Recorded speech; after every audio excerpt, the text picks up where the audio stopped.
Hi, and welcome back to my channel today. It's good to have you here. Today's audiobook selection is The Guardian Groom. It is a Texas Titans football romance, and I am just really excited about it today. There's something about a librarian and a football player that just seems like a match made in heaven to me. I am a big fan of opposites attract. Now, not because I live that. My husband and I, we're pretty compatible as far as things go, but we came together on a lot of the really big things like how to raise kids and yada, yada, yada, all that stuff. So, but the thing that's very interesting to me is we hit this spot where he likes to do some things that I don't like to do. Like he likes to fish, and I am just not a big fan. I'll go, but I don't love it. And so if I can get out of it, then that's better for me. So anyway, he was lamenting the fact that I didn't like to go fishing with him. He just thought he was going to marry his little fishing buddy, I guess. But um and then it seemed like that difference grew into noticing other differences we have. And as I thought about it and we chatted over it a couple of times, I said, you know what? I think the fact that we like different things is not a bad thing.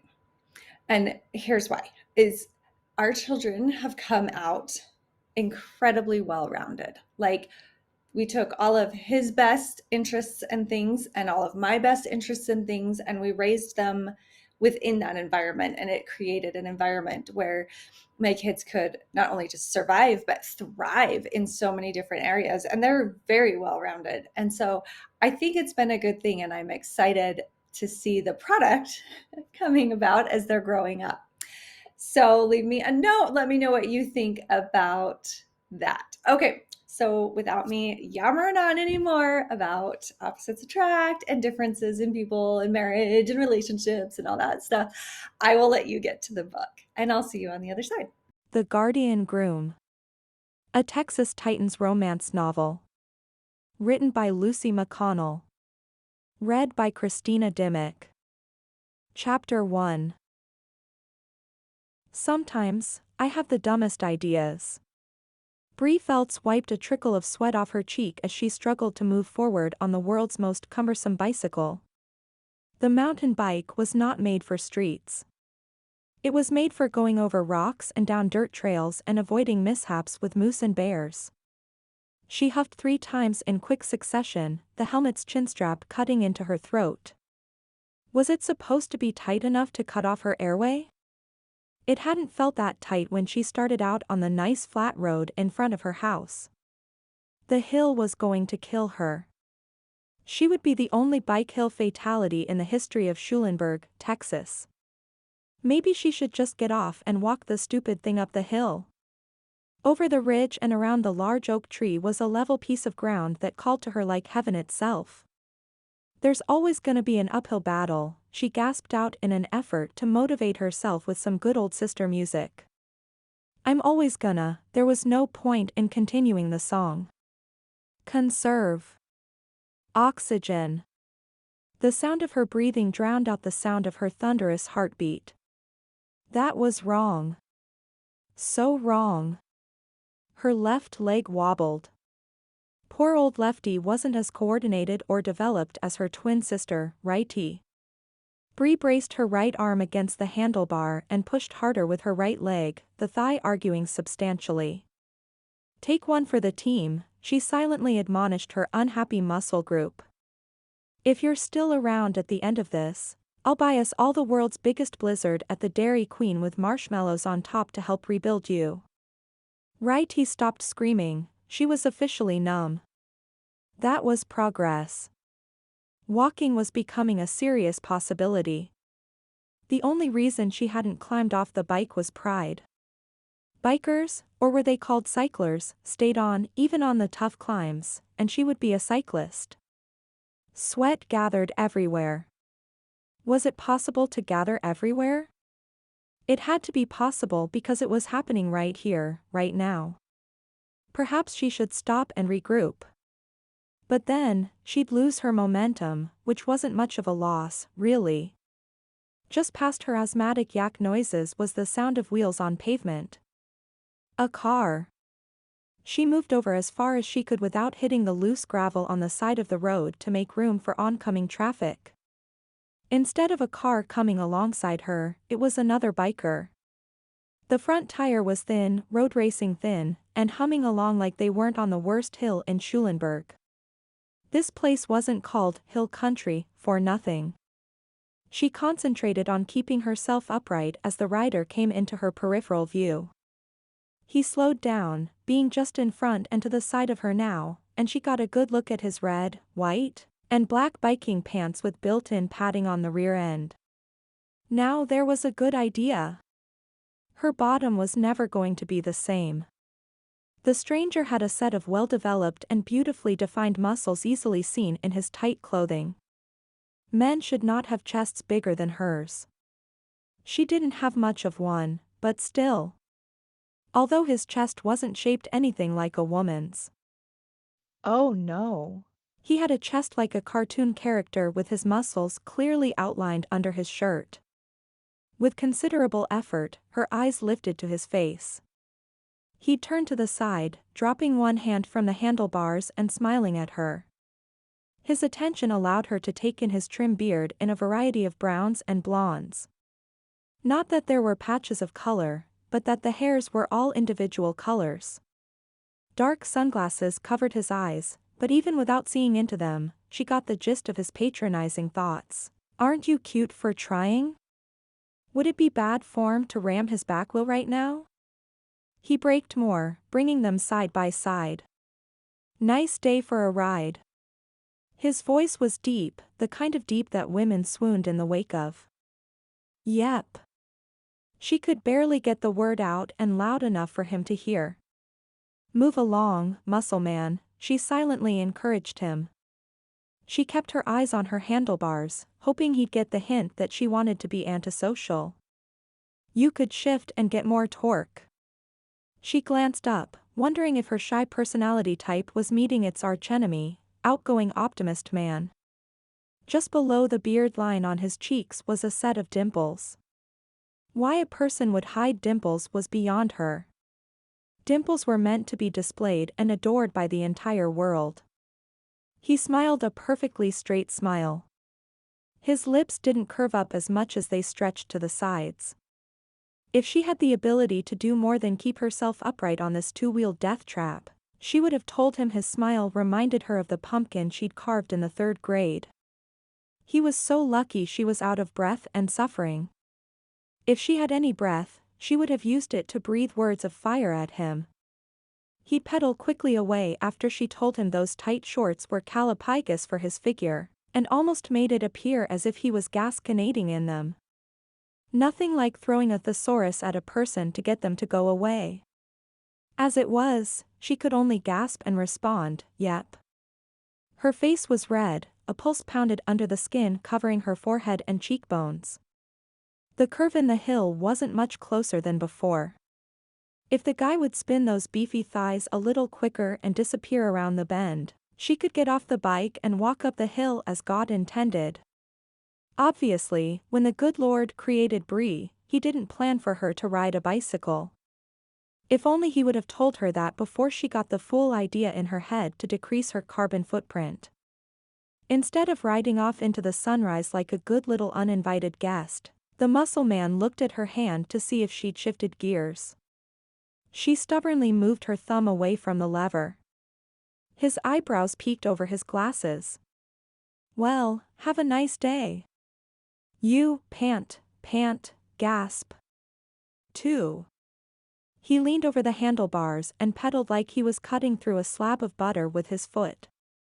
He was the type of person Carl von Drais had pictured when he built one of the first workable bicycles. Fit. Attractive. Encouragingly pushy. He had all the qualities of a spin instructor with none of the pay. She tracked his progress up, around, and gone. Shuddering to a stop, she panted like a hound dog lying on the front porch in the middle of summer. What she wouldn't give for a seat on the porch right about now. One she could fall onto, let her arms flop to the side, and let her brilliant idea die a perfectly honorable death. Instead of porches, she was surrounded by fields. Fields had snakes. Death by snake was the least preferable way to go. Even less than dying by bike. There was no way she was going to make it to the library on this contraption. With a sigh, she penguin walked in a circle, pointing the bike down the hill. She glanced at her blouse, the one she'd carefully chosen for work today, and found it soaked in perspiration. She was going to be late for work at the library. Me and my stupid ideas, she muttered as she kicked off and began coasting down the hill toward home.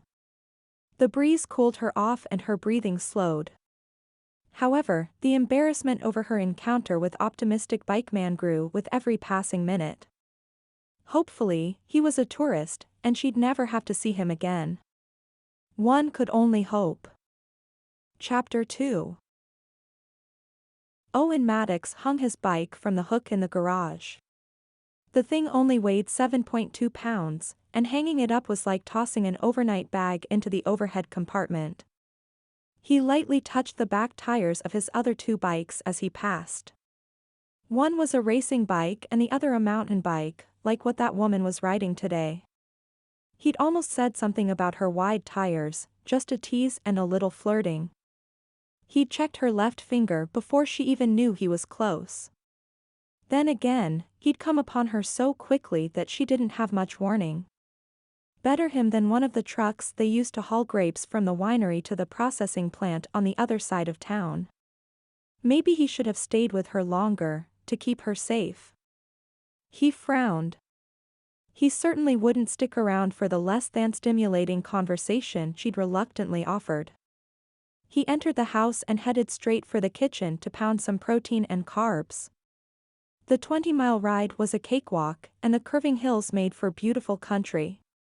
They'd sucked him in on his first visit, and he'd vowed that when he signed his contract with the Texas Titans, he'd buy a house in hill country. His dream was finally a reality. The spacious 4,500 square foot home had everything he could ever want, including but not limited to an infinity pool, a home theater room, a game room that needed a billiards table, a large but cozy kitchen, a hot tub, a library, an office, several guest rooms, a master suite, and a music room that he never used because he didn't play an instrument. He could learn if he wanted to because now he had a room for it. For a kid from a suburban life that grew up wearing hand-me-downs and skipping haircuts to save money, this home was a declaration to himself and the world that he'd made it. Sup? Kyle came in, his hair sticking up and pillow marks on his face. His eyes were puffy, like he'd stayed up too late again last night. How's the cyber world? Owen asked. Kyle was working on a computer program that was going to revolutionize stat tracking for football, with applications for other sports rolling out in 1 to 3 years after the launch of this initial program. Or so he said.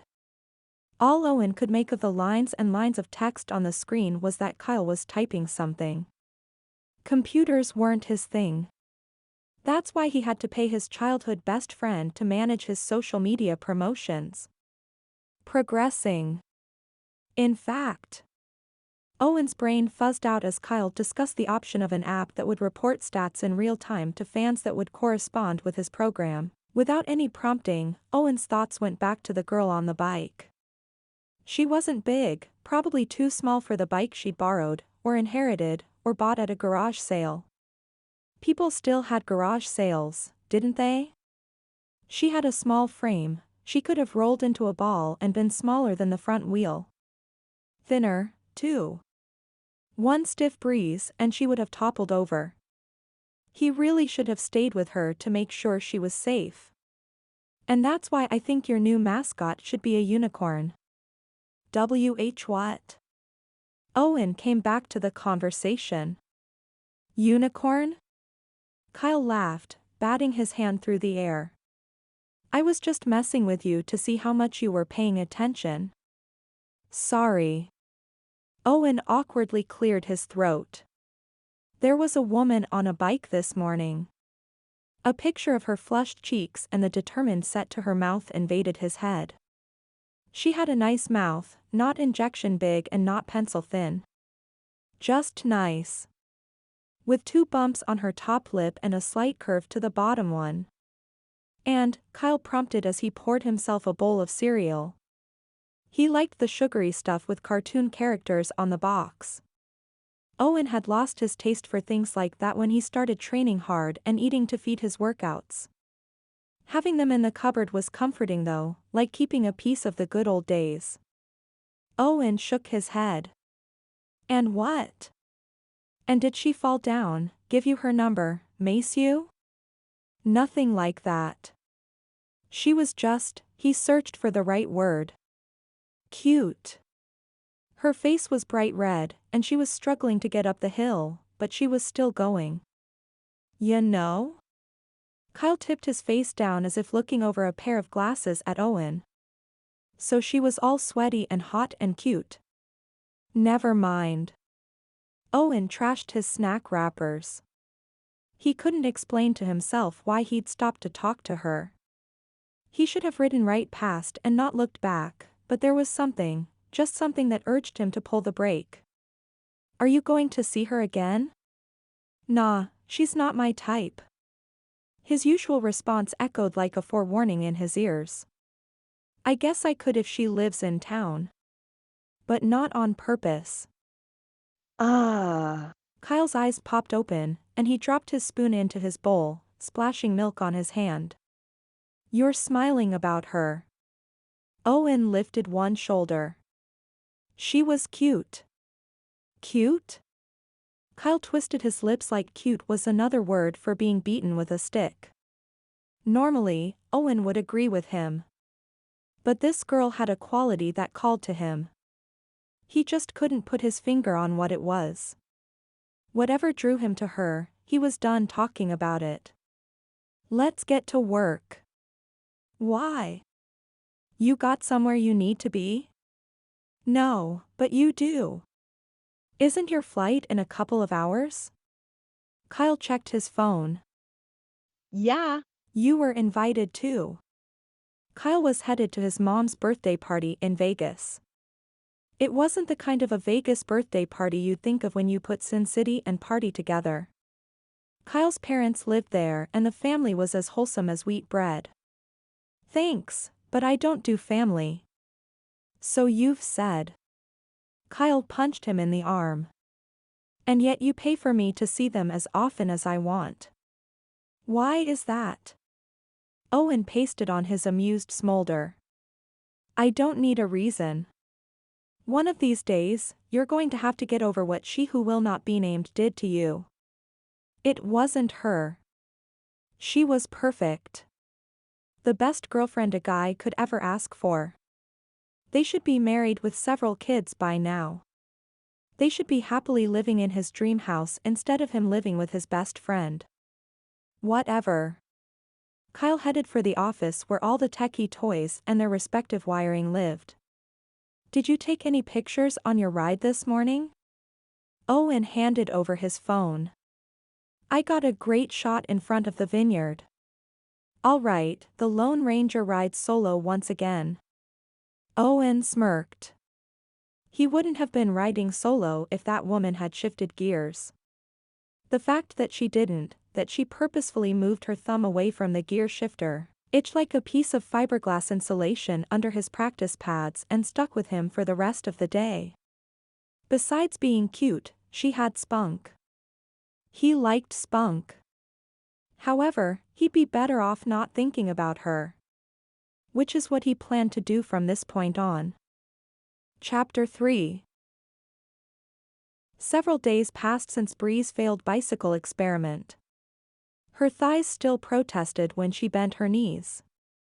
A little pain couldn't keep her away from the Dallas Expo Center today though. The Sportsman's Expo was the hottest off-football season ticket in Dallas. Taking place over 3 days, the expo brought in vendors from all over the country. The giant room was the size of 4 football fields and was an engineering masterpiece because there were no support columns, marring the open floor plan. The crowds were heavy and people continued to stream through the entrance doors on the other end of the room like movie theater candy. Spilling from a box. The booths were arranged to move people through the maze, and they ended at the biggest booth of them all. Bree went up on her tiptoes to see the big seller and dropped back to her flats when she saw the sports drink logo. Bree's mom had secured a primo, but smaller, spot. She'd scrimped all year to afford this booth, and Bree was so proud she could burst. For heaven's sake, take out that ponytail. Mom! Bree grabbed for her hair before her mother could free it from the elastic. Hauling boxes in from the parking lot was hard work, and Bree's long hair clung to her neck, making her sweaty and sticky. Come on, Bree. I need you to work that adorable face, that cute little body, or I'll never sell enough of this stuff to pay for my next shipment. Bree glanced down at the long-sleeved, lightweight but sturdy lavender shirt with the delicate gather at the neckline that softened the sturdiness of the garment. It was genius in outdoor wear for women. You could put this shirt on a pig and sell 1,000 of them. In fact, that's not a bad idea. You could do a video of the pig in the shirt and show how well it holds up under rigorous use, as well as how easily the fabric washes clean. Mom gave her a black layered look. They had the same black hair and brown eyes and were often asked if they were sisters. My clothing will not be worn by pigs. I didn't say the pigs were worthy of it, Bree hedged. She'd pushed too far. This was a big day for Mom and her business. If she did well here, she could secure shelf space in major retail outlets. Feeling contrite, she reached up to remove the elastic in her hair. Her hair hung limp against her cheeks, so she flipped her head over and flipped back up again.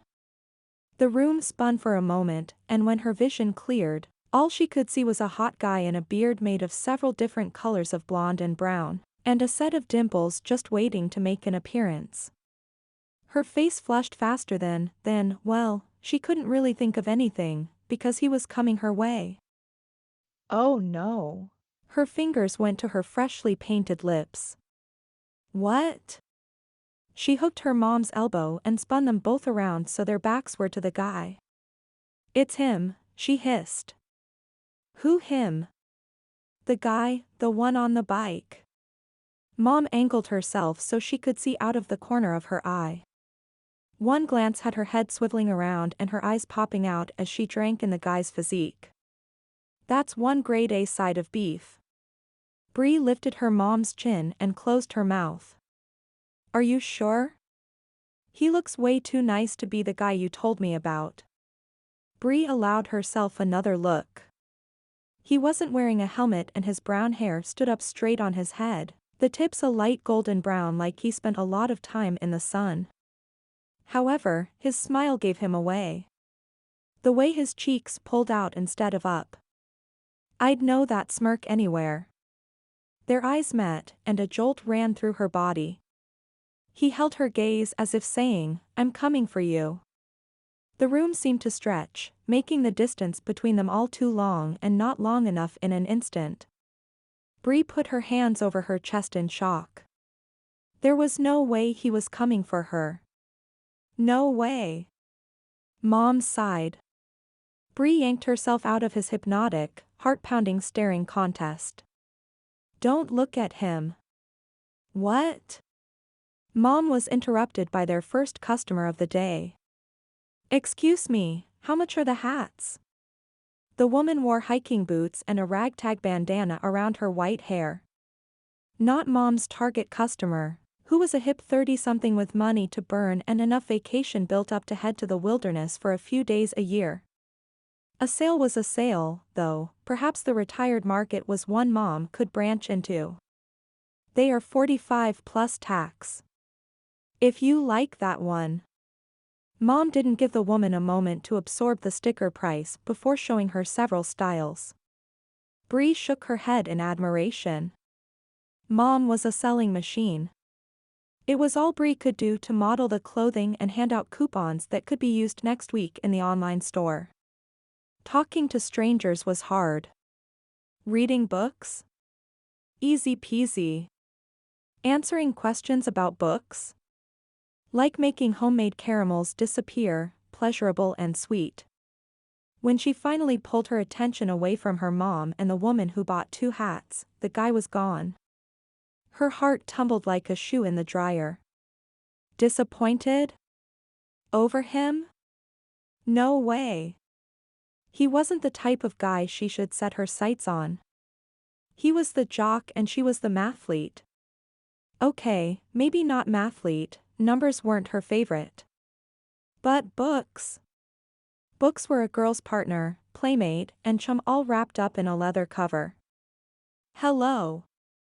She handed a flyer to a mom with a baby in a wrap of fabric that twisted around her body in all directions. At least, she hoped there was a baby in there, otherwise, this woman had a strange sense of fashion. 15% off with coupon. She handed another one out. The older man slid his greasy hand along hers and grabbed her fingers before he took the flyer and let go. He grinned, one tooth missing, and winked. She wiped her hand on her khaki hiking pants and pulled a face. When she looked up, she caught sight of spiky light brown hair and her breath caught in her throat. No way. She stood on her tiptoes to see over the crowd. 3 women in shorts that showed more cheeks than a squirrel in the middle of winter preparations split apart, giving her a view of Biker Man. His eyes were tight and his shoulders hunched as he talked with the people around the sports drink booth. He caught her looking, like he had some sort of radar to detect when her eyes were on him. Recognition wrote a letter of recommendation and he winked. He winked at her. Plain Bree. Okay, so no one had officially called her Plain Bree in her life, no one except her. You know, in those moments when she tried to use things like liquid eyeliner and ended up looking like a villain in a Batman comic. Or when she tried to ride an ancient mountain bike to work and some muscled Superman comes alongside for conversation and all she can say is, yep. Those times were when she was Plain Bree. He probably winks at everyone, she said. He knows his boyish dimples are delightful. A teenage girl overheard her personal and private conversation with herself and moved away from the shirt display as if being weird was a contagious disease. I don't think so, honey. I was born this out of whack. No imitators, only impersonators. She mentally snapped her fingers in a Z formation. Bree glanced over her shoulder to find he was still looking at her. Well, that just wouldn't do. Especially because her heart raced and her cheeks were heating up to rival the surface of the sun. She wished she'd taken a second look in the mirror this morning because she had no idea what her backside looked like in the hiking pants. Were the pockets too small? That always made her hips look like a hippopotamus's. Then again, pockets too large made her look like a balloon but... Ugh. There was no good way to check her backside without him seeing her check her backside. Profile. Switch to profile, she told herself. She whipped sideways and smacked a man in the back. He grunted and fell onto the tank tops. Sorry. So sorry. She handed him a coupon. Here, we're extending the already low prices from the trade show to our online store next week. He scowled and walked away without the coupon. Those deep blue eyes were still watching her. She could feel them. Not in a creepy way, but in an I'm totally aware of you way.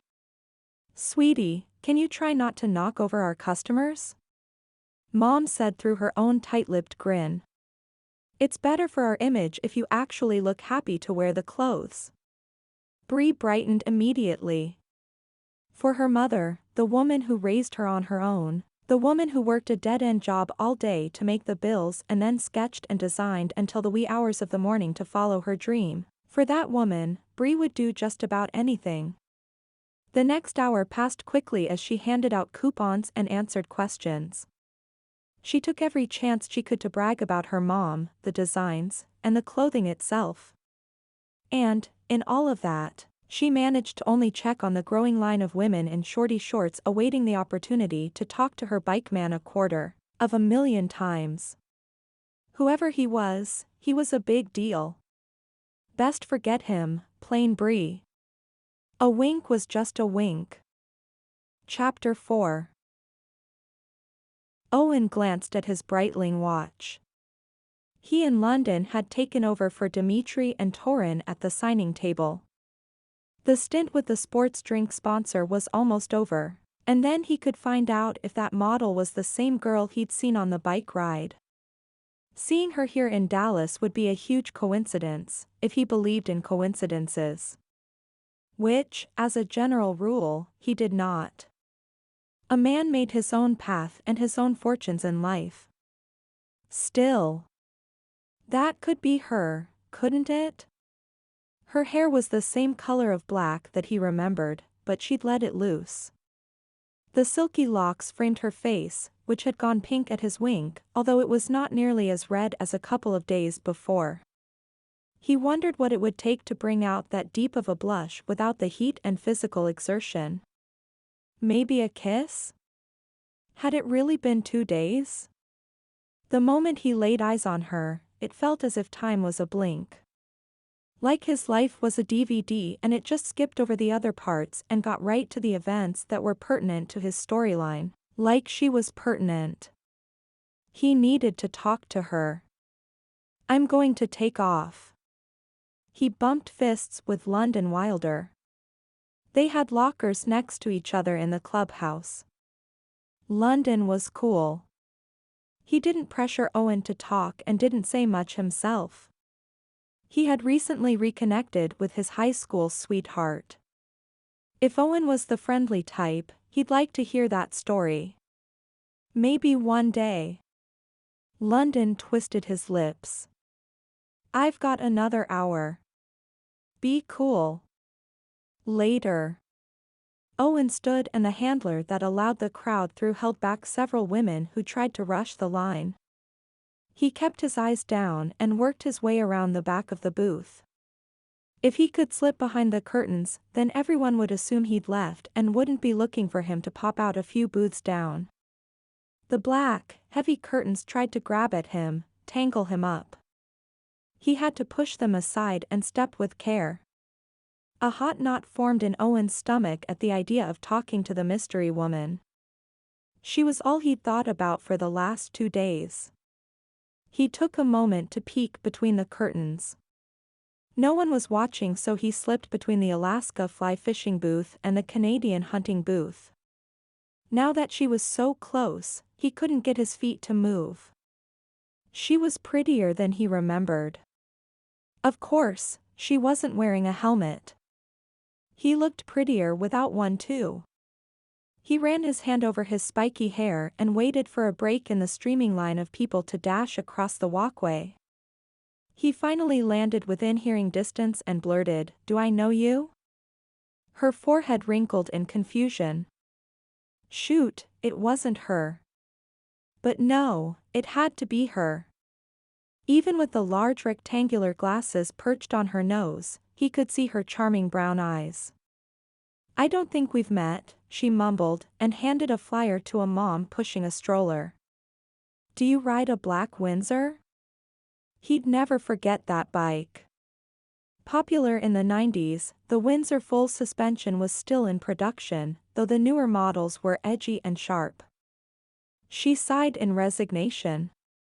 Only the one time. He snapped his fingers while his heart snapped to attention.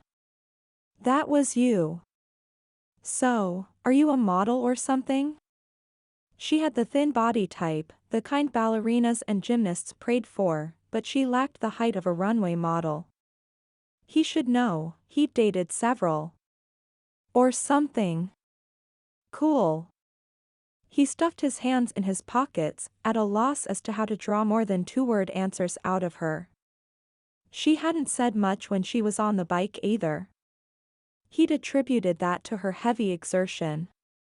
If she didn't say something soon, he was going to think she didn't like him. Here.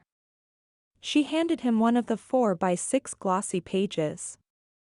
If you're interested, there's an online sale next week, but you can get the same prices here and take home your purchase today. He scratched at his chin as he glanced over the ad. I don't usually wear ladies' hiking shorts. Her cheeks glowed with embarrassment, even as her eyes dragged all the way from his knees to his torso. I don't think we carry your size. The manager of the booth appeared at her elbow. She'd been hustling for the whole 2 hours he'd signed autographs. Hey, if he wants a shirt, we'll make him a shirt, she joked. Speaking out of the side of her mouth, she added, aren't you going to introduce me to your friend? He's not we just met. Owen held out his hand. Hi, I'm Owen Mattox. Nice to meet you, Owen, she said to him, before speaking out of the side of her mouth again. See, he has manners. You know I can hear you, right? He teased. The woman brightened like a megawatt bulb, ignoring his light-hearted pestering. I'm Doris, and this beautiful young lady is my daughter, Bree. Her daughter looked like she wanted to duck under a table and not come out. Daughter, he asked as her words overruled the becoming way Bree's hair fell across her cheek. He took in Doris's arm around Bree's shoulders and the way her hand clamped onto her arm as if holding her in place. He watched Bree's discomfort, and his survival instincts sprang to life. Time to run. It was nice meeting you both. He spun, sidestepped around a fishing pole, and kept going. He overheard Doris ask, what was that all about, and wished he could hear Bree's answer, but a mother-daughter combo was too much to take on again. He'd been sideswiped by that play before, and he wasn't going to fall for another woman who couldn't break free from her parents' grasp. Chapter 5. What's this? Brent Sawyer asked Bree bright and early Monday morning. The library bustled with activity. The first few weeks of the summer were like that. Parents had all sorts of good intentions. As the lazy days dragged on and the temperatures rose, motivation was harder to come by. Bree had worked hard to create a summer reading program she hoped would inspire children to prod their parents for a library visit each week. Brent was as smart as a whip and a cute little stinker to boot. His blonde hair hung in his eyes, by choice. His mom had confided in Bree that Brent proclaimed haircuts were not a summer activity and refused to go near a pair of scissors. He was 6, so pick your battles, right? Bree reached for the plastic baggie filled with mini marshmallows and toothpicks. Kids clambered to her desk to collect their prizes for reading 20 minutes a day, or more. She loved to track their progress with them and encourage them to keep reading. It's a construction kit. She flipped the baggie over to show a paper with several different buildings made out of the contents. You can build one of these. And then you can take it apart and build another one. When you find one you like, let the marshmallows dry out and it will stay that way. Sick. Bree blinked. She heard the word sick from the YA readers, but this was the first time she'd heard it from someone under 10. Funny. The evolution of a word for the dictionary maestros. Brent's mom rolled her eyes. Now he's going to want to use our marshmallows and toothpicks to build stuff. I'll be stepping on them all summer long. What a great way to spend the summer, Bree chirped. He could be a future award-winning engineer, and when he gives his acceptance speech, he'll tell them he owes it all to his mom and the marshmallow summer. Maybe, she mused. What's the grand prize this year? Interested in the answer, Brent looked up from tracing his finger over one of the pictures. Bree's throat tightened, warning her not to lie. It's a surprise. It's never been a surprise before. I've brought 3 kids through summer reading programs, and we always know what we're working toward. I know. I'm sorry, I can't tell you what it is just yet. Because I don't know. She lamented silently. She kept her smile in place and hoped the deception didn't show through her eyes. She'd never been good at lying, but that didn't mean she couldn't improve. Her smile stayed until Brent tugged his mom out of the library by the shirt hem to go for an ice cream cone at the Dairy Queen. Bree deflated like a 4-day-old balloon. "Still don't have a grand prize?" asked Audrey, the interlibrary loan specialist and Bree's closest friend. "Shh." Bree spun around and placed her hands on her hips. "Do you know how hard it is to fund a summer reading program on my budget?" Audrey gave her a sympathetic tilt of her head. She had one of those faces without an identifying feature. Her blonde eyebrows practically blended into her face, her eyes were basic blue, and her nose and lips were well proportioned, but she had a rockin' bod. Barbie was jealous of Audrey's curves. The only difference between the plastic doll and Audrey, besides what they were made of, was that Barbie knew how to work those curves and Audrey did her best to hide them in square tops and baby doll dresses.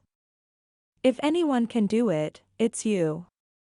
I don't have the patience to count 37 toothpicks and 21 marshmallows 100 times over." Bree waved the compliment away. She loved her job. Where else would she be paid to talk to children about books, plan fun projects, read with moms and tots, pick themes for check-off sheets, introduce preteens to Nancy Drew and the Dork Diaries, and count toothpicks? Seriously?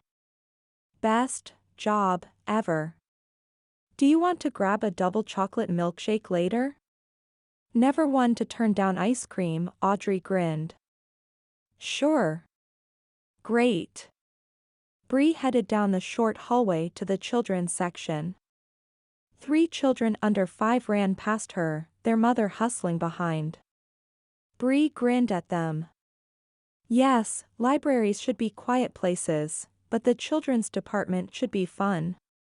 Her desk was up front with everyone else's, but her section was in the back where the noise from happy children wouldn't bother the other patrons. Since when did the sound of children's laughter become a nuisance in the world? Tragic. She stopped in the doorway and ran her hand through her hair. This room was tragic. While she'd been discussing Brent's future accomplishments, a gaggle of toddlers had torn through here like a Texas tornado. She stacked the books on top of the chin-high bookshelves. She'd get to putting them away as soon as she could walk without tripping over a block. She righted the tic-tac-toe board and placed the XS and OS in the squares. The stacking blocks were next, and she made a pyramid. Finally, the magnetic squares that stuck together were rounded up. She mindlessly pulled them apart and let them snap back together. The click triggered a memory of the guy at the expo. The big one with all the muscles. He was polite. Better than when he'd practically accosted her for conversation in the middle of her cycling breakdown. And since she was up close at the expo and he wasn't wearing sunglasses, she'd noticed his eyes were light blue. A sweetheart blue, she'd call the color if pressed. But only if pressed, because she wasn't talking about him, them, or their strange encounters of the second kind to anyone.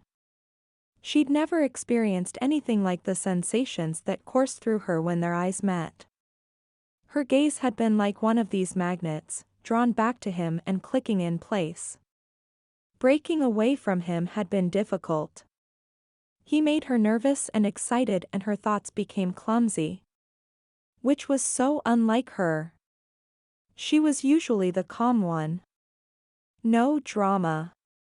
No fits. No passion. Passion? Where did that come from? She shook her head. If I want passion, I'll hit the romance section. Better to stick with books and book boyfriends than to make a fool of herself with some hunk in a tight shirt. Chapter 6. Owen strode into the Dairy Queen. Normally, he stuck to his training diet, but there were times in a man's life when he needed a giant burger and greasy fries. Tonight was one of those nights, and since he had a 50-mile bike route planned for the next day, he wasn't too worried about the extra calories. Most of the guys put on weight in the off-season because they continued to pound the calories and did half the work. He had a hard time keeping weight on because of his love of cycling and his faster-than-average metabolism. To say he'd been a late bloomer would be an understatement. His body didn't mature fully until 22. Thankfully, he had a college coach who realized little Owen Mattox had finally grown up. The fast food place was chock full of families and tourists.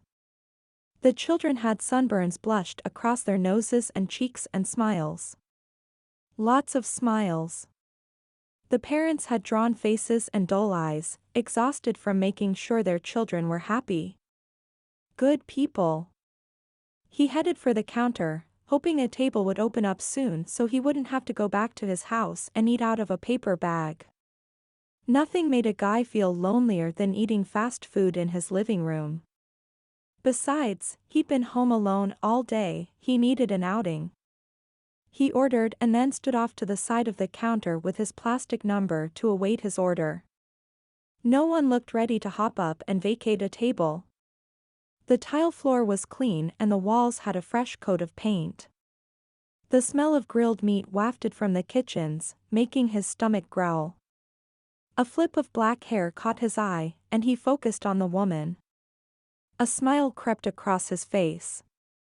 It was her, Bree from the expo. Like he could forget that name. Thoughts of her had popped up like mirages all weekend long. She'd looked good, real good, at the expo, with her hair down and that hiking outfit. 48, called a teenaged girl with a streak of blue in her hair and a henna tattoo on her wrist and hand. At least, he hoped it was henna. He'd felt the pressure to fit in with his college teammates and subjected himself to a tat on his bicep. Never. Again. He could handle being slammed in the chest by a 350-pound linebacker, but poke him with a needle and he jumped like a cartoon character. That's me. He swapped her his plastic number for the food tray. Thanks. She gaped at his chest. He turned quickly, uncomfortable under her gawking, and headed straight for Bree. She was a life raft in a sea of strangers. Hey! He didn't give Bree or her friend time to tell him he couldn't sit there, didn't hesitate. Just slid into the booth like he was invited. The tactic had served him well in every cafeteria situation he'd ever been in. Act like they want you, like they should like you, and people usually do. Except this time he was a little aggressive with his approach and ended up bumping Bree into the wall. Hey! She rubbed her shoulder. Sorry. He pushed her shake over with his forearm and a smile. She stared back at him like he'd entered another dimension where he was the only football player on the planet. Hello, said the woman sitting across from them. Are you lost? She asked in a patronizing voice. He laughed. I'm a friend of Bree's. Bree, she squeaked. The look she gave her friend said, you didn't tell me about this guy, and therefore we are no longer friends. Bree shook herself. I don't even know what to say right now. How about, hello, handsome? Owen joked. Lifting his one eyebrow, a feat that took 3 years of tutoring from his college roommate to accomplish, he unleashed the smolder.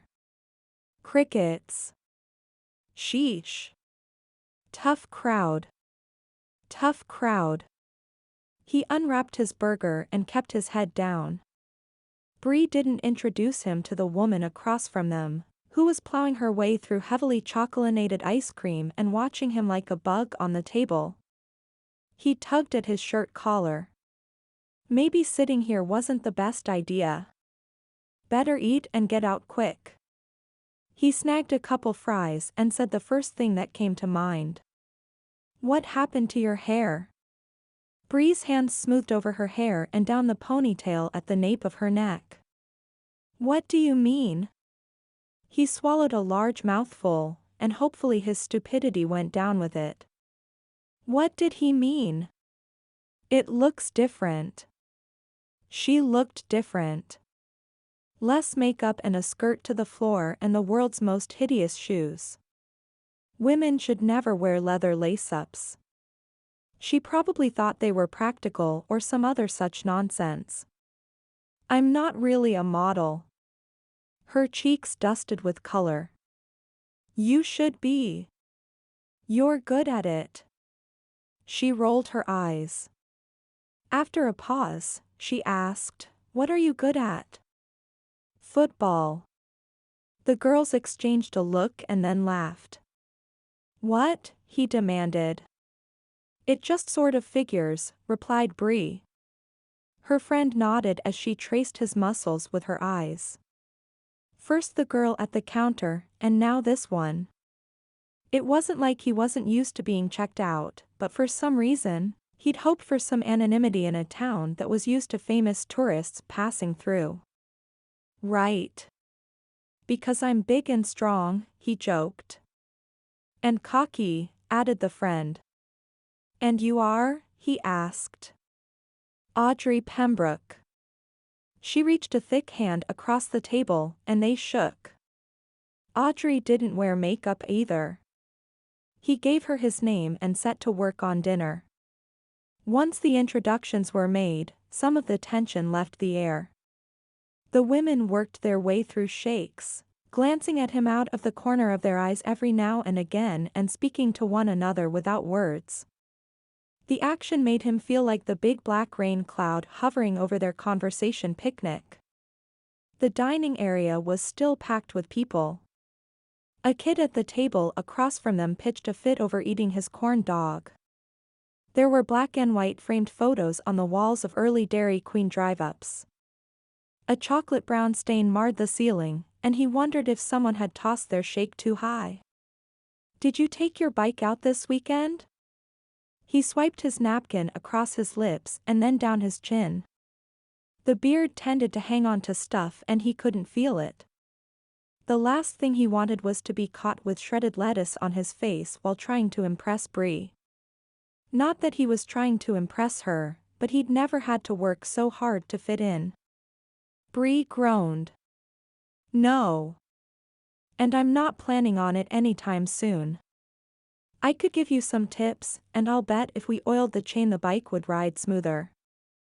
He'd been thinking about how to make her bike better, easier for her to manage so she could enjoy the sport.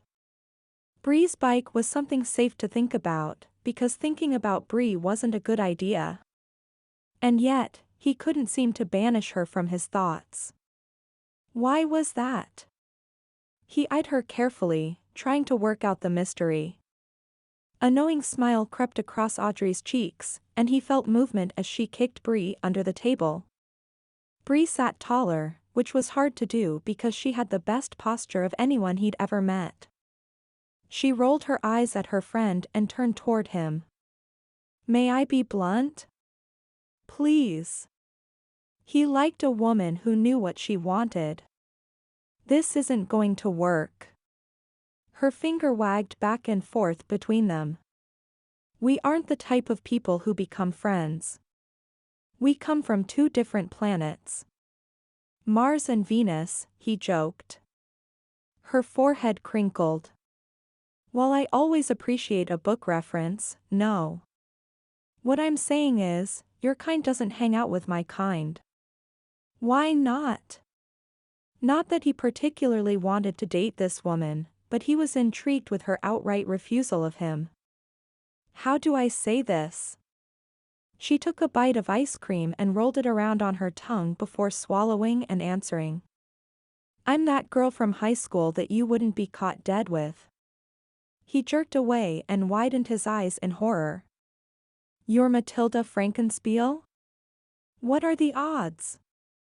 Audrey laughed, covering her mouth with her hand. "You made that up." Owen took her laughter and ran with it. "Did not, she follows me on Insta." Even as he spoke, he pulled his phone out and tapped on the app, typed in her name, and brought up her profile picture. "See?" He laid the phone on the table for the ladies to peruse and stuffed 5 fries in his mouth at once in triumph. They were officially hooked into a conversation. 'Bout time. Bree shuddered. Not to be rude, but she looks like she torments small animals for fun and uses her own hair to make tea. He gagged and grabbed for his drink. Thanks for the mental image, but... Yeah. Wait. Audrey grabbed the phone. You're the Lone Ranger? I've heard of you. I'm flattered. He wasn't. Anyone who lived in Texas knew the Titans, and his name was a big part of the team. Yeah. I watched you play at Texas A&M. He offered her a fist bump. Go, Aggies. Being recognized for his college years was so much fun. College was a time to prove himself, the development years. He had to fight for every minute of playtime, and then he had to prove he deserved it. He was really proud of what he'd done at A&M. What about you? He asked Bree. There was a part of him that hoped she was an Aggie too. That would be unanticipated but not unwelcome. Texas. He dropped his jaw and put both hands over his heart. Ah, the rival. How are you two even friends? Bree lifted her chin, elongating her neck like a swan. The move was graceful and elegant with a little haughty thrown in. She captured his attention, and he knew he'd be replaying that moment again when he was biking in the morning. We both work at the library. Co-workers, then? They both nodded. He found himself thinking she was cute in her indignation, like when she'd been on the bike. Just cute. And because all he wanted to do was lean back in his seat, throw his arm across the back of the bench, and chat it up with Bree, he hastened to his feet. Thanks for the conversation, ladies. He yanked his tray off the table and dumped the contents in the garbage on his way out the glass doors. The warm evening air brought him back to his senses. He wasn't into cute. Cute was dangerous. Bree followed Owen's hasty departure with her eyes.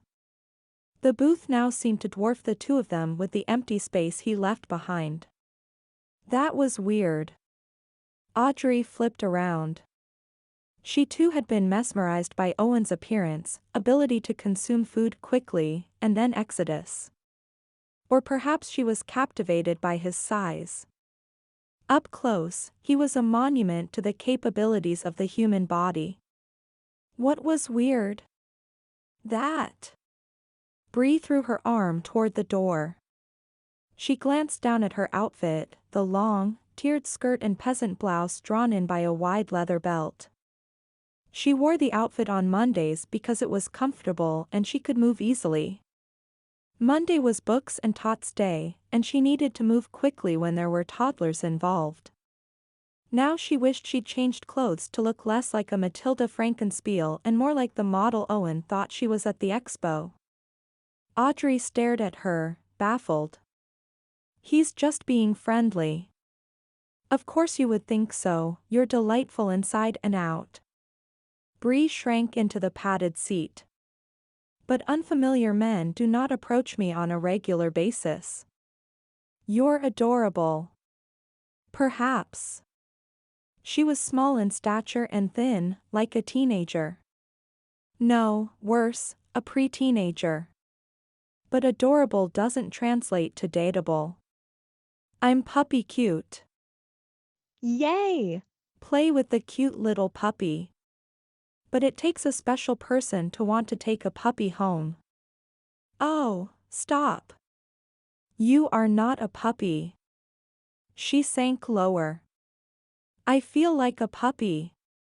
Especially around guys like him. Audrey's eyes glinted with mischief. If you mean your tongue hangs out, then. Yeah. I can see it. Bree covered her hot cheeks with her cold hands. Audrey laughed. Admit it, he's hot. I can admit he's extremely attractive, and the only reason I can say that is because I will never see him again.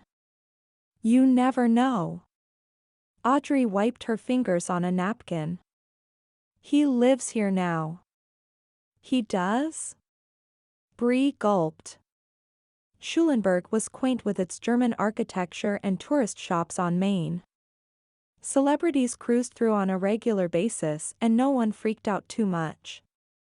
Bree was freaking out now. She busied herself cleaning up the crumpled napkins on the table and stuffing them into her empty shake cup. It doesn't matter. She spoke as much for Audrey's benefit as for her own. I doubt he's a bookworm, so I'll probably never see him again anyway. She stuffed the napkins in as far as they would go and pressed down hard. It should be fine. I should be fine. Not seeing his dimpled cheeks would be just fine. Fine indeed. Chapter 7.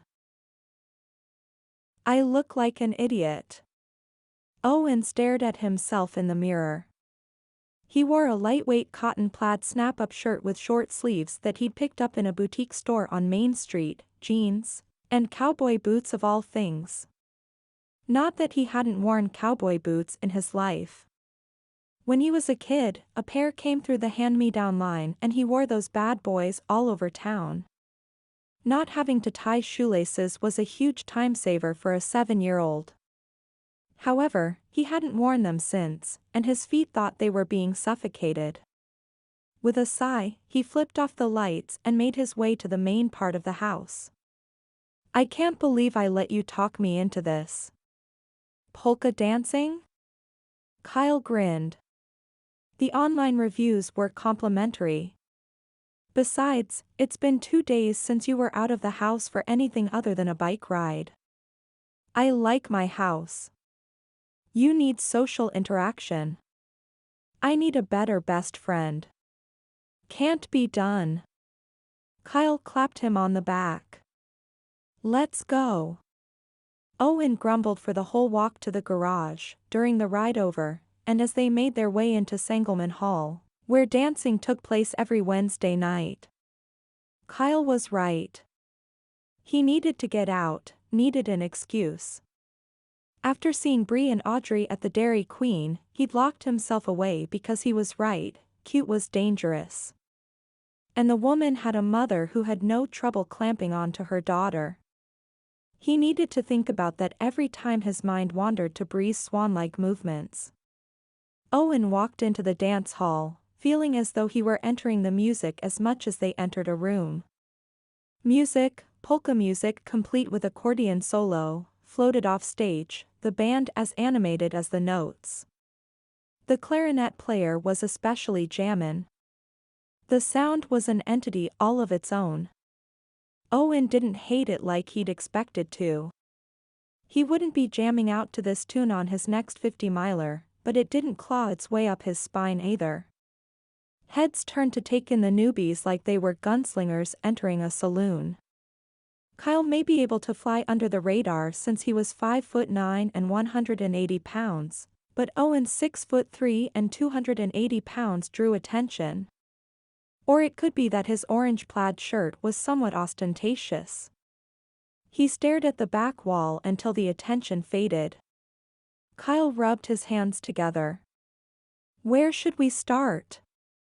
To the right, a punch bowl and 50 glasses of water were placed on a folding table. Right next to that was another table with a sign across the front that said, "Support the summer reading program and enjoy a home-cooked brownie." Behind the table sat Bree. Her head was down as she read a book, and her hair was back. Why did she always have to pull it away from her face? When it was down, it softened her. He could just see her waking up from a nap, all pillow-ruffled and sleepy-eyed. He hit his fist into his thigh to jar himself out of that line of thinking. Bree had said something about working at the library, and he suddenly felt the need for a library card and a tour, and a brownie. The dance floor was made of wood, dull, scratched, and clean. The walls were painted blue halfway up with a pine log set into the wall at waist height. Above the log, the walls were cream-colored and there were framed movie posters from a bygone era artfully arranged. They didn't have long to ponder the question of where to begin, because two girls in their early 20s strutted forward. The shorter one flipped her light hair over her shoulder and placed a hand on her hip, thrusting her chest forward in the process. "You guys are new, aren't you?" The taller one, with dark brown hair and a mole on her chin that should be looked at by a medical professional, arched her back and stuck out her rear end. Kyle flipped the charming switch. "We are, but I bet you two could teach us the basics." And with that, Owen was spinning dizzily around the room and doing his best not to bump into any of the old-timers. When the song was over, Tiffany, the shorter girl, stuck to him like bubble gum. He'd remove one of her hands from his chest only to find she'd stuck her hip against his leg. When he stepped away, she grabbed onto him like plastic wrap just off the roll. "I'm going to talk to my friend Bree." He used her name and everything, hoping to imply a level of familiarity that wasn't there and scare off his shadow. Tiffany made a sour face. "I'll be right here when you come back." "Okay." "I am never coming back, and I will kick Kyle out of my house if he invites these girls home tonight." He made his way through the couples, weaving in and out like running through the defensive line. Find the gap and go, don't hesitate. He loomed over the table, casting a shadow over Bree's book. His palms grew moist and he lost the words he'd planned to say. "Sup?" She lifted her head, her eyes traveling up his body. Not in the disturbing way Tiffany's had, but like she was trying to find his face and couldn't believe how far she had to travel. Dot. He wiped his hands on his pant legs, realized what he was doing, and immediately adopted a cool and composed air. "Do you want to dance?" Oh no. "No, no. No thank you." She delicately lifted her glasses higher on her nose. "I don't dance." "What do you do?" "I sell brownies." She indicated the piles of individually wrapped brownies. "Did you make them?" "I did." "And what does the money do?" "It buys prizes for the summer reading program at the library." She took a deep breath. Most children drop 1 or even 3 reading levels over the summer because they are no longer immersed in the written word. If we can keep them reading, then they have a higher success rate in school the following year. Sounds like a worthy cause. He found his wallet. "How much?" "It's $1 per brownie." "No, how much for the lot of them?" She got to her feet. "Well, there's 54 brownies left." He handed her 3 20s. "Keep the change." She clutched the money to her chest. "Really?" The way she said the word, like she was half dreaming, touched a tender chord. He remembered when $60 was a lot of money, when his mom had to track their spending at the grocery store to the penny, when they ate casseroles because 2 chicken breasts would stretch to feed the 4 of them if they added noodles. She stared at the cash and then at the brownies and then looked frantically around. "I don't have a bag." He folded his arms. "That's a problem." He liked seeing her off-kilter, because she'd had him off-kilter for over a week now. I can loan you the pan I brought them in with, but it's in my car."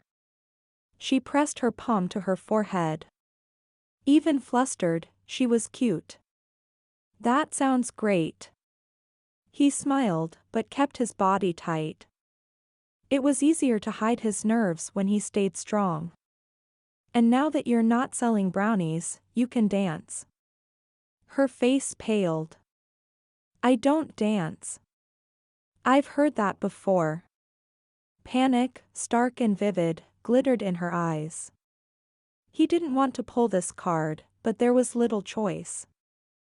"I'm your best customer and you should be nice to me." Her hand dropped to her side and she chewed her lip. "You're manipulating me." He chuckled and held out his hand. I prefer to call it charming you. Though why he expended so much effort was beyond him. He could easily find a willing dance partner among the crowd. Heck, Tiffany would probably sell her left kidney for another dance with him. But he didn't want a Tiffany. Bree was far from easy to talk to, and yet there was a level of interest in her that he rarely felt around other women. It was almost like he knew they would be friends, though he didn't know how he knew that. If the darn woman would just put her book down and dance with him. She continued to chew her lip. Okay. But only one dance, and when I step on your feet, you can't make a big deal out of it. Deal. She set a bookmark in the tome and came around the table. She was wearing a loose-fitting shirt with a wide neck, a pair of skinny jeans, and runners. Is something wrong? She paused next to him, waiting for the song to finish and another to start. No. I'm just wondering why I bought these boots when I could have worn Nikes. I'm ready to toss them to the curb. She stepped back and studied his footwear. I like them. A thrill ran over his skin to hear her say that. Then I'm keeping them. Oh. Yeah. They're the first thing you've liked about me. That's not true. Her face turned scarlet. Touchdown. He'd wondered what it would take to bring that blush to her cheeks, and now he knew. The song ended and they made their way onto the grooved floor. He placed a hand on her side. She was smaller than him, enough so that he couldn't reach her waist without bending down. She hesitated, staring at his arm. Are we going to do this? He prompted. Yeah. I'm just thinking that I missed some line in heaven where they handed out stature and muscle and you stood in it, like, 3 times. He chuckled, picked up her hand, and placed it on his arm. They don't bite. She needed his arm. They aren't as hard as I thought they'd be. This made him laugh right out loud. He flexed. How's that? She grinned and relaxed into him. Okay. Okay. Stop showing off. The music started up and he counted out a 1 and 2, pause, 3 and 4, before lifting his foot and leading her around the room. Despite Tiffany's stickiness, she had been a decent dance instructor. He had to shorten his stride considerably for Bree's little legs. After they made a pass safely, he decided to try talking. What is it you do at the library? I'm a librarian and head of the children's department. A librarian. He liked the way she was proud of her title, like he was about football. Stop looking at me like that. Like what? Like it's just so cute that I'm a librarian. Don't you like being cute? She rolled her eyes. Ooh. You don't like being a librarian, he teased. I love being a librarian. Why?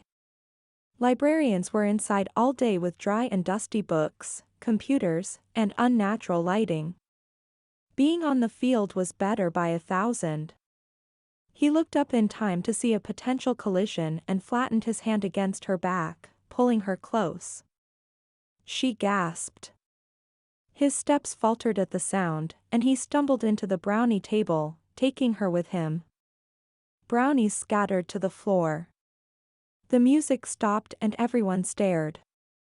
Thankfully, the table stayed up, and so did the two of them.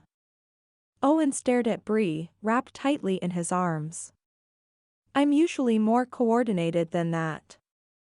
He'd grabbed her like a quarterback he was about to sack, only he wasn't going to fall on her. He'd twisted so she would have landed on him if he didn't keep his footing.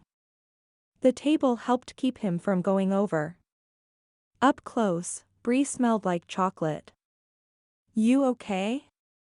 She nodded, avoiding his gaze. The band leader counted out the beat and the song resumed. People picked up where they'd left off in the dance. And Owen continued to stare at Bree. She had a worry line between her eyes.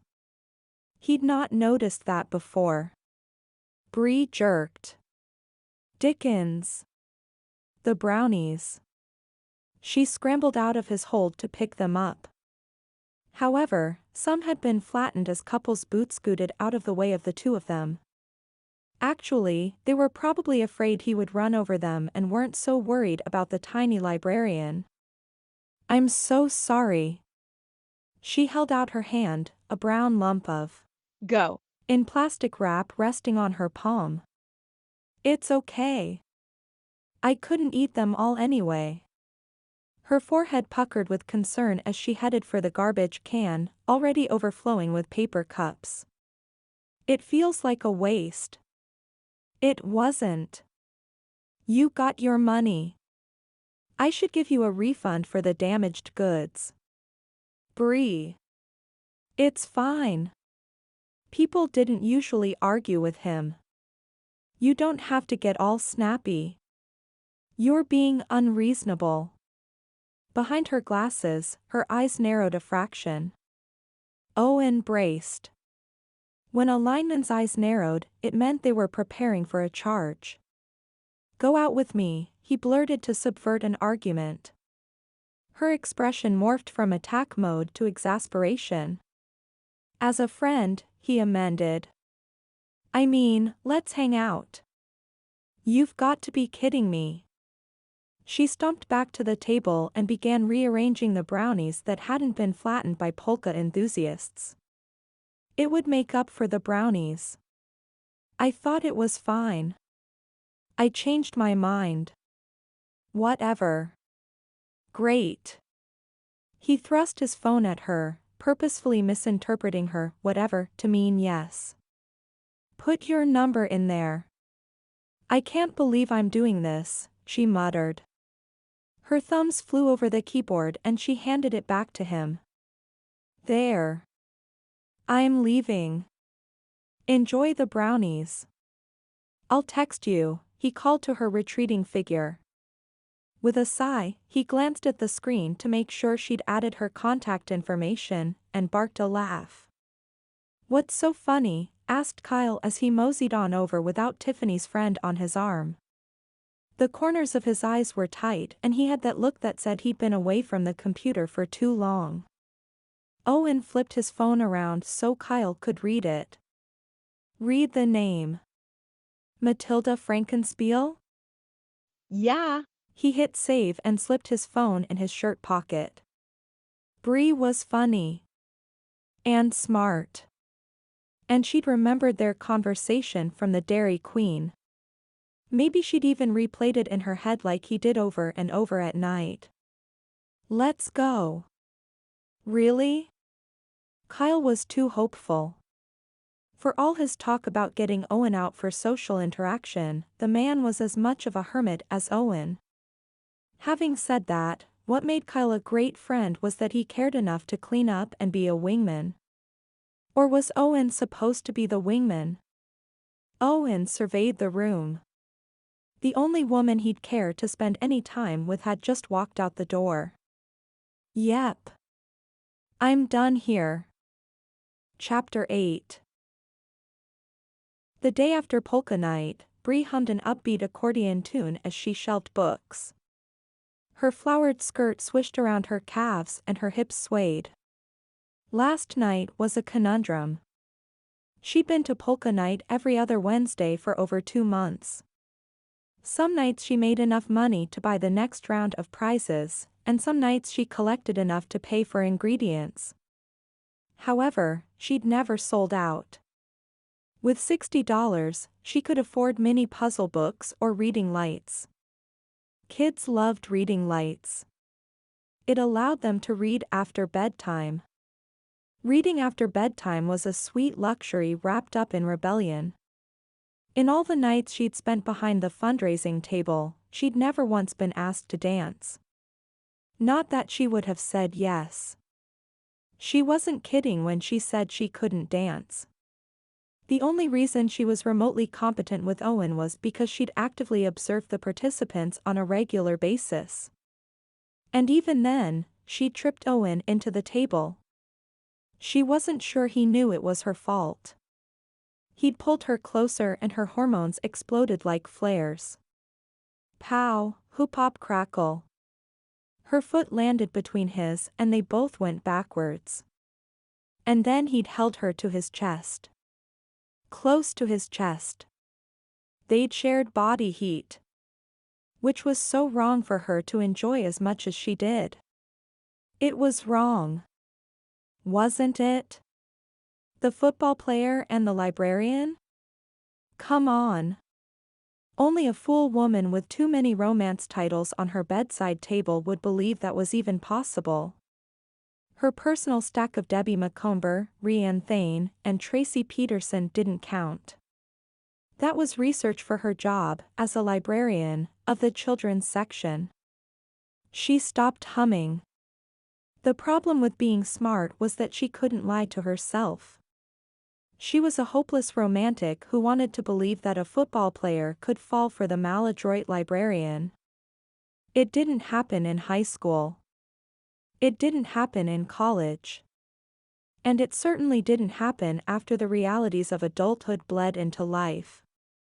Owen was new in town and she was a friendly face. That was all. Miss Phelts? Bree straightened her glasses and peered down at Brax Hopedale.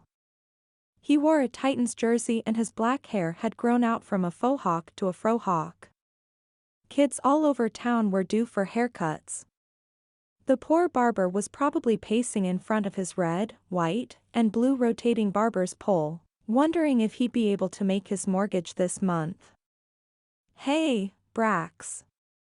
My mom says I gotta get a book. Sounds like a smart mom. Brax's head lolled to the side. I don't want to get a boring book. So you came to the expert, did ya? He tilted his head even more, reluctant to hand over praise to anyone who was an accomplice to his summer sentence. Her eyes dropped down to the football shirt, and she knew exactly what would capture his attention. Follow me. She headed to the young adult section.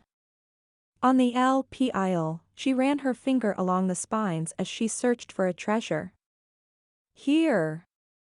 She commandeered 3 titles from the shelf. Brax, I'd like you to meet Mike Lupica. He is your salvation from boring books. He shifted onto his toes, bringing him infinitesimally closer to the novels. His eyes danced across the baseball, basketball, and football covers. He lifted his hand towards the football cover, a flash of interest on his face. Suddenly, he leaned back and stuck his hands in his pockets. I'll tell you what. She held out the football book and set the others on the shelf. Read the first 3 pages. If you're not convinced on this title, I'll find you something else. Whatever. He flopped into a chair and threw his leg up over the armrest. She'd saved the victory dance for when he checked the book out. Someone cleared their throat behind her, and she turned around to find Mayor Blanc in his short-sleeved, button-up shirt and sweater vest a la Ferris Bueller. Her eyes stung just looking at it. Wow. It took guts to go in public in that thing. Hello, MZ Phelts. Mayor Blanc. Please, call me Mayor. Her mouth opened, but nothing came out. Okay, then. My daughter loved the book. Do you have the second in the series? That she could respond to with some semblance of intelligence. Of course. She went around to the AD aisle and clipped Ivy and Bean and the ghost that had to go off the shelf. There are 10 books in the series, so she should be happy for a while. He followed her to the checkout counter and fished his library card out of the pocket of his white shirt, pulling the sweater vest away to gain access. Bethany is eagerly crossing off her daily reading chart. Any hints as to the grand prize? Sorry, Mayor Blanc. She could not bring herself to call him Mayor with a capital M. Perhaps she could picture the word lowercase and take a stab at it. But probably not. I can't give anything away, not even to you. Or to my neighbor, my mom, or my boss, because there isn't a grand prize. Although Owen's $60 donation was a big step in the right direction. The mayor took his book and card. This'd better be good. I'm highly invested in the outcome of this program. The education of the next generation is my biggest priority. Bree exaggerated her nod. I'm aware. The whole town was aware. His slogan had been, "A vote for Blanc is a vote for a child." And he won the election. Yeah. He continued, "You are a huge part of the future thinkers in our community." Because children didn't think until the future. Made total sense. Don't let us down. All Bree's sarcasm evaporated like a drop of water in a frying pan. You don't have anything to worry about, Mayor Blanc. He pointed at her as he backed away. That's what I like to hear. Bree smiled woodenly. She was digging holes for herself to trip into. Miss Phelts? Yes, Brax, she asked, her eyes still on the door and her stomach in a worry vice. I guess I'll take this one. He set $1 million throw on the checkout counter. It doesn't suck. She gurgled. I'm certain Mr. Lupica would be thrilled with your assessment. Brax lifted one shoulder. She checked him out and slipped a reading calendar inside the front cover. Maybe Brax would actually keep track of his minutes and fall in love with reading. And maybe she'd forgotten a stupendous prize box in the back room. Oh good, her sarcasm was back. But Brax? Brax was that one perfect book away from catching fire and devouring the library. Stranger things had happened. After all, Owen, the football player, had asked her on a friend date. Despite her best intentions and her belief that this was a monumental mistake, she was going. Heaven help her. Chapter 9. Owen adjusted his grip on the handlebars of his electric blue Road King. His hands kept slipping because his palms were damp. He swiped one hand down his pant leg and then switched his grip so he could do the other. With a roar of the engine, he turned onto Breeze Street. The houses were small, maybe 1- or 2-bedroom homes, with German influence in the design, with steep pitched roofs, shutters, and flower boxes and windows with lots of small panes. Bree's house was the fourth one on the right, blue with white trim and overflowing flower boxes under the front 2 windows. He cruised into her driveway and cut the engine in front of the 1-car garage. The small lawn was mowed and the flower beds free of weeds and full of mulch. The concrete walkway was cracked in several places. Bree sat on her front steps, shaking her head as her eyes roved over the bike and him on it. Maybe the fact that she was out here waiting for him meant that she was excited too. Sweet. He shouldn't be excited, but he had this feeling that if they could get past the awkward introductory things, they would gel. I figured I'd get a bike you didn't have to pedal. Ha! Ha! She stood up and dusted off her backside. She wore a pair of coral skinny jeans that gave her more curves than the good Lord had provided and a gray tee, with a Native American design screen printed in white on the front. Her delicate collarbone was graced by a silver chain, and on her feet were a pair of off-the-sale-rack flats. Her hair was long and loose. He glanced down at his limited edition Nikes. There were under 300 of these pairs made, and only 20 in his size existed in the whole world. Normally he didn't wear them, but he'd needed a confident boost to get out the door, for whatever reason. He wasn't looking too closely at all that. This was supposed to be a fun day with a friend exploring the countryside. And I thought you'd enjoy a ride. His breath hitched momentarily, if she didn't like motorcycles. You've overestimated my experience with motorcycles. How many times have you ridden? Um, She counted on her fingers and then dropped her hand and grinned. None. He returned her smile. As they grinned at each other, he finally had a title for one of her qualities he enjoyed: innocence. She was the type of person who could have fun doing just about anything, be it a ride in the country or playing a board game at the kitchen table. Scratch that. She was a librarian, and he hated to lose. He would never play Scrabble or Trivial Pursuit or Risk with her. But he was looking forward to taking her on a ride, even more so now that she hadn't run away from the bike. He handed her the helmet he'd strapped to the seat behind him. She used a hair elastic that she'd retrieved from her pocket to put her hair in a low ponytail and then slipped the helmet on. He waited as she fumbled with the clasp, and finally couldn't take watching her struggle. Here. He hooked his finger in her belt loop and pulled her closer. She came willingly, her hip leaning against his knee. If the team doctor could see his heart rate now, he'd have him benched. It's confusing when you can't see the buckle, she yelled. He cringed against the reverb in his ear. There's a communication system inside the helmet so you don't have to yell. Her cheeks dusted pink, and he had to look away lest she think he thought she looked cute. Which she did. Sorry, she whispered. He patted the top of her helmet and jerked his head toward the seat behind him. Ready? She nodded and climbed on, and climbed was the appropriate word. She placed a hand on his back for balance, the heat from her touch infusing him with the ability to block out all that was going on around them and just feel her. She smelled lightly of something pretty, jasmine, maybe. Her touch was sure and made him feel taller. Her short stature had her using the footrest like a stirrup to get on a horse. Her legs settled just behind his with a few inches of space. Her hands rested easily on his sides, where she could grab on if needed.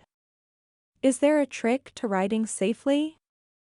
If I'd had more notice, I could have checked out a book, or Googled it. He smothered his smile. She didn't like it when he found her cute, but he couldn't seem to help it. She was downright adorable, wanting to read a book on how to ride motorcycles. Her voice came through the helmet speaker loud and clear. Riding a bike with any other woman was a great way to keep her from talking his ear off. Bree was someone he wanted to hear more from and about. Lean into the curves. You don't weigh enough to shift the bike. Well, aren't you the sweetest thing? She laid on the Texas drawl, and his heart did more crazy pounding. He'd had a physical at the end of the season and knew the organ could take all that Bree could dish out. He hoped she kept it coming. This feeling of freedom and lightness was exhilarating. He started up the bike and Bree yipped in his ear, grabbing onto his waist and unbalancing him internally. He needed to keep a clear head to drive, and if she kept that up, that may not happen. He was beginning to rethink how good of an idea this was. Pulling it together, he didn't hold back his smile as he glanced over her shoulder. You ready? She nodded. Can you do me a favor and go out the way you came in? Why? He scooted to the end of her driveway. Because my mom lives 3 houses that way. She wouldn't approve of you on my bike? Bree tipped her head as she thought. Probably. I don't know for sure, but I'd rather not have 100 questions waiting for me when I get home. His heart pounded again, but for a whole different reason. He was suddenly transported back to high school, when he'd have to sneak Tammy through the neighbor's yard and give her a boost to climb into her bedroom window, so her parents wouldn't know they'd been out together. Her parents had been crazy controlling, and they didn't like the football player who rode a motorcycle, no matter that he couldn't afford anything else and had reclaimed the thing from a junk dealer. Is your mom, how could he phrase this? Tough? What? She giggled. No, she just likes to stay involved. Owen nodded, then turned back around. Her answer wasn't sitting right with him. Bree was an adult. What parent needed to keep tabs on their grown daughter? Granted, Bree had her own place, but to be so close to her mom, he couldn't miss the neon warning sign. Shoving aside his unease, after all, this was just a ride through the country with a friend. He wasn't proposing to Bree. He took the same route out of the neighborhood that he'd taken in. He and Bree were friends and were going to spend time together as friends. Like him and Kyle. Although Kyle never rode on the back of Owen's bike, and he most definitely didn't trail his fingers over Owen's lower back, sending shivers along his skin. Once they hit the main area of town, Bree asked, "Have you had the grand tour?" "There's a tour?" "Yes, and it's quite grand. By all means. If you head down Simpson, you'll find the farmer's feed store." He turned where she indicated and found a brick store with a small sign out front and silver silos running down the length of the lot. "Fascinating, isn't it?" she said. "Where to next?" "Loop back around to Main Street." He did, noting that she leaned into the turns as he'd instructed. He liked the way their bodies moved in fluid motion together. And he really liked that she fit so easily against him. Her hands were tight, indicating that she wasn't quite comfortable with the adventure, but she wasn't backing down. On the left-hand side of the road was a block of stores. They shared walls, with each store being a different height. Some were made with lighter brick, and others were red. The red had faded to adobe, the grays to slate. Small homes lined the right side of the road, with a few trees in their yards to shade the porches. And there you have it. The grand tour. Wow. I know, right? I'm blown away right now. She sighed in contentment. I never get tired of it. He laughed. Don't get too comfortable back there. They'd reached the end of the city speed limits and were on the open road. With a twist of the handlebar, he opened up the throttle and they shot forward. Bree's hands tightened around his middle, her chest coming flush with his back. Electricity shot all the way through to his fingertips. He pushed the bike harder and faster, hoping to outrun the feelings Bree created inside of him. Chapter 10. Bree leaned into Owen's back as they cruised down lonely stretches of highway lined with vineyards and open fields. Initially, the speed had been too much, but now that they were the only people on the road, she liked going fast. She also liked leaning into Owen. Not because she needed the support or because she was scared, but because doing so added a whole new level to the experience. Owen's presence stirred things inside of her that had heretofore remained unstirred by the men she dated. She was the quintessential librarian with her no-makeup Mondays, glasses, conservative clothing, and love of reading. What was the point of going on dates when book boyfriends were so much better than real men?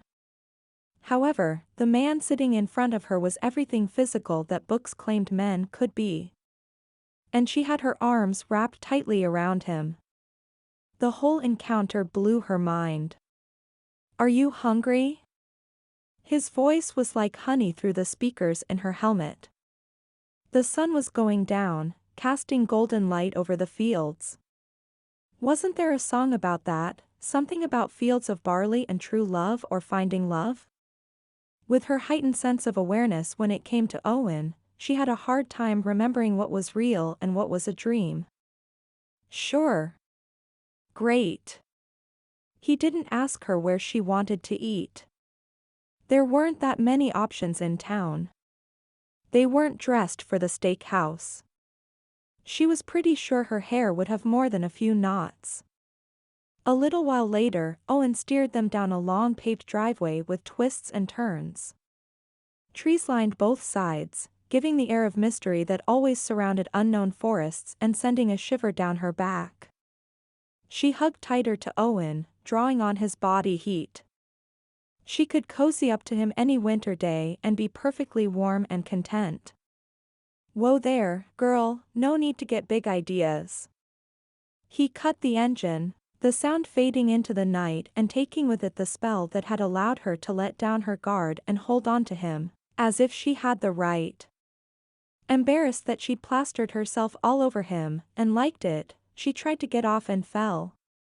The beautiful stone-patterned driveway came up fast. Owen caught her arm before she hit the stamped concrete, saving her from skinned palms and pain. Thanks. I'm usually not that clumsy. He set her upright as if she didn't weigh a pound. She wasn't used to being touched by men, let alone manhandled. But his grip was tender and his attention was kind. Her heart fell a little for him in that moment. She shouldn't let it, but it had slipped before she could stop it, and now there it was, waking up the butterflies in her stomach and thickening the air between them with desire. No worries. I'm good at catching things. He winked and withdrew his hands, releasing the heat between them like he'd opened a window. He took off his helmet and set it on the seat. His short hair was flat and sweaty. She grimaced, thinking what hers probably looked like. There was no way around it, she couldn't eat in the helmet. So she unlatched the chin strap and pulled it off. With quick movements, she let her hair down and ran her fingers through the tangled tresses. Owen watched her, a look of apprehensive awe on his face. He cleared his throat and turned away. Come on. Food's inside. Bree followed him, taking in the plush landscaping, the tall trees, the strategically placed boulders and accent lighting that got brighter as the night grew dark. She hadn't seen the front of the house when they'd pulled in, because she was taking in the gardens and forest. The building was done in brown brick and cream stucco, and there were lights on upstairs and down. This is your house? Yeah. She hesitated at the doorway. As a rule, she didn't date strangers, and as a double rule, she didn't go into a stranger's house. Especially one who could pick her up, throw her over his shoulder, and do whatever he wanted. He stopped, holding the door for her. She looked right into his eyes, hoping to ferret out nefarious motives. All she found in his brilliant blue eyes was a hint of interest, a dash of curiosity, and an eagerness to share this space with her. If he was a closet serial killer, and yes, she read just as many thrillers as romances to know that they existed, then he was a master at concealing his motives. She stepped inside and gasped. The door led right into the kitchen. She scanned the space, feeling as though she'd stepped into the good old 747 interior decorating section of the Dewey Decimal System. She laughed right out loud. What? Owen asked, a bemused smile teasing his lips. I can honestly say I've never been inside a professional football player's home. It's not what I expected. He swaggered to the fridge. What did you expect? She wrinkled her forehead.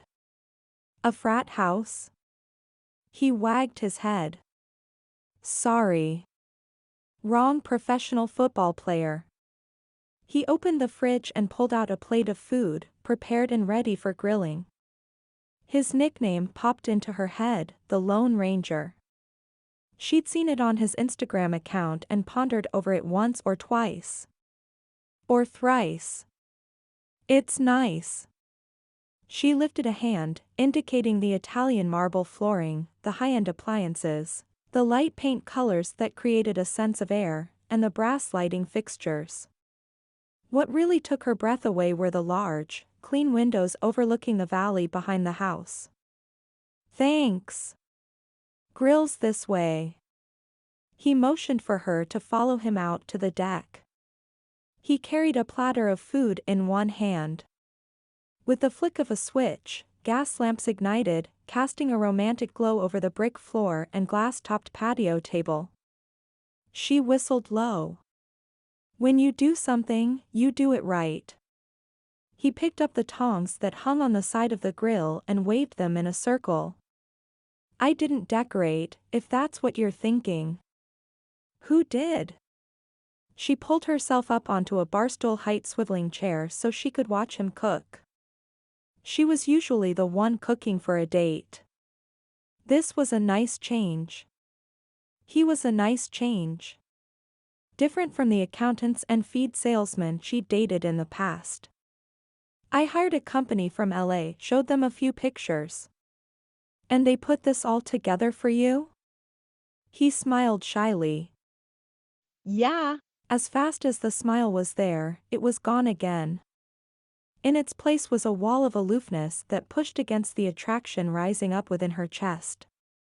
He turned his back to her, cutting off all conversation. The change from friendly guy to grumpy guy was as confusing as it was abrupt.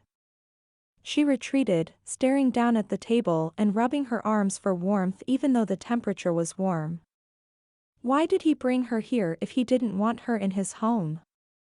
I hope you like salmon. The grill hissed and popped to life. Blue flames licked the air. I do. She gripped the edge of her seat, wondering what she'd done to make him angry. Her earlier insecurities about spending time with someone so different from her resurfaced. Good. This should be ready in a few minutes. There's a bathroom that way if you'd like to freshen up. She would. Thanks. She walked through the kitchen and down a small hallway. The bathroom was the first door on the left. Her bathroom at home had enough room for a tub, a toilet, and a vanity 2 inches wider than the sink. She could have done ballet in this bathroom. The rugs were furry, and she was tempted to take off her shoes and walk around just so she could feel them against her feet. A large basket full of soaps and washcloths sat on the counter. She wet one of the cloths under the faucet and blotted her face and the back of her neck. What was with Owen? He'd shut off like the faucet. She wasn't the type to pander to a guy. Had she hurt his feelings by not fawning over him? He didn't seem like the type to need constant ego boosting, but she didn't really know him all that well. She patted her cheeks with the cool cloth. She was so out of her depth with a guy like him. Well, the evening wasn't going to end any faster with her hiding out in the bathroom. She took one more look at herself in the mirror. Her hair wasn't as bad as she'd thought. She finger-combed it before rummaging through the drawers to find a brush. No such luck. At least her mascara had held up. She could get through a meal and then ask him to take her home. Yep. That was the plan. When she got back to the deck, Owen was at the grill. His hair was damp but styled and his long-sleeved black biking shirt was replaced with a short-sleeved polo.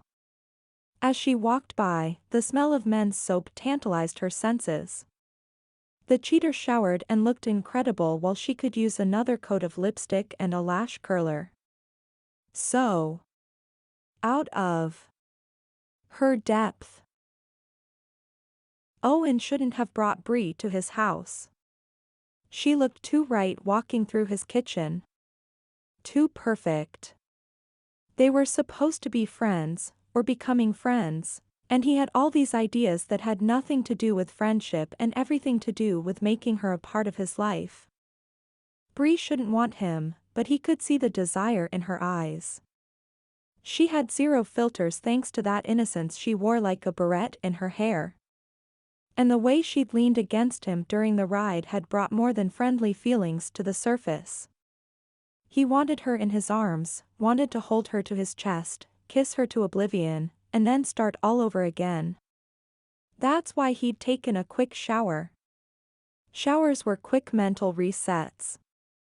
He could be worn to the bone after 2-a-day practices, take a shower, and be refreshed for the ride home.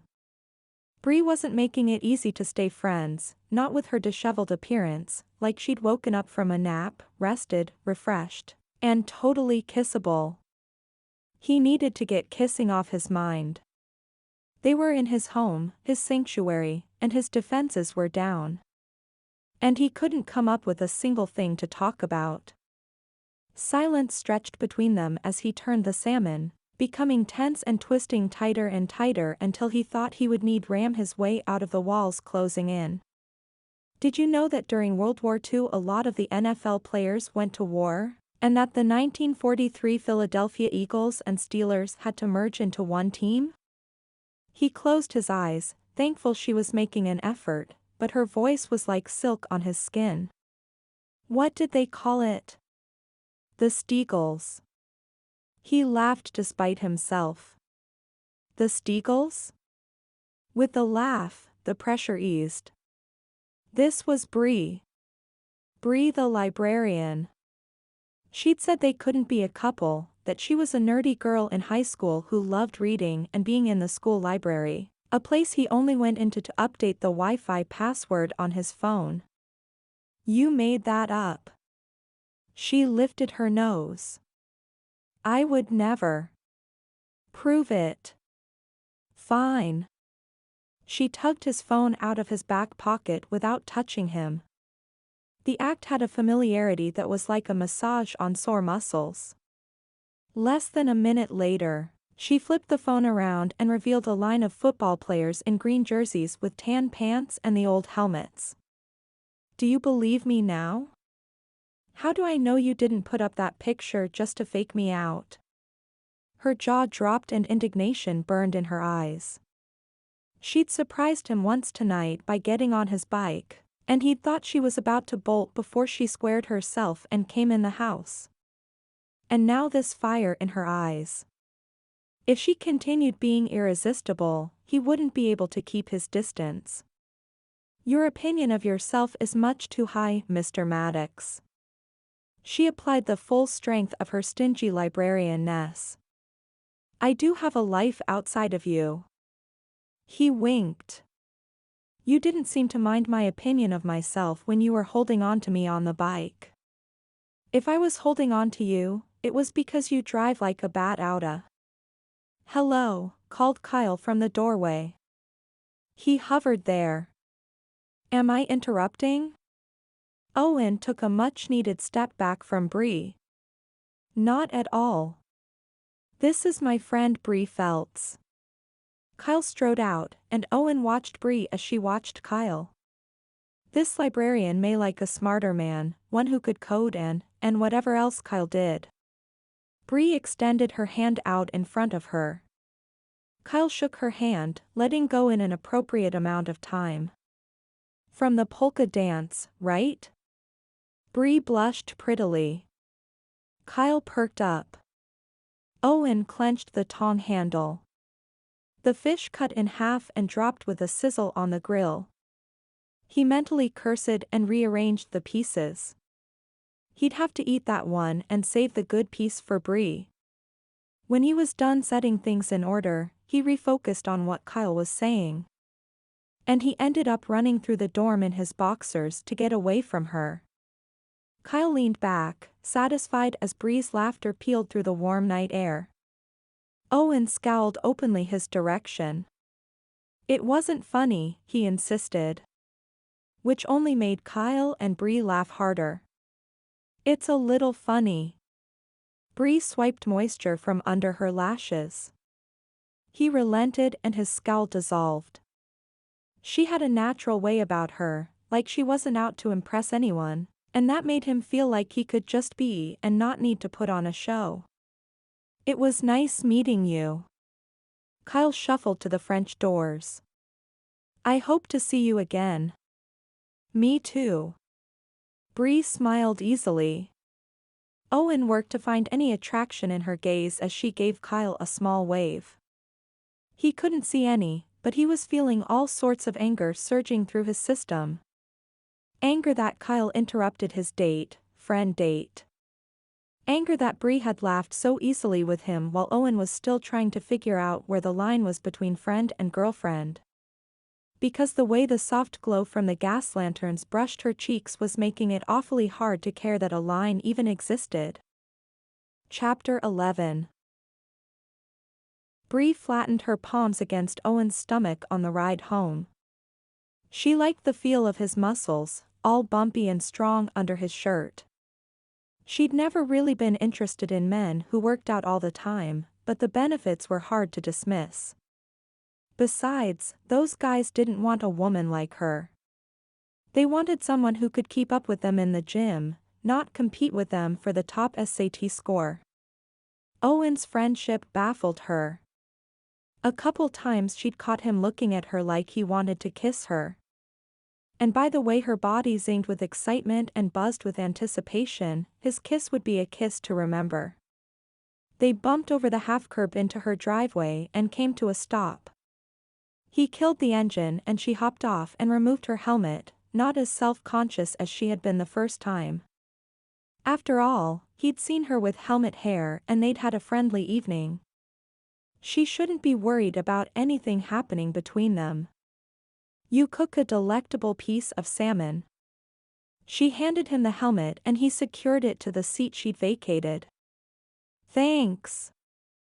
It was a nice night. I had fun. Fun? He pulled off his helmet and ran his hand through his hair. She laughed. Yes. Fun. Even librarians have fun sometimes. Good to know.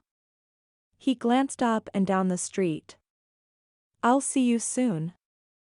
She turned to go. He took her hand, halting her progress and twirling her into his chest. He was still on the bike, so they were closer to the same height. Her palm pressed against his defined pectorals and her breath caught. She lifted her chin to look into his deep blue eyes. For a friend, he was awfully friendly. Owen? She wanted to ask him what this meant and why. When she was close to him, her head swam. But nothing came out of her mouth. His eyes searched every centimeter of her face. With a quick move, he kissed her cheek and set her at arm's length. Night. He slammed his helmet back in place, fired up the bike, and took off like she had threatened to spray him with a fire hose.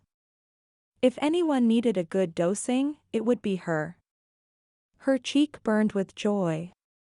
She placed her hand over the skin his lips had touched, wanting to cradle the tender new feeling. Owen Mattox, what are you doing to me? He didn't turn the bike around to answer her. She slowly sat on the steps and listened until the sound of his motorcycle faded away and the crickets came out again. The scent of the exhaust hung back, and on the edges of that was the smell of his soap.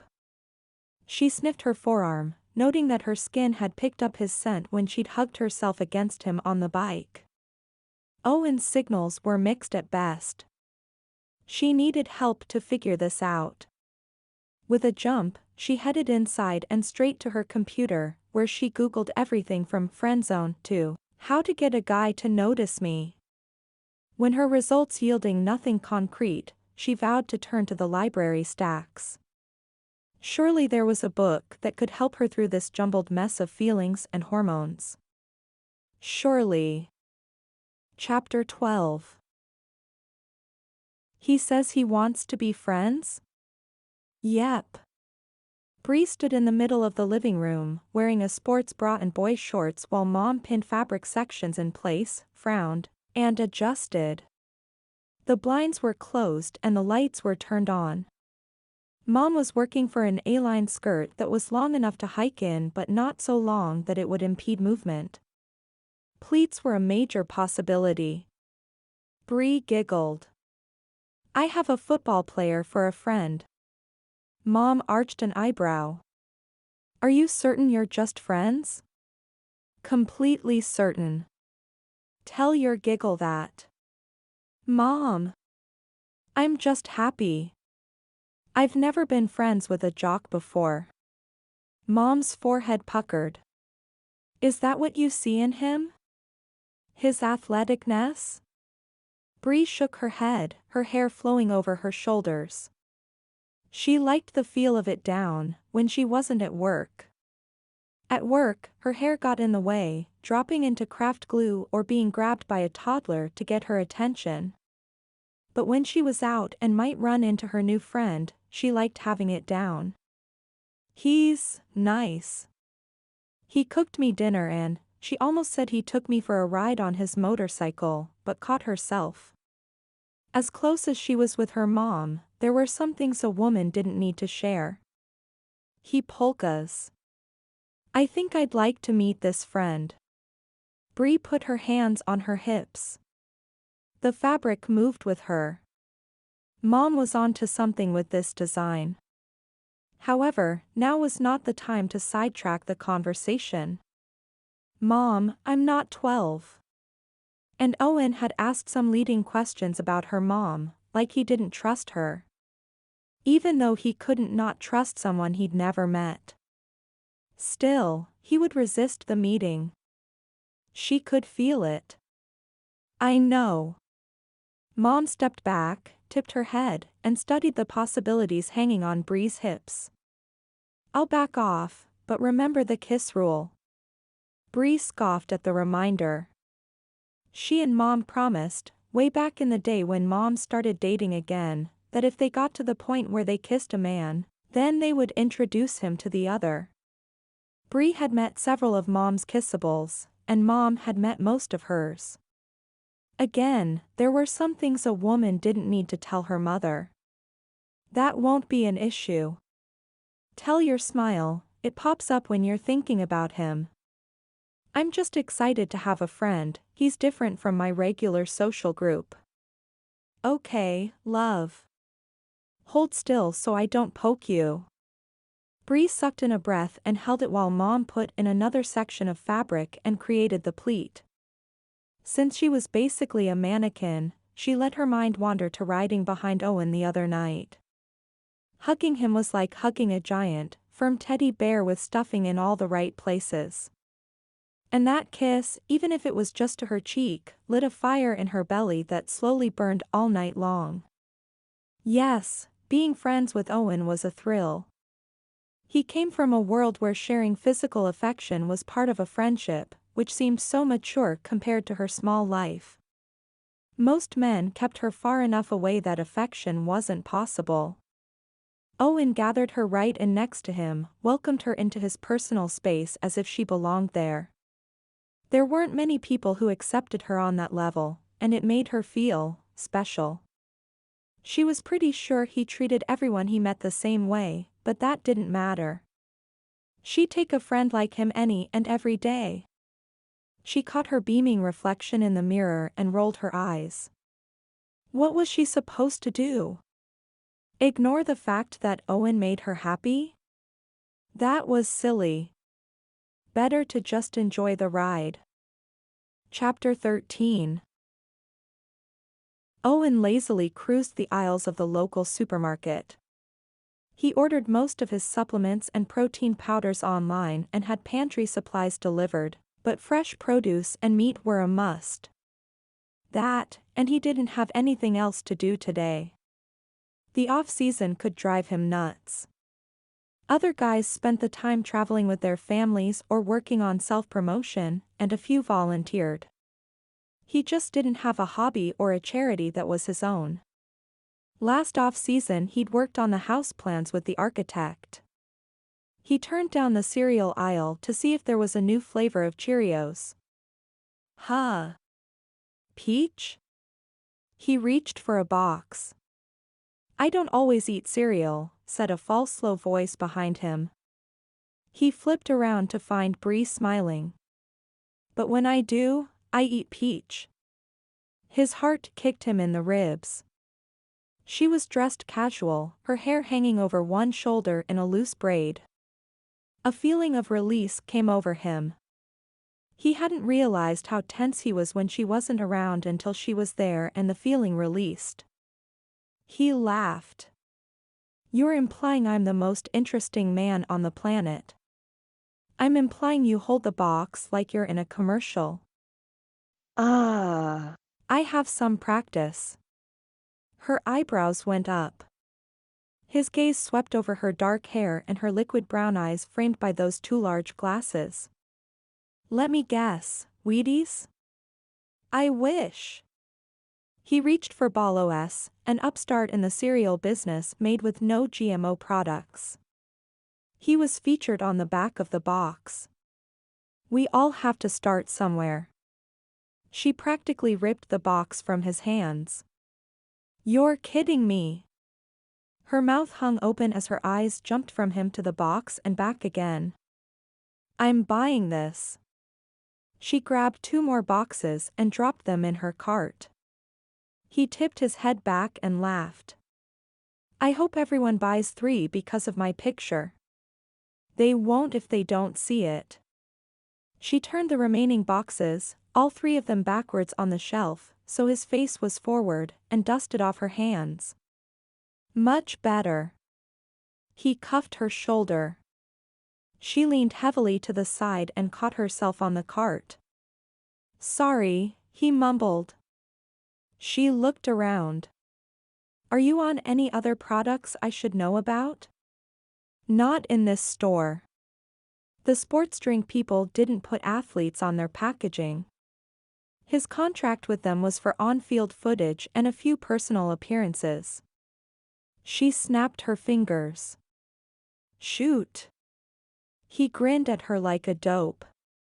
But she was corny and funny, and his chest felt lighter when she was around, like it was okay to just be him, and being on a cereal box was cool. He peered into her cart. What is all that? He pointed at the cocoa powder, bag of sugar, several bags of chocolate chips, butter, and other baking supplies. She began pushing the cart down the aisle, and he followed alongside. They made quite the pair, his huge frame and cart of fresh fruit and veggies, and her tiny stature and cart full of calories. Someone has to make the brownies for the bake sale. She shrugged. I thought I'd branch out and try oatmeal cookies too. She pointed to a tub of quick oats. I can't wait to sample those. Thankfully, Kyle had eaten most of the brownies he'd bought last week. If Bree was hustling brownies, he would be to polka night early and stand sentinel to ensure no one asked her to dance but him. Get in line. She winked, and he about fell into his cart. She pretended not to notice, but her lips twitched. They headed to the checkout. So, I'm baking. What are you doing today?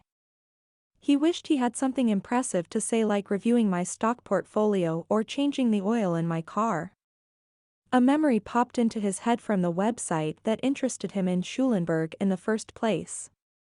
I thought I could tour some of the local churches. Lame. Lame. Lame. He sounded like a dorky tourist. She placed the chocolate chips on the conveyor belt. Lovely. I haven't been inside many of them for years. Her lashes dropped. Care for some company from a friend? Was she not happy to be his friend or something? Was that why she stuttered? Or was it something else? He rubbed his fingers across his thumb. I'd love some company.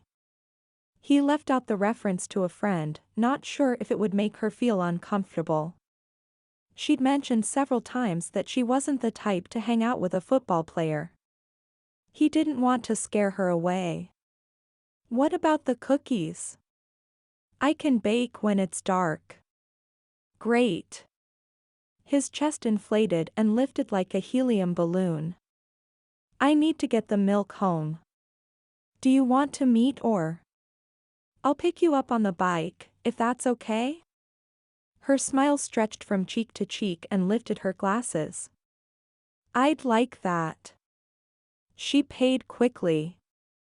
I'll see you in a bit. He nodded. The cashier eyed him wearily over her half spectacles. He shifted his weight as she scanned his items. Finally, she shook her head. Honey, you should just go right on ahead and kiss that girl. Excuse me?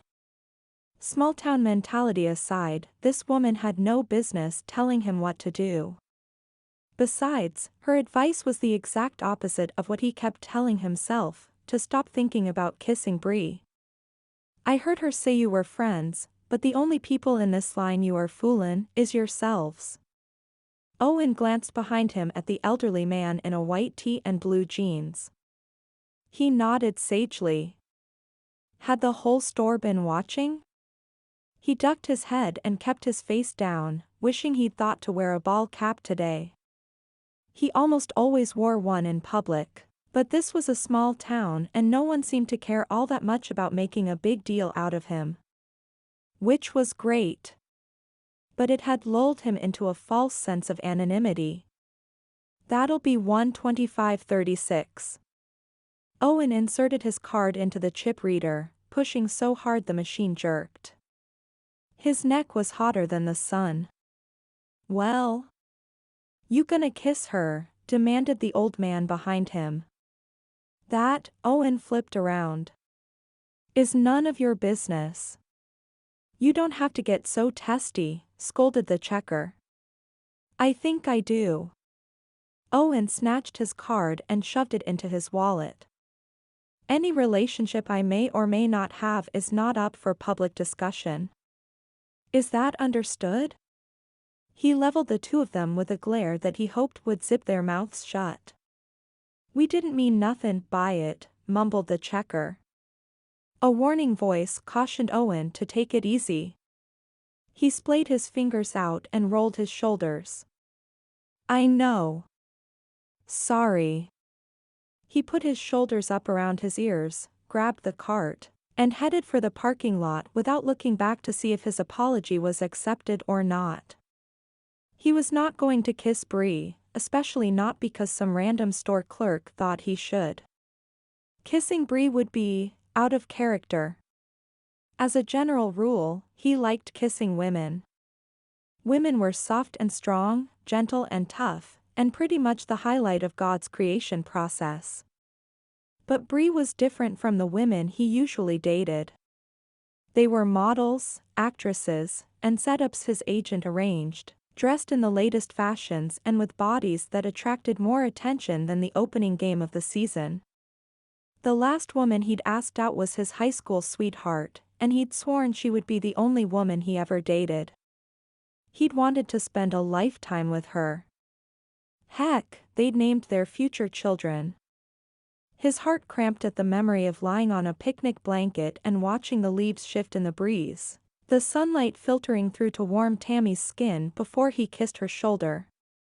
They were perfect for one another, except her family didn't think so and told her as much, repeatedly. In fact, they repeated it so often that Tammy started to believe it too. He tossed his groceries into the trunk of his Benz, not caring that the bananas were bruised or the potatoes punctured by his cleats. He would not kiss Bree. There was no telling what a kiss from her could do to him, and he wasn't ready to open a bottle that had been placed on a shelf for a reason. Chapter 14. Bree strode across the tile mosaic floor, her hands clasped behind her back as she studied the intricate leaf design in the ceiling paint. Owen stood 4 feet away, his chin lifted as well. This was the third church on the tour loop. While they'd had cordial interactions, their previous camaraderie was absent, leaving her to wonder if she'd forced her way into this outing. Maybe he didn't know how to tell her he'd rather be alone and had let her come out of a sense of chivalry or something. Instead of his bike, Owen drove them in his fancy black car. While Bree appreciated the air conditioning, she was disappointed. On the bike, she got to sit close to Owen and hold on to him. In the car, she got to hold on to the leather door handle. Not even close to the same thing. At least she had something to hold on to, because Owen's mood had shifted between the supermarket and picking her up, and she wasn't sure what she'd done. I heard that the priest applied for a grant to have the ceiling restored, she said in a whisper. Her pastor said the Holy Ghost talked in whispers, and in a church, she didn't want to drown out inspiration. That would be nice. The paint's faded. She cocked her head to the side. Probably not as much as we think. When the artwork was commissioned, pastel shades were all the rage. Huh. He made his way to the confessional to inspect the woodwork. The carvings were all done by hand, she supplied. By the priest who lived here over 80 years ago. There's a joke that his sermons would put the devil to sleep, but people came back week after week to see his handiwork. He ran his fingertips across the arch. Did you grow up here?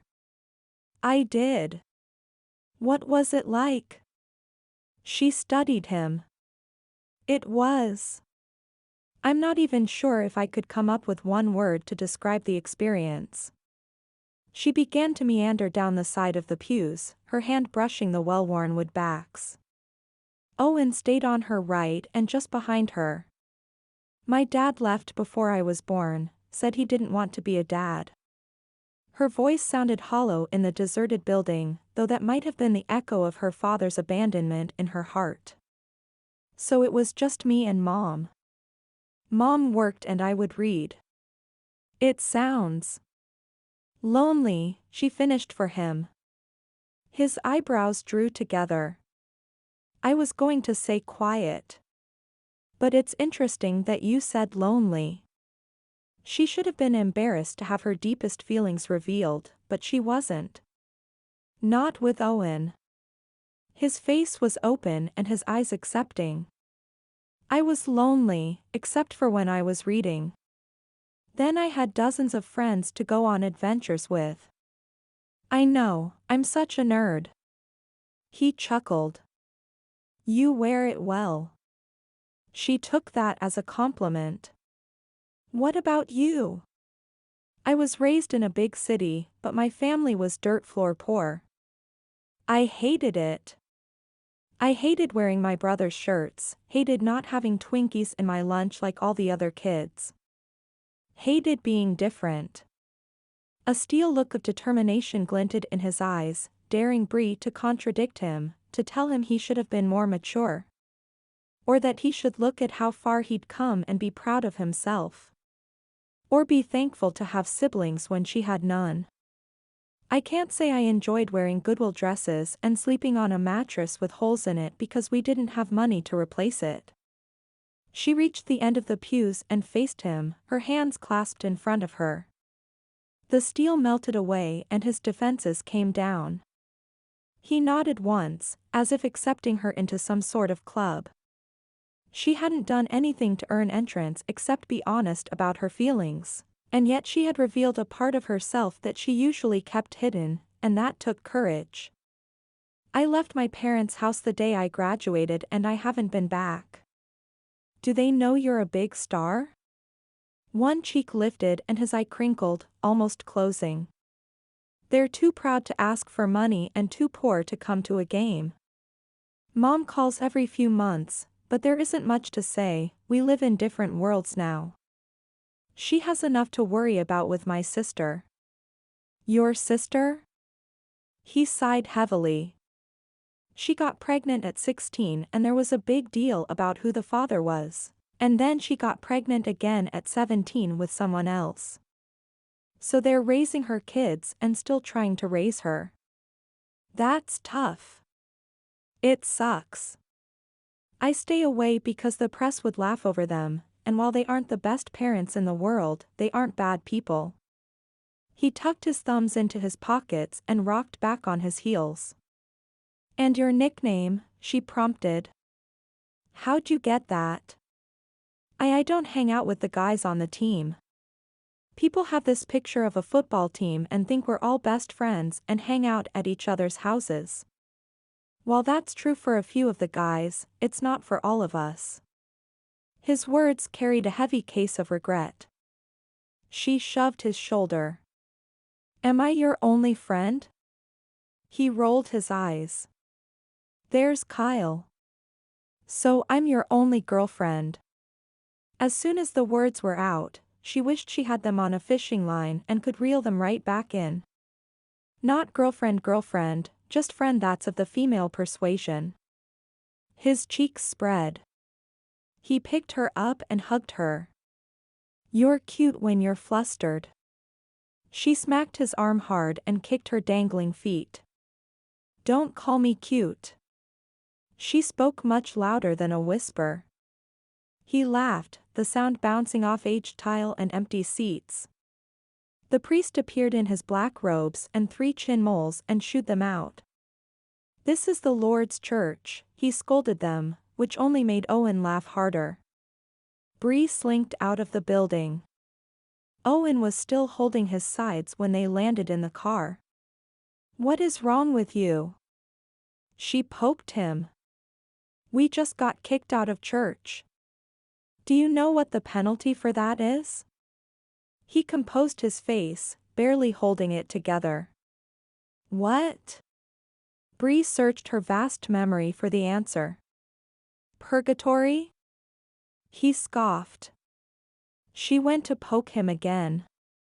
He grabbed her hand, and electricity shot up her arm. She stared at their hands. His touch was like walking into a warm waterfall. His gaze deepened and his hand brushed a stray hair from her cheek. "What are you doing to me, Bree?" "The same thing you're doing to me?" His eyes dropped to her mouth and back up again. She moistened her lips in anticipation, hoping he meant to follow through with his unspoken promise to kiss her. He leaned closer. Bree's breath hitched. She could count on her fingers the number of men who'd kissed her over the years. Each kiss an experience, but none of them had blown her away. Owen's kiss would set up a wind that had the power to knock her off her feet. She could feel it, and she wanted to fall. "Can I ask you a question?" His voice was hoarse and gravely and delicious. "Yes," she breathed. "Why do you wear those shoes?" "What?" He dropped her hand and the waterfall abruptly cut off.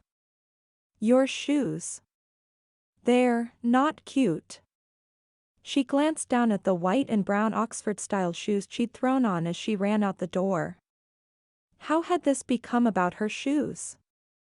"I don't know. I thought they looked smart." She clicked the toes together. He shook his head. She leaned across the console to look at his feet. The smell of his body wash tantalized her senses. She would love to fall asleep with that smell in her head. Though if he was close enough to smell when she was supposed to sleep, she wouldn't be able to blink a wink. He'd wanted to kiss her, the signs were all there. Why he didn't was beyond her. She'd have let him. He wore sneakers, shiny ones. Black. Expensive. He started the car and pulled out of the lot. "I definitely can't afford those." She plopped back in her seat and breathed the non-stimulating air from the vent. "Besides, I always thought I had ugly feet." "Not possible. You're such a guy." "Thank you. You have no idea what women go through to wear open-toed shoes. Models. Actresses." He knew. "I think I have a slight grasp on the concept." With a sudden burst of inspiration, he headed into town. "The next church is the other way." "I know. We've had a change of plans." Bree settled back into the seat. She didn't care where they were going as long as she was going with him. "If I'd known you were going to expose me to this torture, I would have insisted you take me home." Owen folded his arms across his chest. Bree's gaze dropped to his biceps and then went back up to his face. She sat on a small bench, several boxes open, exposing the tissue and plastic coatings on the new boots awaiting her approval, and her shoes sat a good 3 feet away. He'd almost kissed her in the car. Almost. It's a boot store, not an open-toe shoe store.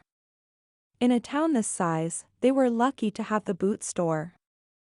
"But I don't wear cowboy boots." He lifted a finger. Yet. She groaned. You're impossible. Thank you. He took a knee and sorted through the options. The red weren't Bree's style. She was adventurous but not showy.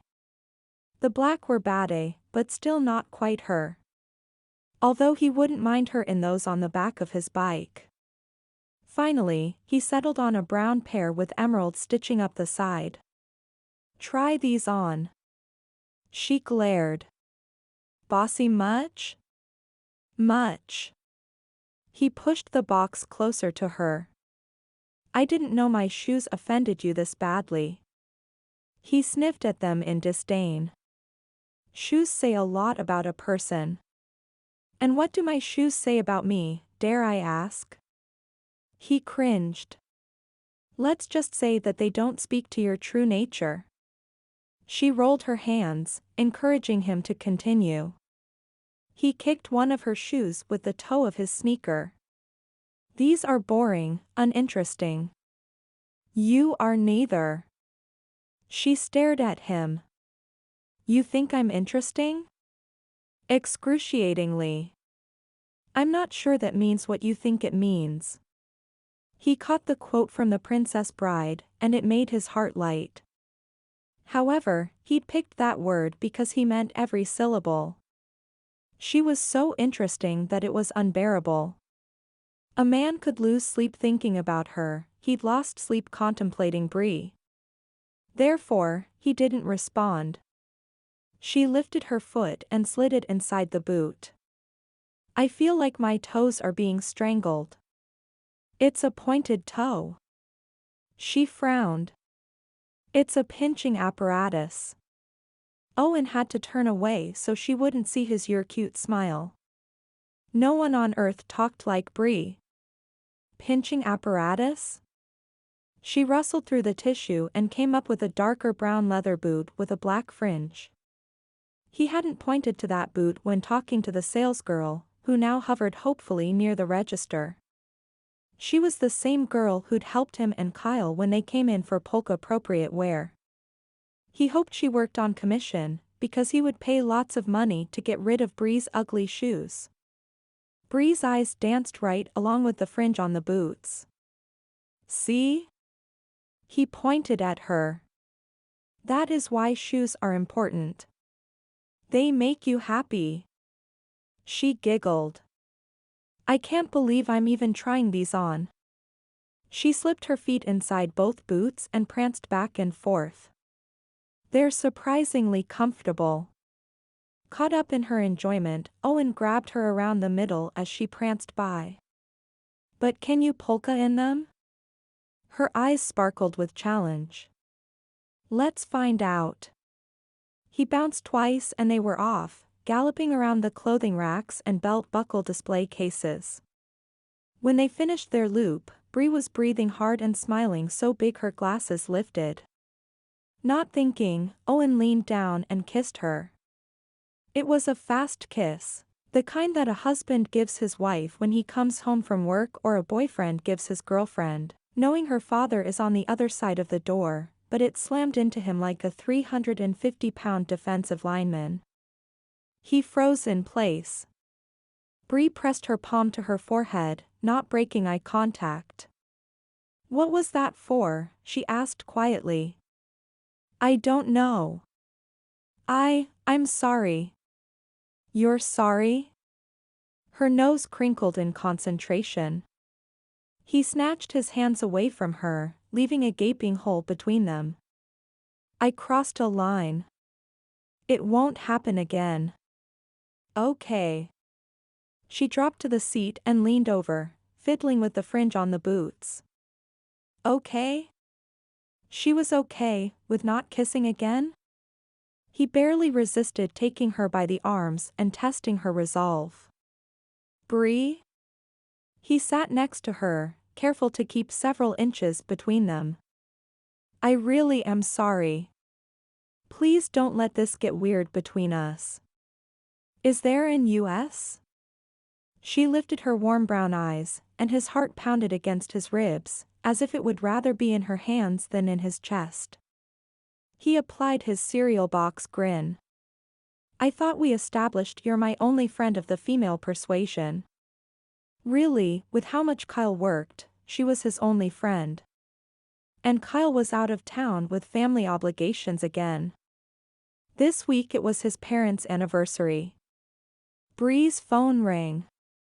She frantically dug it out of her purse and glanced at the screen. It's my mom.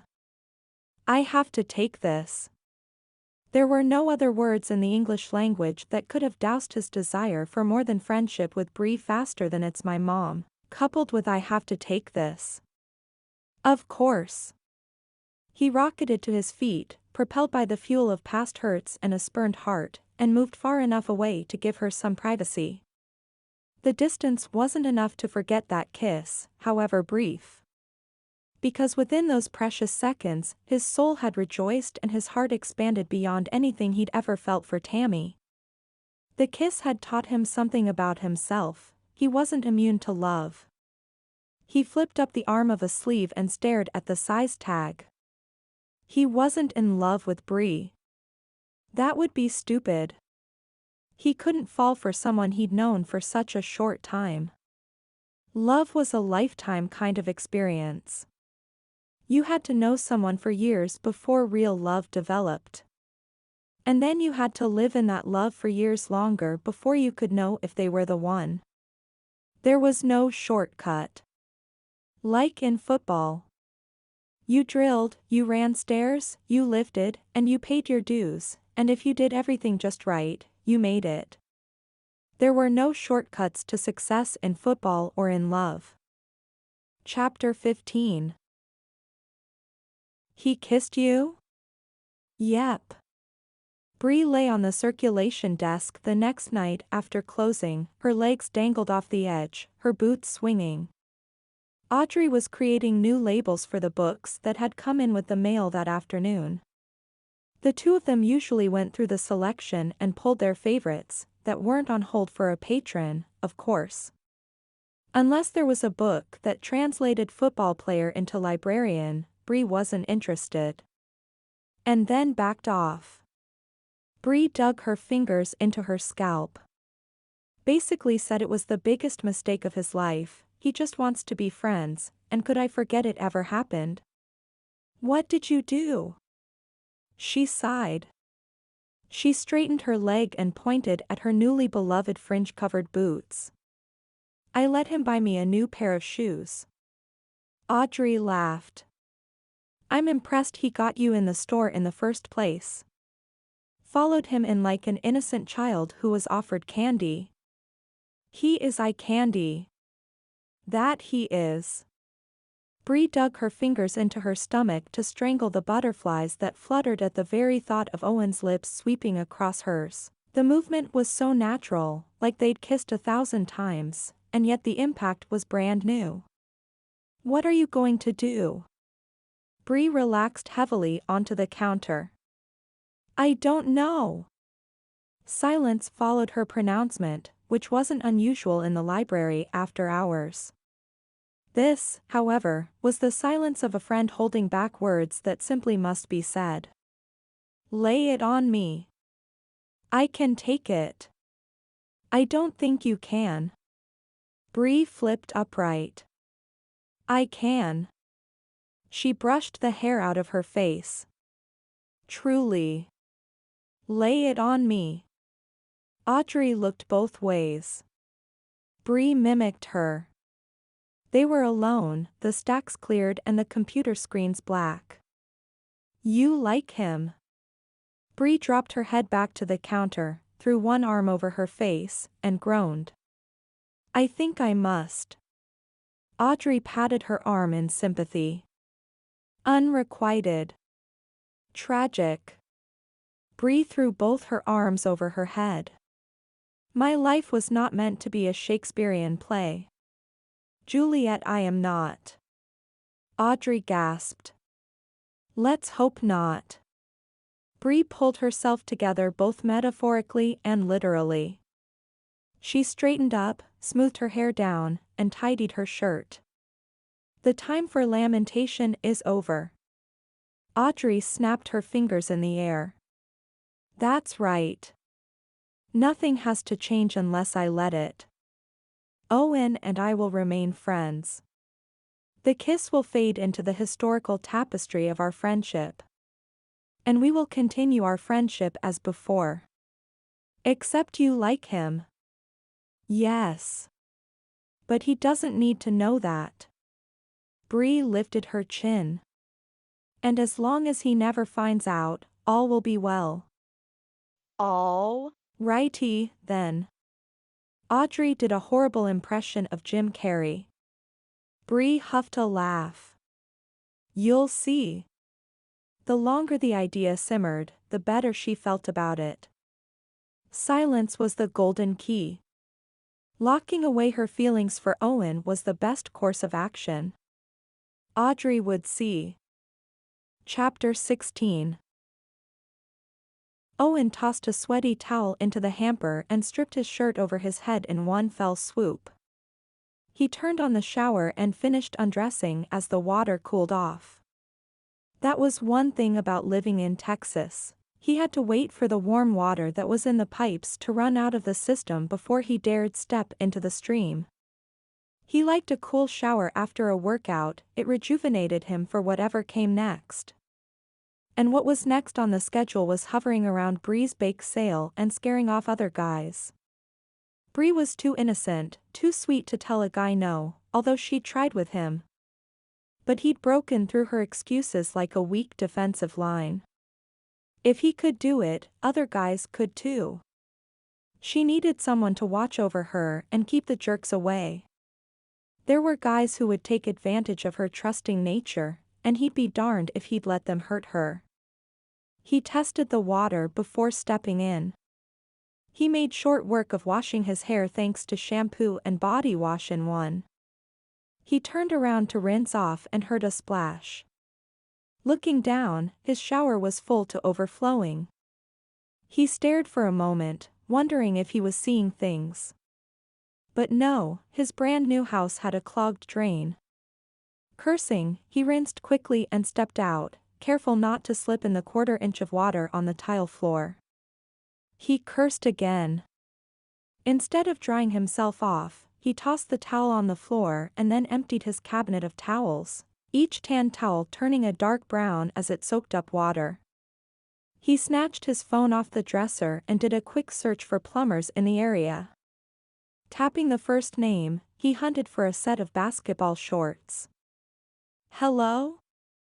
Tyrell's Plumbing. Hey. I need a plumber. Let's see here. Owen checked the time on his alarm clock and groaned. He was late. How about Friday morning at 10? The mess in the bathroom couldn't wait 2 days. How about I pay double your regular price and you come right now? Oh man, see, I was on my way to my girlfriend's for a barbecue. Triple. You have yourself a deal.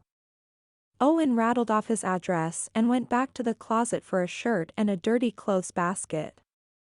If he was lucky, and it didn't appear he had any luck in his pockets, then he'd be to the dance hall in an hour. He prayed Tyrell was worth his money and gathered the dripping towels for the washing machine. Chapter 17. Bree stood behind the bake sale table. She'd hardly had a moment to sit down in the 2 hours since she'd arrived. It was a good thing her fringe boots were comfortable as well as stylish. More than one woman had eyed them appreciatively. The action made Bree feel proud and show-offish, a new combination of feelings for the bookworm. The reason she hadn't sat down was that she was constantly selling her baked goods. Not all at once like she had 2 weeks ago when Owen strode into the dance hall, but sales were steady. The oatmeal cookies were a hit. Thank goodness. The time spent wrapping individual cookies had her doubting her plan, but the results couldn't be denied. Bree stepped forward and craned her neck to see the door. She'd more than hoped that Owen would be here tonight, he'd hinted as much. His arms were strong and sure and his dance steps powerful and light. His grace on the dance floor was hard to ignore and she wanted another sample. The door stayed shut, and she was forced to admit that the people who were going to polka tonight were probably already in the room. She frowned. Being stood up stunk. Mike Silverton, who purchased both a brownie and a cookie, made his way over, covertly glancing her direction as he navigated the crowded room. Bree moved 2 brownies to the edge of the table, hoping to sway his decision. Mike's ash-blonde hair swept over his forehead, the sides trimmed short. He'd flicked his head several times to get his hair off his forehead when they talked. Bree reached up and brushed her hair aside, hoping to trigger his subconscious to stop flicking his brain around. One could cause damage. "Hi, Bree."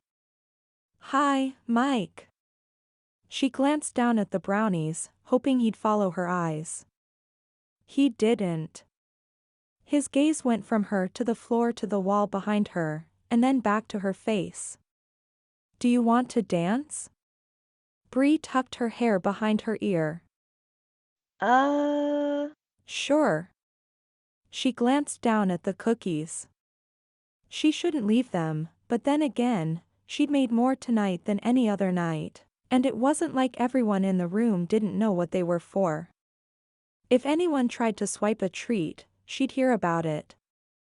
They joined the dancers.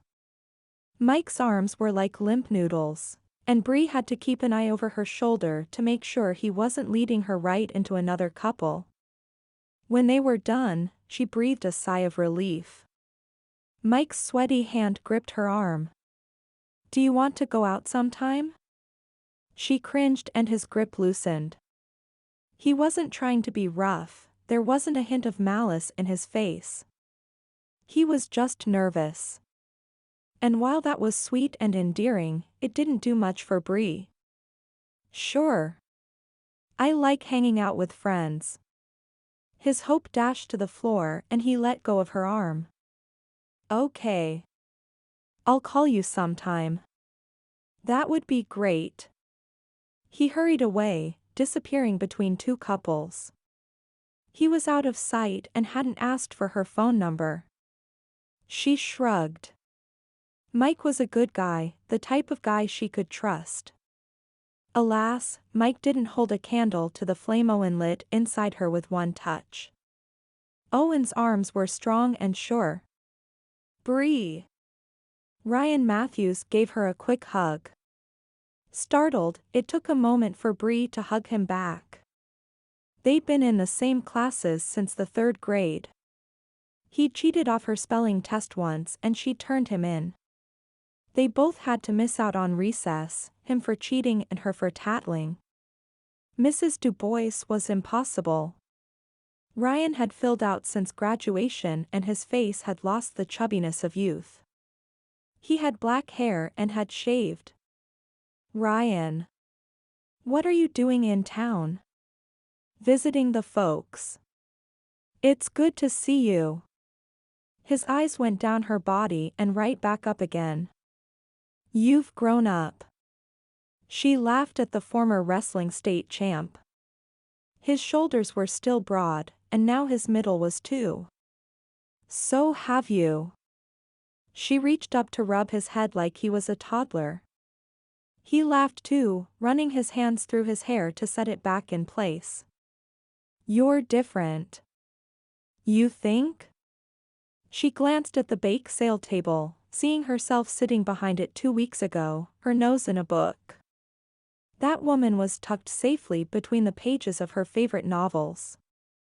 The woman on the dance floor had ridden on the back of a motorcycle and her good friend was a football player.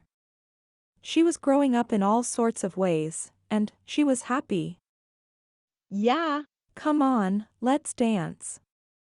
He took her hand. Bree smiled, pleased to reconnect with an old friend. If nothing else, Owen had gotten her out of her leather-bound shell. Even if he didn't come when he'd hinted strongly that he'd be here, he was in the back of her mind. "Do you remember the 5th grade science fair?" She burst out laughing. "How could I forget? I was washing green jello out of my hair for a week. Owen paused just outside the dance hall doors to adjust his collar. The drain was draining in all the right ways, his wallet had a deep gouge thanks to Tyrell's plumbing, and his heart beat out a crazy polka tune in anticipation of walking through the doors and seeing Bree. She was probably tucked behind the table, hardly noticing the world around her as she read through someone else's adventures. He couldn't wait to pull her out of her imaginary world and hold her against his chest, reveling in the softness of her body next to his. He high-stepped through the door and came to a skidding halt. Bree was on the dance floor, laughing as a guy who could use a few weeks in the gym regaled her with a story. Her eyes were bright and her hand flapped in front of her face as if trying to cool it down. He didn't like it at all. Who was this yahoo, and what was he doing with Owen's friend? His girlfriend. His girl who was his friend.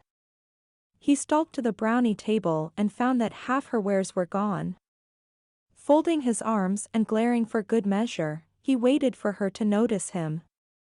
Let's see how long this takes. He waited less than a minute.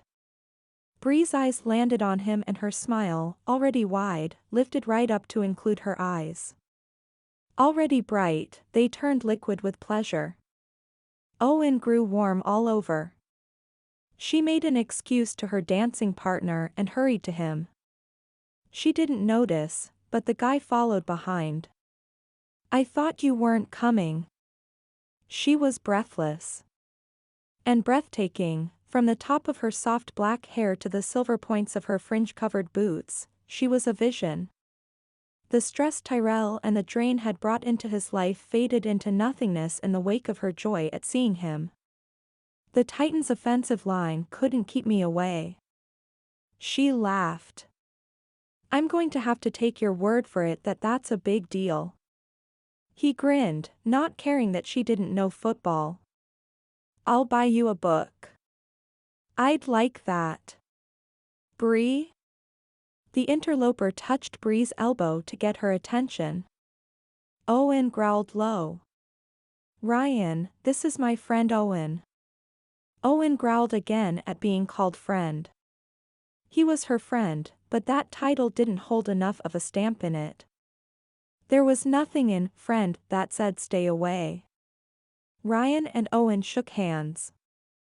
Owen wanted to crush his puny fingers like an oatmeal cookie, but decided to play nice. He'd love to have Bree all to himself, but he wasn't going to be that guy, the kind that insisted she break off friendships. The jealous boyfriend.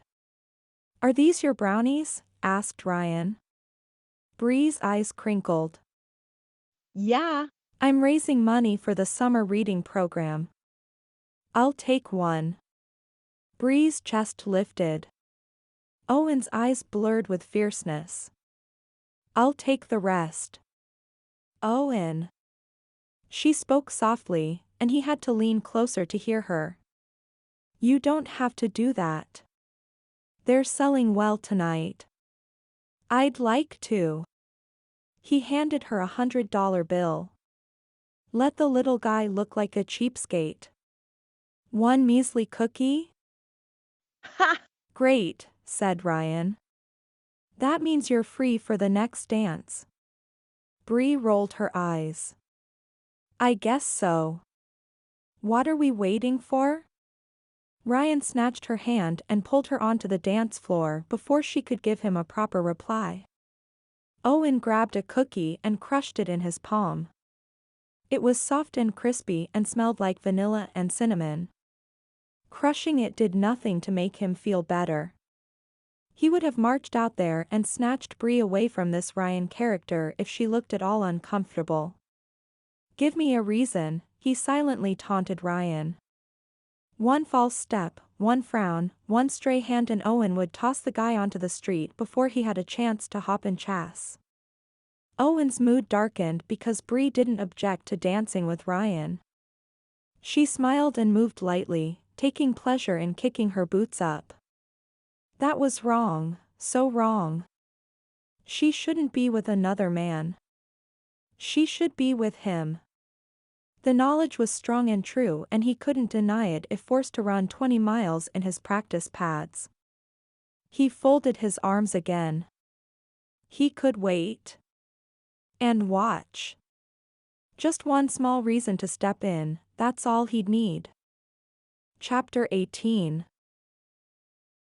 Bree went through the moves of the dance on autopilot. Ryan led her around, not saying much. Her brain repeated the same phrase over and over again. And it wasn't even an intelligent phrase. He's here. He's here. He's here. She'd been watching for him, but until he showed up she didn't realize how much she missed him. His walking into the room was as good as filling the place up with the scent of melted chocolate. It infused her with warmth and desire and cravings for things she knew weren't good for her, but she couldn't help but want them anyway. Much vanilla? Ryan's voice rose above the din and she lifted her glasses up on her nose in an effort to refocus. I'm sorry? Ryan leaned closer. I asked if there was any such thing as too much vanilla in a cookie. She blinked at him. Vanilla?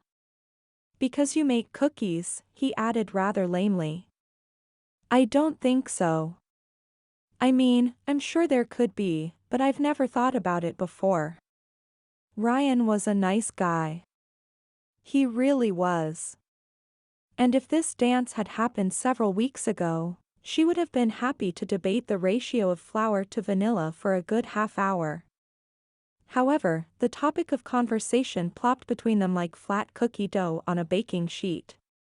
Truly, Ryan's only fault was that he'd come home after Owen Mattox had moved in, and for that, Bree felt bad. The accordion player drew out the last note of his solo, stretching his time in the spotlight.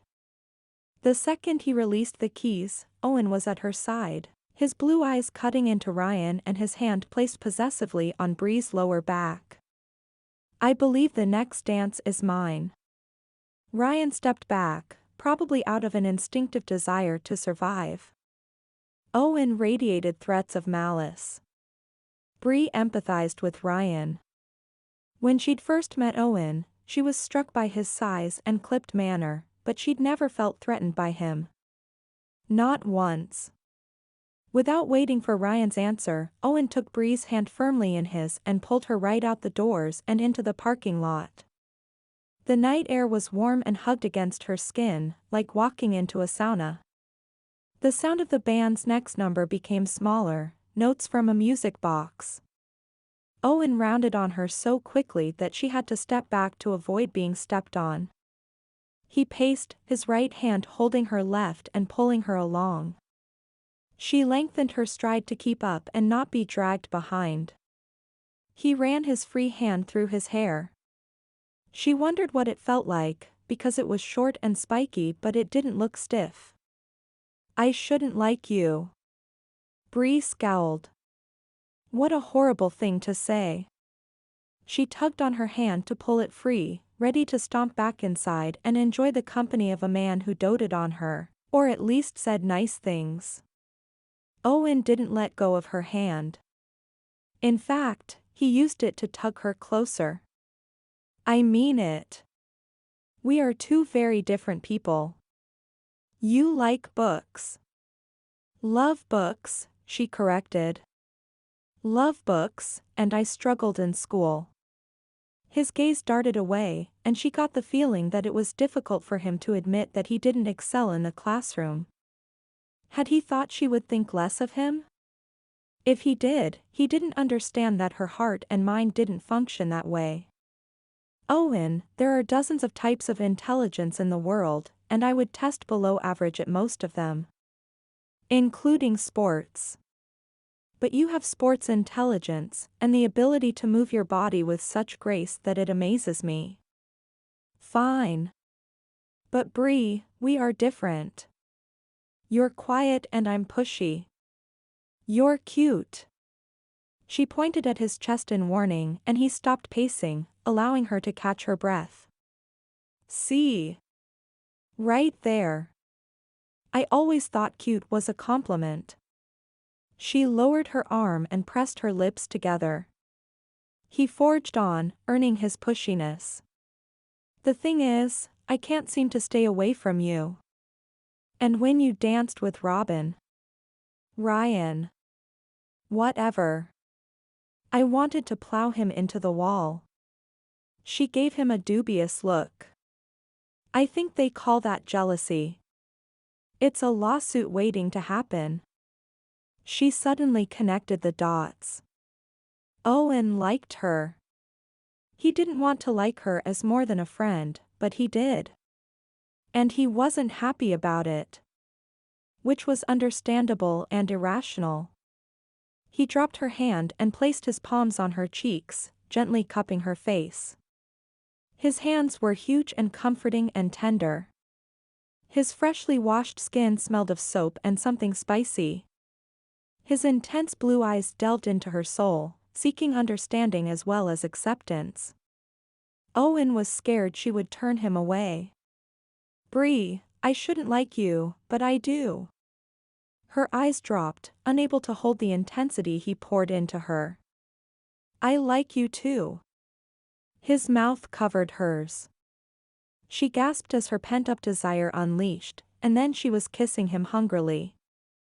She dug her hands into his soft hair and trailed her nails up the back of his neck, making him shiver. He pushed his hands behind her neck and then brought them down her back, drawing her closer and deepening the kiss. There was a sense of urgency, almost as if he were worried that she'd push him away at any moment. He shouldn't have worried. She was floating, never wanting to come back to Earth. They explored, tasted, and soaked one another in right there in the parking lot. They broke apart, and Owen lifted her off the ground. She buried her face in his neck. That was exceptional. His cheek pressed against her neck and she could feel the smile on his face. His beard tickled her skin, and she nuzzled against him. Should we go back inside? His voice was husky. She reveled in the knowledge that she'd done that to him. She'd created a need inside this giant of a man, for her. Actually. He set her down lightly, waiting for her toes to touch the pavement before standing tall. I'd like to ride your motorcycle. Really? His smile widened. It's almost dark. I want to take a night ride. When they were on the bike, on the open road, they were in a world all their own. One where she could hold on to him as much as she wanted, could feel his chest expand with each breath. Done. He motioned for her to go first. She patted her pockets for her keys and the money from the bake sale. The cookies and brownies would keep. Heck, she didn't care if they were snatched. She'd made more than she'd anticipated, and she was going to ride off into the sunset with Owen. She climbed on the bike, and the strict, by-the-book librarian giggled as she laced her fingers around his middle. Where are we going? He turned in the seat so he could look at her. Do we have to have a destination in mind to enjoy the ride? There was a hidden question there. Did they have to know where they were headed as a couple to start out on a romantic adventure? With all her heart, she answered, nope. I think we can follow the road and see where it takes us. He kissed her forehead and then started up the motorcycle. She donned her helmet, not even caring that she didn't have an elastic to pull her hair back. She wanted Owen, and fate had smiled upon her. The engine was loud at first. The farther they drove, the more the noise fell behind them. Bree hung on to Owen and watched the stars appear in the big sky above. There were billions of lights up there, all shining down on the two of them. Bree hugged him tighter, the sense of a new adventure tickling her skin. Chapter 19. Rain pelted the windows relentlessly and bounced off the roof. Dark clouds forced Owen to turn on the house lights at 3 in the afternoon. This was the first bad storm Schulenburg had had since he'd moved in, and he was anxious to see how his home held up, At the same time, he was grateful for the walls and ceiling protecting him and Bree from Mother Nature's wrath. His anxiousness had driven him to the stationary bike in his home gym. After the whole master shower plumbing issue, he dropped the pretense that a new home was a worry-free home. Unaffected by the howling wind, Bree was curled up on the sofa he'd had delivered just for her to have a place to read while he worked out.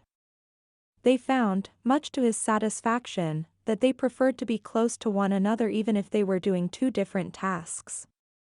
Like now, Bree was going through this month's book club selection, taking notes and adding post-its to her copy, while he pedaled his worry away. The last couple of weeks were the most unlonely weeks of his life as they became more comfortable with one another. He cooked dinner for them during the week. Bree wasn't a picky eater and he stayed on his post-season diet. On the weekends, he took her out. A couple of times a week, they rode the bike. He thought about buying her one of her own, but decided against it. He liked her close to him. Bree's phone, perched on the arm of the sofa, trilled sharply, cutting through the storm's noise. She checked the screen and dropped a pen in the book to hold her place. "Hi, Mom." Owen's back arched like a startled cat's. So far, he'd been able to avoid the mother. Bree talked about her now and then, but he managed to change the subject or kiss her into forgetting the topic of conversation. They were coming up on their 3-week mark, and he just knew, that the mom would insert herself soon. "I'm not home. You can leave it on the counter in the kitchen." Pause. She turned away from Owen.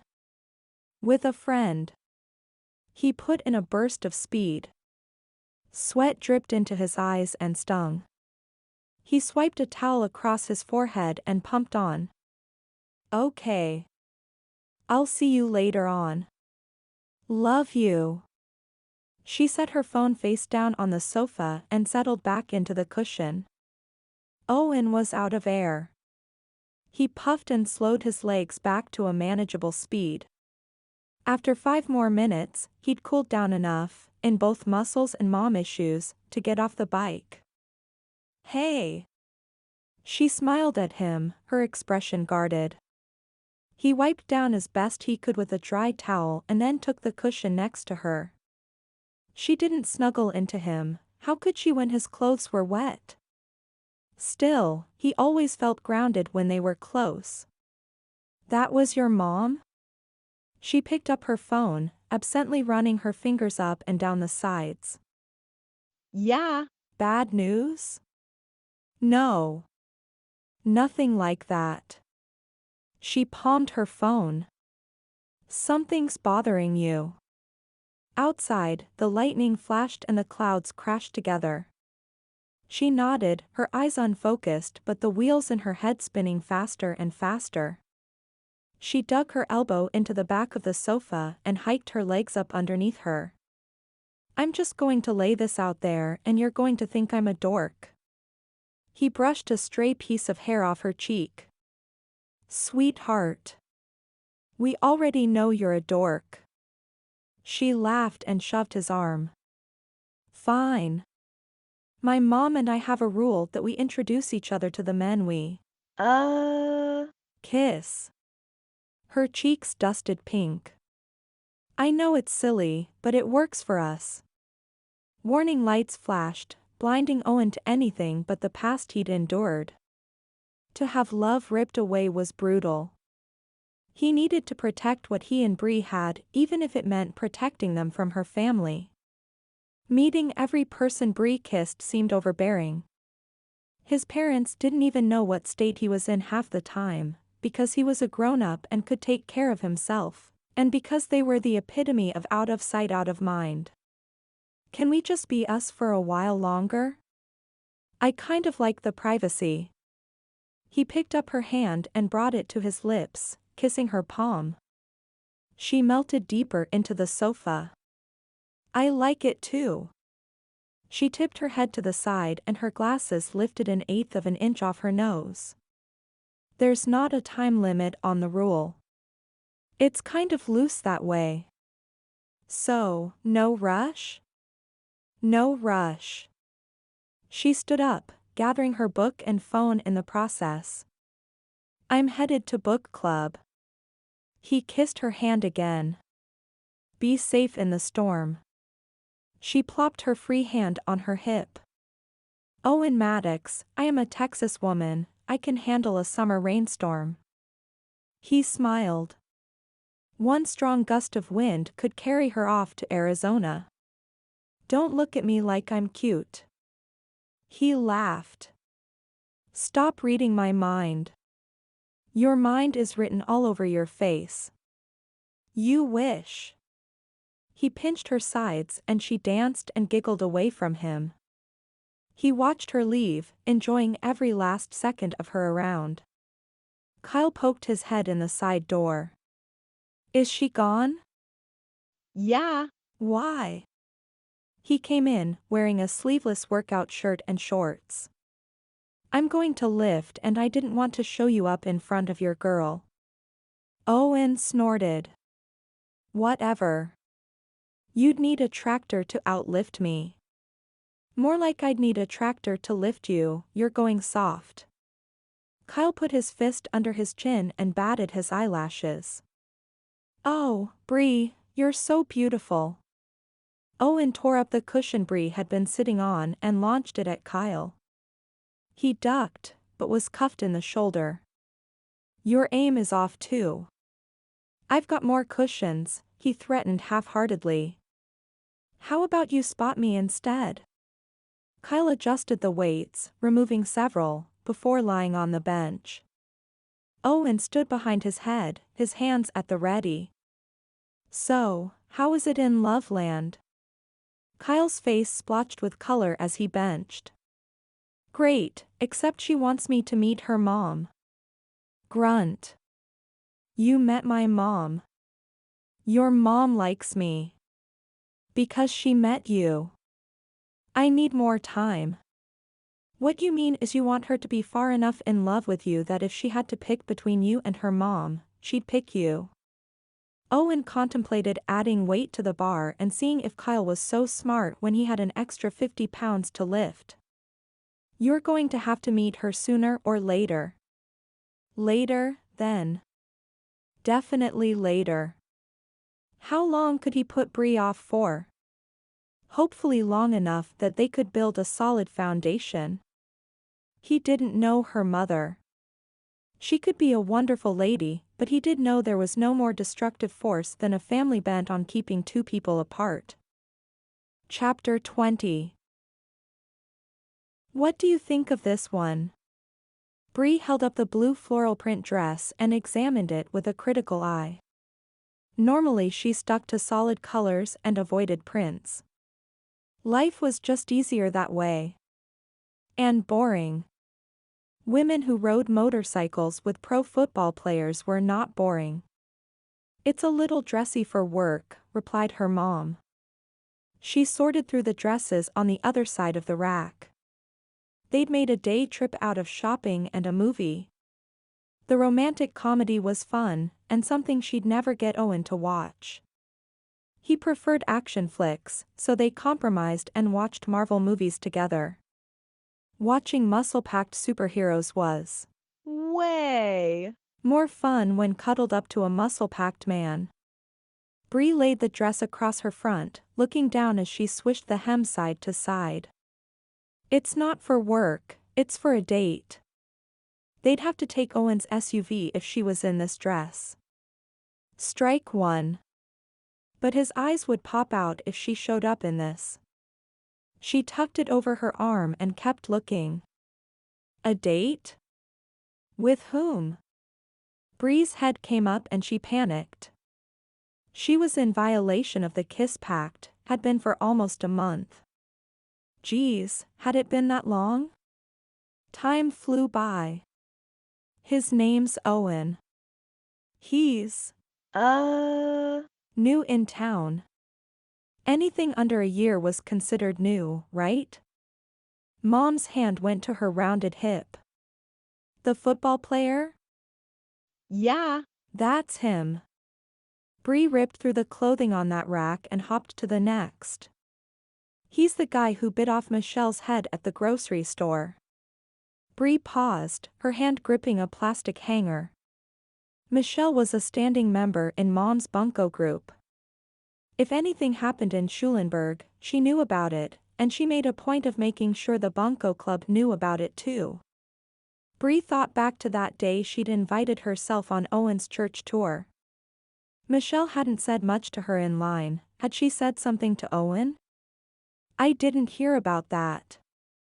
Bree released the hanger and grabbed her glasses off her face so she could clean them. Not that they needed cleaning, but she needed to look like she wasn't worried. Because she was very worried. Owen wasn't exactly Mr. Social. She didn't mind his Lone Ranger ways, preferred them, actually. Others didn't understand, though, and he came across as surly or even rude. She broke down in tears and he didn't even look back. Maybe it was someone else? One could only hope there were several football players lurking about Schulenburg. Mom's lips thinned into a straight line. Bree returned her glasses to her face. She picked up another dress, feigning lack of interest in her mother's concerns. That was always a good idea. Moms love it when their kids pretend they didn't just say something completely profound. She lifted a black shirt with a soft lace overlay into the air. This is what she wanted to wear. The shirt had an edge while still being feminine and soft. The edge was the best part, though. She added it to her growing pile. When's the date? Asked Mom with a sigh. She picked up Bree's avoidance tactic and stared much too long at a shirt that was much too ugly to consider. Friday. Mom lifted her chin and looked down her nose at the shirt. Think he'll kiss you? Bree's stomach twisted. Probably. She hated lying to her mother, hated it as much as she would have hated eating one of the plastic hangers. What option did she have?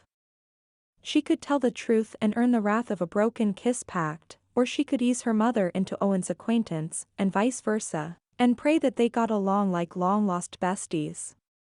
Well, then. Mom shook out a shirt as if it were covered in wrinkles. I guess this means dinner at my house on Sunday. What about Michelle? She lived on their street and had a penchant for looking out her front window with binoculars. Bree groaned inside. No wonder Michelle told Mom about Owen at the grocery store. Mom probably knew about the motorcycle dates too. Mom shrugged. Everyone has a bad day now and then. Besides, if I judged everyone off of Michelle's stories, I wouldn't be on speaking terms with half of Schulenburg. The heaviness that had followed Bree into the conversation lifted. What did she have to worry about, really? Her mom was the best person she knew, kind, loving, responsible. It wouldn't take longer than a snap for her to see how wonderful Owen was on the inside. He was protective and soft and contemplative and deep. He was a hard worker. And he kissed her like she was the last woman he ever wanted to kiss. Thanks, Mom. I'll ask him to come. Bree hesitated. Owen wanted to keep their relationship between them and them alone for as long as possible. Mom, don't be offended if he doesn't come, okay? He's private. Is it the fame thing? He thinks I'll sell his secrets to a gossip columnist? Bree laughed unsteadily. Maybe. I don't know. I just know he's cautious about meeting people. He met you. I'm as threatening as a church mouse. Bree held up her hands to stem the "You're strong and beautiful" lecture. I'm only telling you because I don't want you to get your hopes up and then be disappointed. Mom hooked her arm around Bree's side. The only way he could disappoint me was if he hurt you. If he makes you happy, then I am happy. Bree smiled. Thanks. That might be all fine and good for Mom, but Bree wouldn't be truly happy until the two people in her life got along swimmingly. She needed her mom and wanted her to be a part of her life, all parts. And she liked Owen a lot. So putting the two of them together made the most sense. Then she wouldn't have to choose between lying to her mother and spending time with her boyfriend any longer. Chapter 21. Moonlight filled the private garden, casting the red roses into an inky black shade and the white ones blue. A large fountain bubbled happily, tinkling water over the copper wishes lying at the bottom. If Owen had just one wish, he would wish for a night exactly like tonight. Bree held onto his arm and leaned against him as they walked along the soft pathway. She'd removed her wedges, complaining that her feet were killing her, and now walked barefoot. He quite liked her tiny feet, they were pretty and delicate and the exact opposite of his big clunkers. Her black lace shirt scooped low over her neckline and teased him by defying the law of gravity and staying on her shoulder when it so obviously wanted to slip right off. She didn't have to adjust it or anything. It just stayed there, perfectly tantalizing. They'd had dinner at a quiet place in the next town over. Italian food. Gourmet. Delicious. Bree was animated all through the meal, telling him about a boy, Brax, who had come in for a book a couple weeks ago and just brought it back, asking for another by the same author. She was thrilled that he'd finished the on-grade reading, and the fact that he asked for more had her over the moon. She had every right to be pleased, she was making a difference in this boy's life.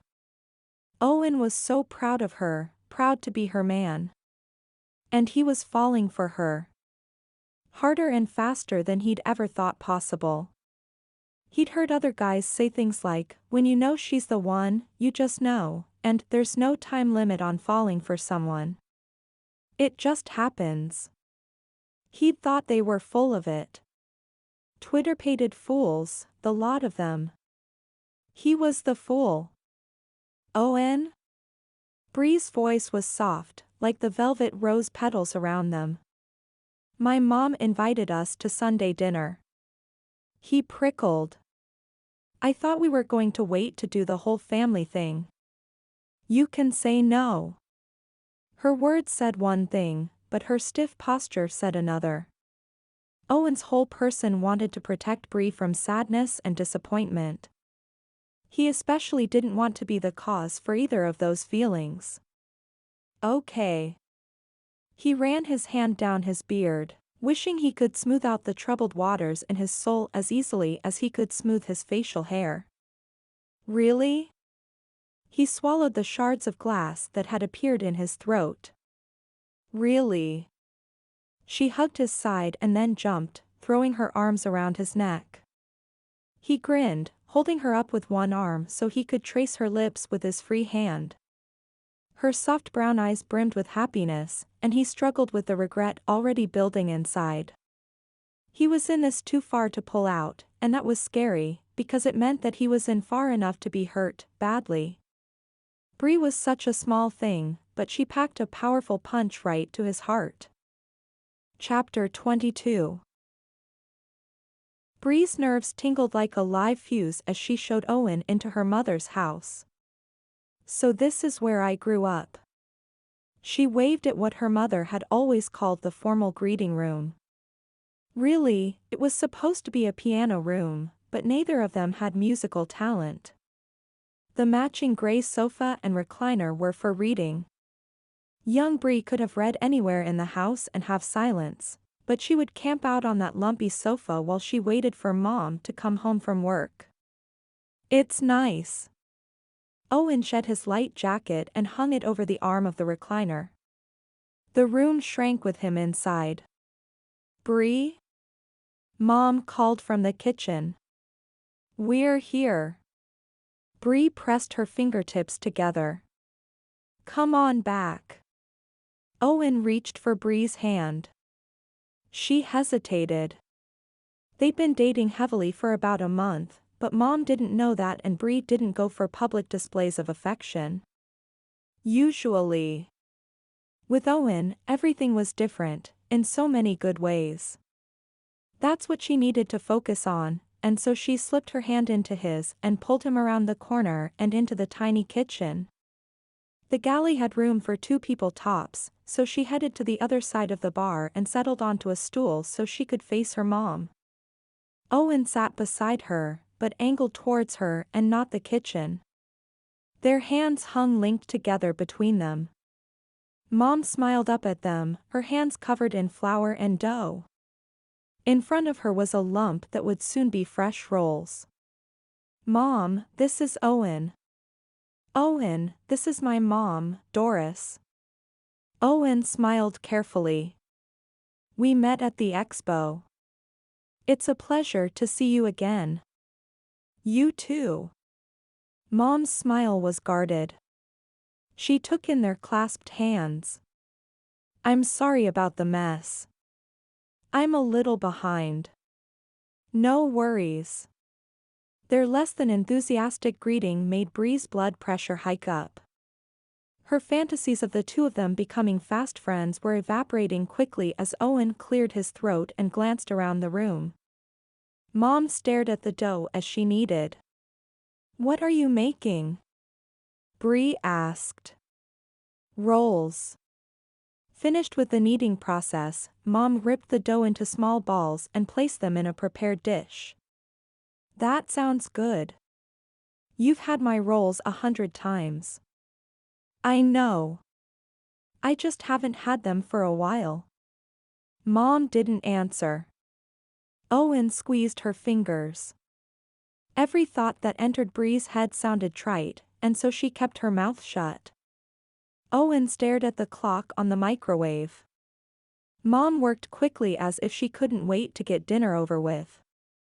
"How's work?" she asked. "Good." Bree sat up taller, relieved to have something to talk about. "I still don't have a grand prize for the reading program." "What about the books you were looking at?" "They're good, but the kids want something different." "I suppose I could buy passes to the local pool again. But that seems anticlimactic after all the secrecy." Mom set the rolls in the oven and washed her hands. "What about you?" She nodded toward Owen. Owen's head jerked back. "Me? Yeah. I'm sure the kids would love the chance to spend some time with a football star." Bree hadn't even thought of asking Owen. Strangely enough, she didn't look at him as just a football player anymore. She just saw Owen, the guy who liked nuts on or in his ice cream and who'd installed a shelf in his office so she would have a space to leave her books at his house. Mom's hands paused under the flowing water. Her face brightened as she warmed to the idea. The kids would love it. They get so excited when they meet their heroes. Owen's ears turned red. "I'll have to check with my agent." Bree's heart sped up. She felt like she was watching a car wreck about to happen, and her voice was frozen in her throat. Waves of discomfort rolled off Owen and buffeted Bree. Mom continued, gaining excitement as she spoke. "You could plan a hot dog roast and small carnival at the park. Nothing big, mind you, because we all know your budget is small. But Audrey and I could run a booth each, and the mayor could cook the hot dogs. And Owen," she threw a hand out towards him, sprinkling the counter with water, "could autograph footballs or shirts or even bookmarks." She paused to breathe.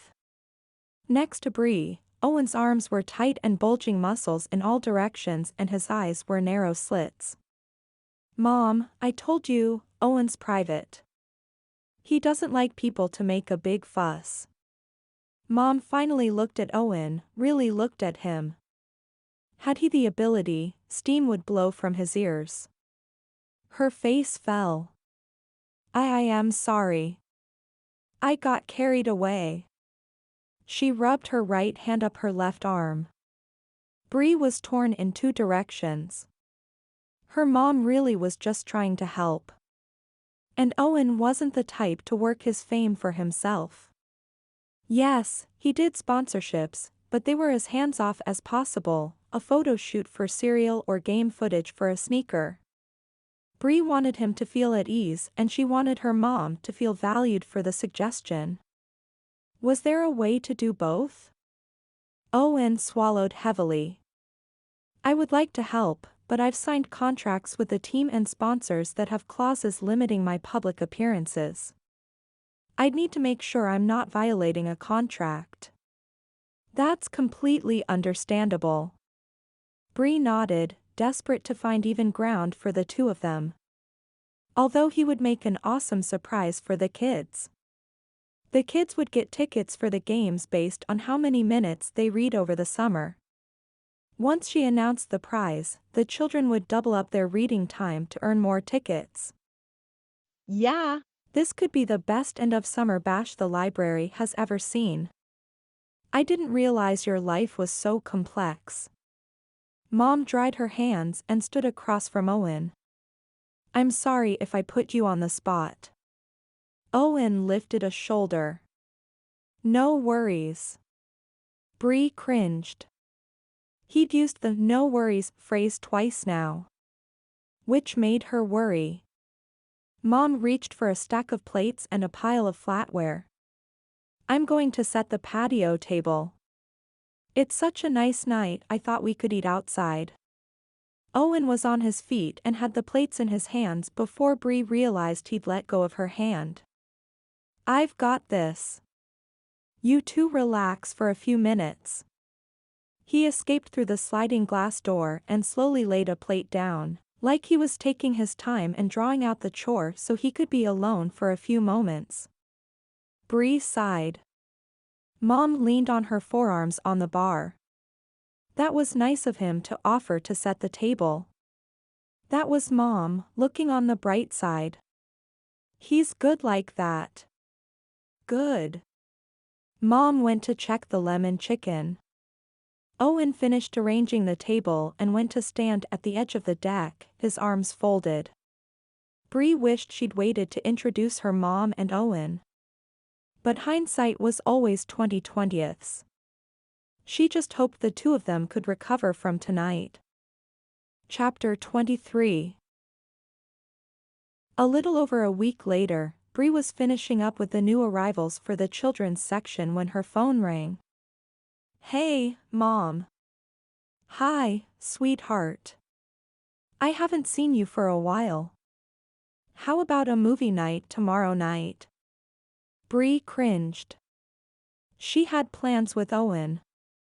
Nothing big, dinner and breaking in his new pool table. She'd read every book the library had on billiards and was looking forward to beating him soundly at a competition. He'd crushed her at basketball, soccer, tennis, bowling and tetherball. Billiards was all about angles and geometry and trajectory. If there was a sport she could beat him at, this was it. But her mom was right, she hadn't been around much. Can I bring Owen? That way, she'd get to see him and her mom. The introductory dinner was strained at best. The two of them needed more time to relax. Owen was like that, it had taken several weeks for him to warm up to her.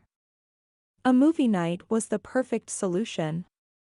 Not a lot of talking combined with a lot of being around each other. Her request was answered with silence. Silence that amplified the words her mom was not saying. Bree's heart sank. Finally, Mom said, I don't think he likes me very much. Although Bree could understand how her mom came to that impression, she also knew that Owen needed people in his life. She was happy being his one and only, but there was something missing inside of him. He probably missed his family. A person didn't grow up with brothers and sisters and then write them off that easily. If he couldn't have his family, she'd be happy to share hers. That's not true. She thought back to the night he told her he liked her more than he should, his gruff words and grumbling, and smiled. Owen has a hard candy shell. It takes time for it to melt away, but inside he's sweet. Silence, again. He's important to me. Bring him. No more silence. No more hesitation. If Owen was important to Bree, then he was included. Thanks, Mom. Owen rubbed his hands together in anticipation as he waited outside the library for Bree to finish work. He'd packed a picnic dinner and a blanket in the motorcycle's storage compartment, and couldn't wait to take her to the gazebo he'd found in the vineyard on the outskirts of town. It had taken him 2 days to track down the owner and get permission to use the spot. A set of tickets to the Titans opening game greased the wheels of agreement with the man. Totally worth it. Bree burst out of the doors, pulling her hair free from the knot at her neck and allowing it to fall in big waves over her shoulder. The sight was something to behold, and Owen soaked in the way she moved, the happiness radiating from her smile, and her hips swaying. He couldn't remember if her hips swayed like that when they first met, but they sure as shooting did now. Hey, beautiful. She grinned and stood on her tiptoes to kiss him hello as he sat on the bike. Hey, there. He held her close, drinking in the smell of perfume and aged paper that was unique to her. He buried his nose in her neck, and she giggled. I have news. He was practically bursting with it, and there was no way he'd be able to hold back until they got to the gazebo. I talked to my agent, and I am free to do the reading incentive program. When Doris had first suggested he be the grand prize, he'd bristled more out of feeling unworthy of being called a grand prize than anything. His reaction came across as stuck up. He hoped his explanation over contracts had made a difference. They hadn't spent much time with Bree's mom since, so he doubted it. Maybe he'd scared Doris off. If so, and she wasn't the overbearing mother he'd pegged her to be, then he felt bad. But if she was the type to control her daughter, then he was happy he'd made an early stand. The only reason he'd pursued the idea was the light of hope that twinkled in Bree's eyes. Her mouth dropped open and she let out a squeal. Truly? He laughed, happy that he could make her happy. Yep.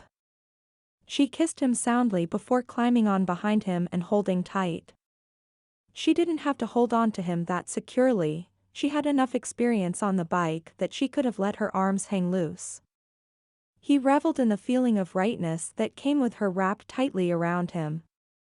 Bree, as small as she was, fit just right into his world. Oh. Before I forget, Mom invited us over for a movie night tomorrow night. Owen's body tightened. He and Tammy used to hang out at her place, in the basement, with her brother and sometimes her parents. Her mom would make sure they were only close enough to hold hands, going so far as to sit between them if she thought they needed to cool off. She used those moments to convince Tammy that all Owen wanted was to take her to bed. Like he'd ever pushed that line with Tammy. Idealist that he was, he wanted their wedding night to be their first. None of his chivalry or self-control mattered. Tammy believed her mom more than she believed Owen. There was no hiding his physical reaction from Bree. Do you want to go? He asked. Of course. She sat back and rubbed her palms over his back in soothing circles. He couldn't go back to that place of uncertainty in a relationship, couldn't repeat the past. Not with Bree. As much as he'd loved Tammy, he was falling harder and faster for the spunky librarian. He just couldn't stand by and let her mom get a foothold between them. Instead of handing her ammunition, he'd step out of the way. She wouldn't be able to say that Owen was trying to take her daughter away, another of Tammy's parents' favorite weapons to wield. You should go, then. Bree's hand stilled. She invited both of us. He turned, looking over his shoulder. It's you she really wants. He grinned as wide as he could. I'm not offended. I've been keeping you all to myself. You should spend some time with her. Just the two of you. Because if Doris really was a nice person, which he still wasn't sure of, then she should spend some time with her daughter. Bree's forehead puckered with worry. We had plans. He patted her thigh. We can play pool another night. If you're sure. I'm sure. But he wasn't. Not really.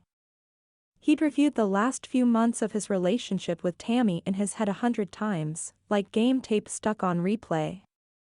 Analyzing where he'd gone wrong and what he could have done to be a better boyfriend, to be marriageable material, to be good enough. He wouldn't make those same mistakes again. Chapter 24. Where's Owen?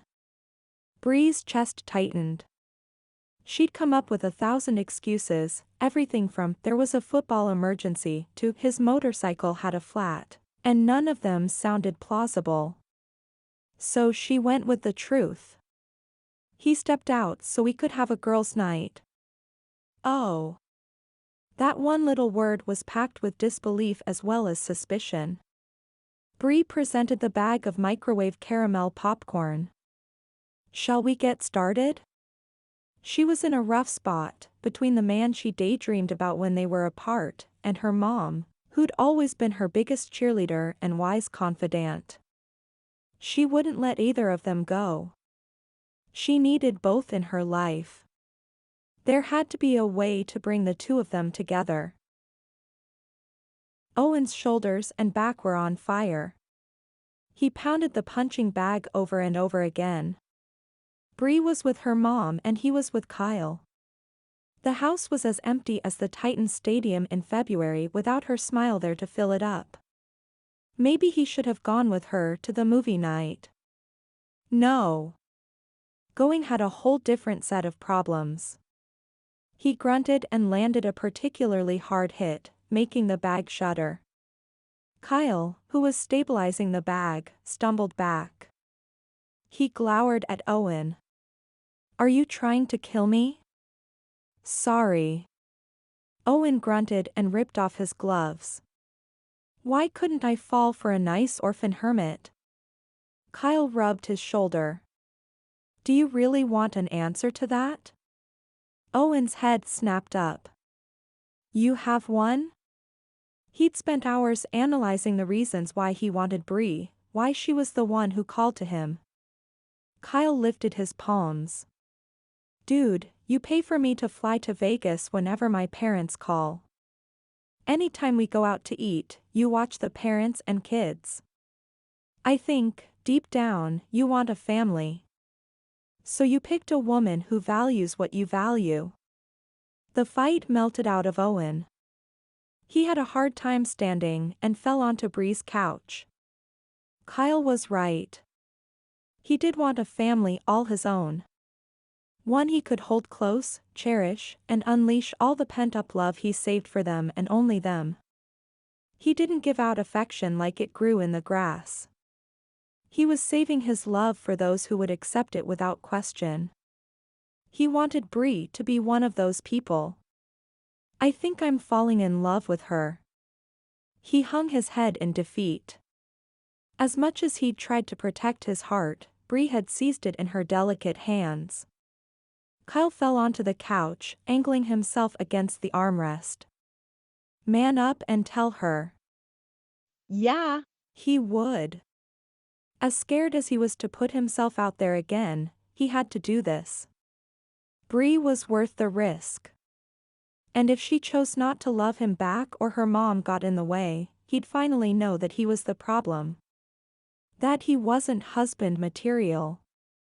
If that was the case, he'd tuck his dream of a family away and not bring it out again. Chapter 25.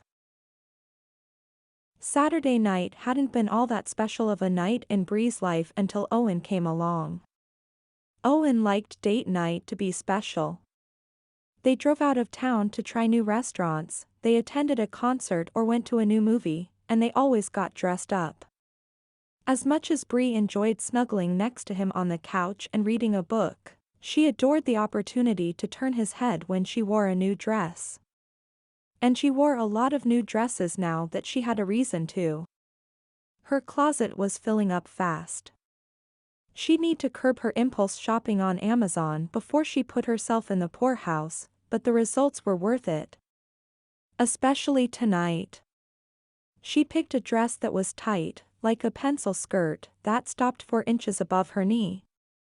The top of the dress bloused out and hung precariously on her shoulder. The fabric was stretchy and silky and hugged her skin. She debated between the black and the plum and gone with the black. It felt dressy and sexy and daring. She paired it with black lace heels and a delicate gold chain and hoop earrings that caught the lighter color in her eyes. Owen knocked and she hurried to answer, anticipating his reaction. She pulled the door open and held her breath, butterflies filling her stomach and fluttering right along with her pulse. He looked incredible in a button-up light blue shirt 2 shades lighter than his eyes. The difference in hue made his eyes pop like never before. The sleeves were rolled up over his corded forearms and the top button was open, revealing his tan, smooth skin underneath. His hair was freshly cut, and he smelled like spices and danger and hot, demanding kisses. As his eyes swept over her, something in them changed. Added to the appreciation was something more, something deeper. Something that caught her breath and took away her ability to think clearly. "Owen," she managed to whisper. He stepped forward, tracing a finger over her lips and sending shivers down her arms. "You look amazing." He shook his head quickly. "Amazing doesn't cut it." A smile grew from her toes all the way across her cheeks. "Thank you. You look amazing too." He slowly leaned in, his breath warm and minty on her forehead. She closed her eyes, unable to keep them open under the heavy cloud of desire. She would have given up her whole library to feel his lips on her skin. Finally. Finally. He kissed her, just above her eyebrow. She sighed in relief and then gasped as he took her face in his hands and tipped it to the side so he could kiss her temple, then her cheek, then her jaw. Her hands gripped his arms, holding on for all she was worth. Never had she felt so cherished and wanted by a man. His lips brushed hers in an act that was almost reverent. He pulled back and smiled. His face was surrounded by haze because all she could see in the world was him. "Come on." He ran his hands down her arms and twisted their fingers together. "I've got something special planned tonight." "That wasn't it?" She pointed over her shoulder to the spot where he'd earned her ever-loving adoration. She may not be a football fangirl, but she was an Owen fan through and through. He grinned. "Not even close." Her whole body sighed in pleasure. He tucked her into the passenger seat and shut the door. As he walked around the car, she released the giggles she'd held back. The things this man could do to her with just a touch. Owen pressed a kiss to Bree's fingers. She looked beautiful and sophisticated and alluring in that dress. Her long black hair cascaded over her left shoulder and her warm brown eyes were liquid pools of love and affection. They'd just ordered and his hands were warm, his chest full of the love he wanted to share. Bree brought a peace to his life, a completeness that astonished him at every turn. She was every bit the homebody he was, and yet she enjoyed going out too. And she let him spoil her with lavish dinners, tickets to plays, and books. He loved to buy her books. Her eyebrows would lift up, her mouth opened in a pumpkin-sized smile, and she always thanked him with a kiss. The kisses they shared were one more way she accepted him, all of him. She never made a big deal about his money. Some women he dated acted as if they expected fancy restaurants and jewelry. Not Bree. Bree was content in her life, confident just the way she was, and that was one of the most attractive things about her. His heart thrummed. He took a sip of water, hoping to cool down. He'd rehearsed 3 different speeches, imagined a dozen ways to tell Bree he loved her. Now that the moment was here, the words clogged up his mouth and his throat tightened. He took another sip of water. Bree smoothed the white tablecloth with her palm. I talked to the mayor and reserved the park. We're all set for the end of summer reading party. Audrey is designing a flyer announcing the grand prize. She reached over and patted his hand. Thank you so much for doing this. You saved my bacon. He flipped his hand over and captured hers. I'm happy, Bree. She smiled. Me too. Really, this is the happiest I've been since ever. Being with you is like stepping onto the field on opening day with a vision of great things to come. Her lashes brushed her cheeks. The atmosphere around their table warmed with the love he felt for this woman. He scooted to the end of his chair, wishing the table wasn't between them. Bree, you've become an important part of my life, and I'm in L. Here you are, sir. The waiter set a simmering skillet in front of Owen, forcing him to lean away from Bree or be singed. The salmon, covered in green herbs and lemon slices, sizzled, and butter melted over the asparagus spears. And for you, madam. Bree also leaned back in her chair. Owen blew out a breath. He'd come so close to saying those 3 little words and the moment was popped like a balloon. Now he'd have to work back up to that all over again. He couldn't just blurt them out or throw them on the table like they were a used napkin. Bree was the last woman he was going to say I love you to, and he wanted the first time he said it to be special. He shook out his shoulders. He could do this. Get back out on the field. Throw another pass. This looks delicious. Bree picked up a fork and took a bite. Oh my gosh. Owen, you have got to taste this. She speared another piece and offered him the fork. He slowly took the bite into his mouth. The fish melted into butter and herbs, causing him to moan in pleasure. Bree's eyes sparkled with desire. He couldn't help himself. He had to kiss her.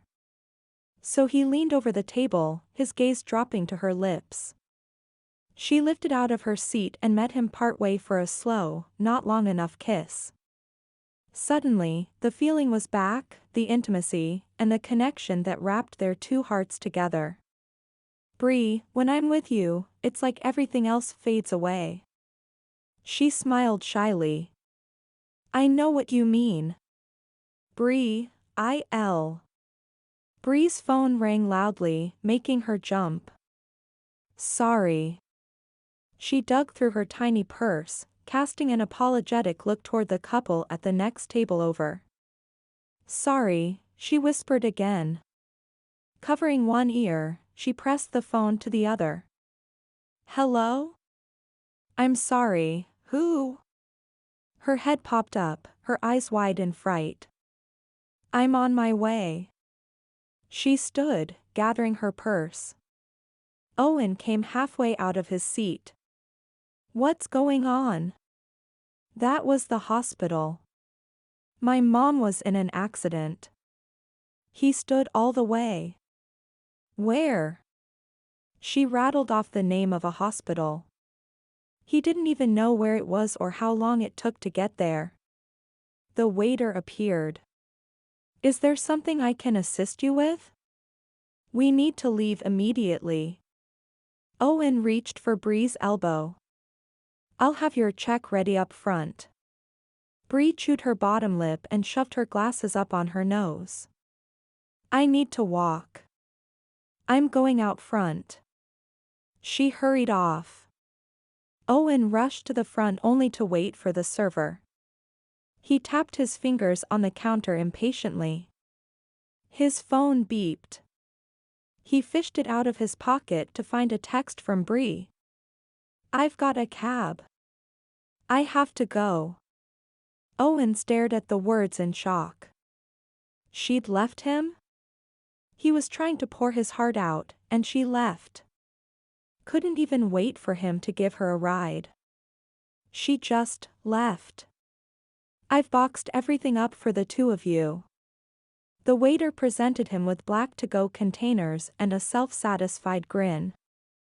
Surely he thought he'd done them a great service. Owen handed over his credit card, signed a slip, and walked into the clear night in a clouded haze. She'd left.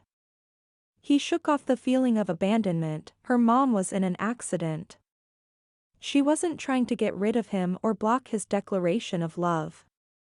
She was worried about her mom. That's all that was happening. He texted her back. "I'm in the car, headed your way.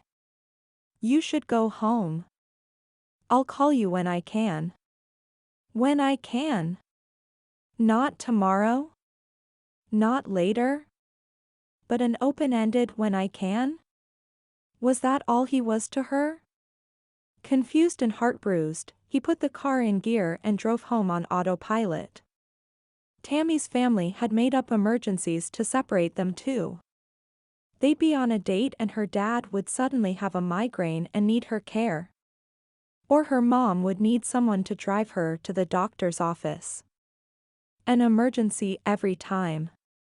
It happened often enough that he suspected they made up the ailments. Especially since he'd call later and they'd answer the phone with sunshine in their voice. Doris had been chill lately, flying under his radar. He'd let his guard down. He flicked his finger against the steering wheel. She could be really hurt. His rational side knew that just because Tammy's parents had pulled these tricks didn't mean that Doris would too. Mentally, he understood that. But his subconscious had released all the same fears that he'd dealt with in the past, and he didn't know how to shut them off. He couldn't do this again. He couldn't fight a battle he was going to lose. Relief rushed through him that he hadn't been able to tell Bree how he felt. That would have made putting distance between them all that much harder. He needed to step back. To regroup.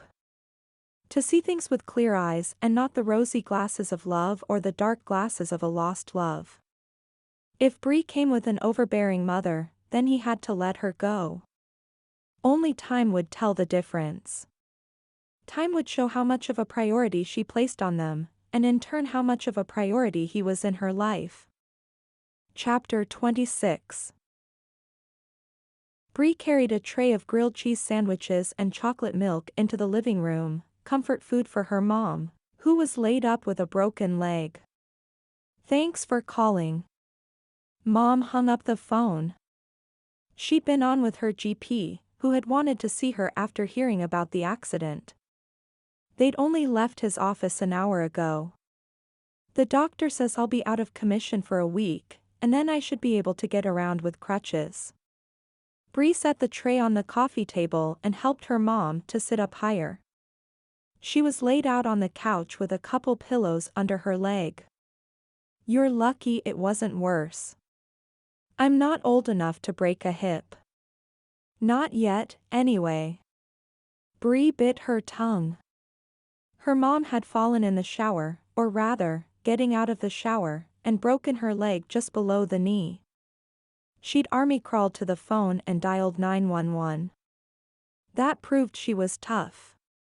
The idea of her mom in pain, dragging herself across the floor, brought tears to Bree's eyes. "I'm still not sure why you didn't call me.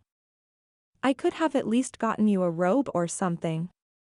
The paramedics had wrapped her in a sheet and hauled her naked self off to the emergency room.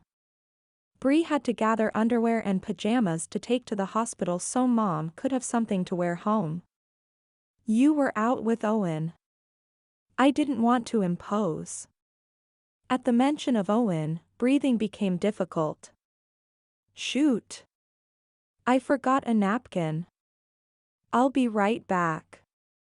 Bree hurried into the kitchen, gulping air. Owen hadn't shown up at the hospital like she thought he might despite her telling him to head home. She'd given him an out in case he still wasn't comfortable around her mom. He took it, and she wasn't happy that he had. He should have been there for her no matter how awkward the situation. She could have used a strong arm to lean on. On top of that, he hadn't answered her calls or texts. It had been 2 days. 2 long and lonely days as she carried the burden of caring full-time for her mom, planning the big summer party that was less than a week away, and running her mom's clothing company.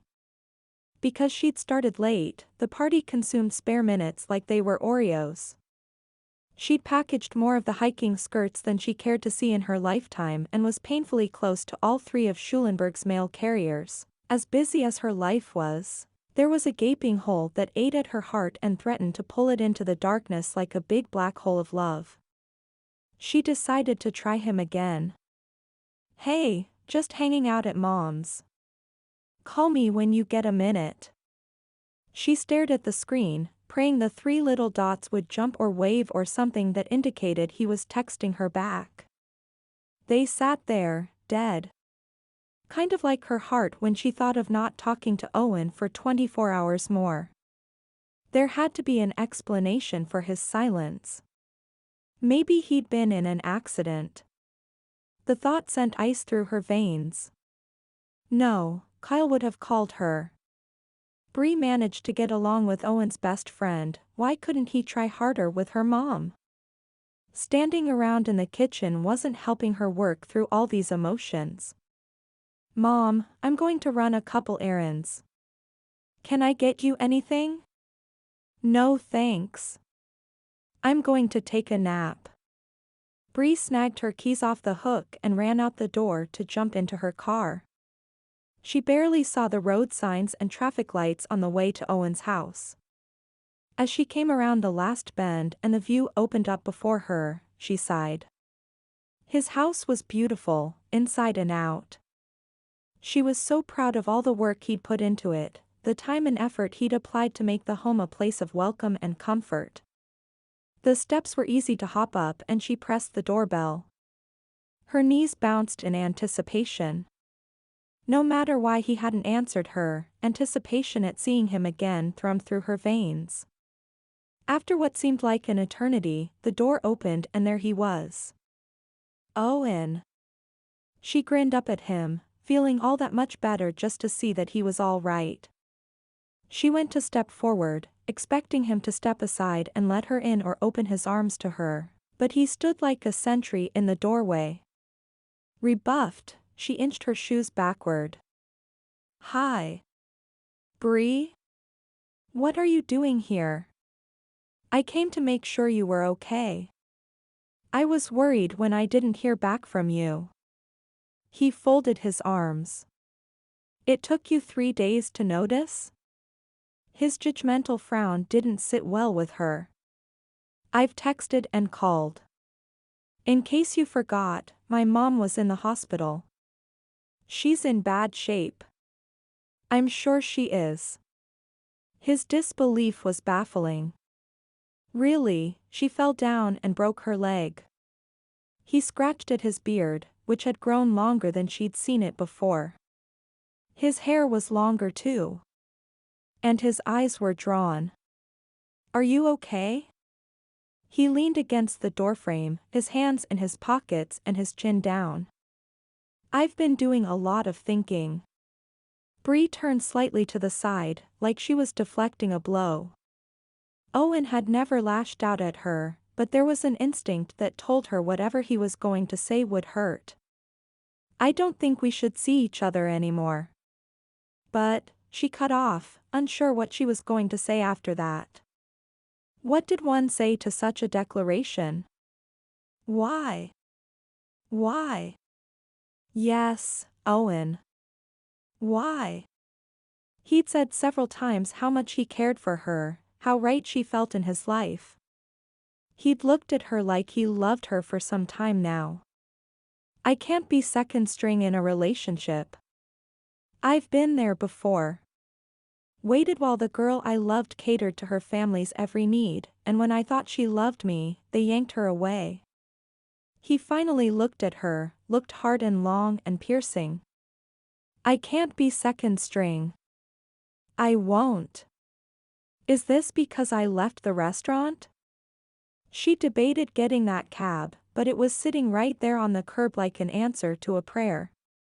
She'd been so wrapped up in what the nurse had said about her mom arriving naked, and in pain that she didn't stop to think she might hurt Owen's feelings by taking off. Then again, her mom was in the hospital. Was he being selfish? It's because you will always put your mom first. He held up a hand to hold off her arguments. I understand that you are close and I don't want to come between the two of you, but I can't share you. Not like that. Bree knew her mouth was hanging open, she knew she was shaking, but she couldn't feel any of that. All she could feel was this odd sensation, like duct tape was being slowly pulled off her heart 1 centimeter at a time. Reality kicked in and Bree reacted. You're seriously breaking up with me because I love my mom? That's twisted. The lines on his face deepened. As did her anger. Her hands fisted and her face flamed. You're upset. No. I'm not upset, Owen. I'm angry. She pressed her hands open and then clenched them up again. I'm angry that you think you should be the center of my world 100% of the time. That's selfish and unrealistic. And I'm angry at myself that I didn't see this side of you before. Her voice caught, but she didn't let that stop her from saying what needed to be said. Before I went and fell in love with you. Storm clouds gathered in his blue eyes. When you love someone, they come first. Right. And who are you putting first? She stomped her foot and then spun on her heel, racing for the safety of her car. The tears were already spilling over, and she didn't want him to see her at her most broken. Bree, he called from the porch. Bree. His voice was closer, but she didn't stop to see how far he chased after her. She jumped in the car and managed to make it to the main road before she couldn't see past the salty sting in her eyes. Chapter 27. Ugh. Owen took a hit he wasn't expecting and went down, hard. Teo Parada hopped off him and offered a hand to pull him off the turf. The heavy-hitting Polynesian was one of the nicest guys on the team, a total pushover in the locker room, but a bullet train on the field. Come on, man, shake it off. Owen nodded and smacked Teo on the back to let him know he was okay. The off-season field workouts weren't too intense. The guys were all in a state of healing up from last season, the Titans' best season yet, and no one wanted an injury to stop the next season from being just as great. Rings were hard to come by in the NFL, every one earned by playing harder, faster, and stronger than the opposing team. Hit the showers, yelled the assistant coach. Owen trudged in behind the main group of guys. He wasn't one of the crowd, hadn't been before, and didn't expect to be now. What surprised him was how lonely he felt standing in the middle of his teammates. Being aloof had suited him well, right up until he met Bree. She'd made life sweeter than before, just by being a part of his day. He pushed thoughts of her, and her accusation of selfishness, aside. He'd gotten pretty good at sidestepping his conscience these last couple of days. In another few months, maybe he wouldn't have to move so fast. He slammed his hand against the door on his way out of the locker room and a woman jumped out of the way, clutching a child to her chest. As if he didn't already feel like the world's biggest jerk for the hurt he'd seen in Bree's eyes when she said she'd fallen in love with him, this woman glowered as if he'd attacked her child. I'm sorry. I didn't expect anyone to be on the other side of the door. She threw her hair over her shoulder, and he got a good look at her face and the chubby cheeks of the toddler in her arms. There was no mistaking that butterball. "You're Teo's family. I'm his wife, Cedar." She stood a little taller. "And this is our son, Connie." Owen couldn't help but smile at the chubbiest set of cheeks he'd ever seen. He took in the beautiful woman and toddler, and his heart ached. He'd wanted all this with Bree, he wanted it more than he'd wanted to play pro football. The door swung open and Teo lumbered through. "Dad!" The boy squirmed to get down and Cedar let him. She shook her head. That's his first word, and Teo eats it up. Owen looked harder at her. If he remembered right, Cedar was Teo's second wife.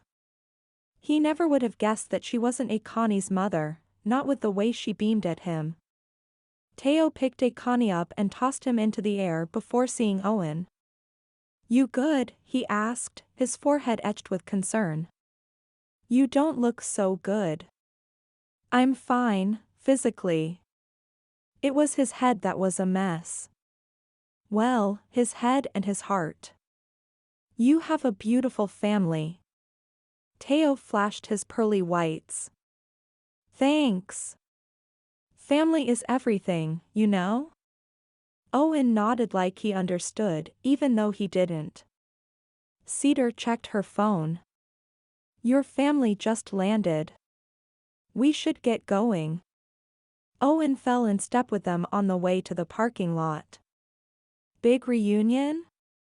Teo waved a beefy hand. "Just my parents and a couple brothers and their kids." "Sounds like a houseful." "You're a saint," he teased Teo's wife. She laughed. "Not really. They treat me like gold." "Because you make me happy, love." Teo kissed her cheek. She ran her hand down his jaw in a tender caress. "Kiss me," Connie demanded. They all laughed, and Teo put Connie between him and his beautiful wife and they showered the boy with kisses. Owen was on the outside, looking in. Like he had been his whole life. He'd seen families pile into the van and drive to Disneyland while his father plowed through work every day, too exhausted to come to his games. His mom was better, but more often than not she'd drop him off and tell him to find a ride home. His family didn't play together, his older brothers caught up in their own lives and his sister too young to be a companion. He wondered if there was ever a moment when his parents had looked at him like that. Teo had the whole pie, and all Owen wanted was one little slice. He waved and made his way out to the car, the echoes of the Parada family's piece following after him. He wanted to stay away from Schulenburg for a few days or a week, or two.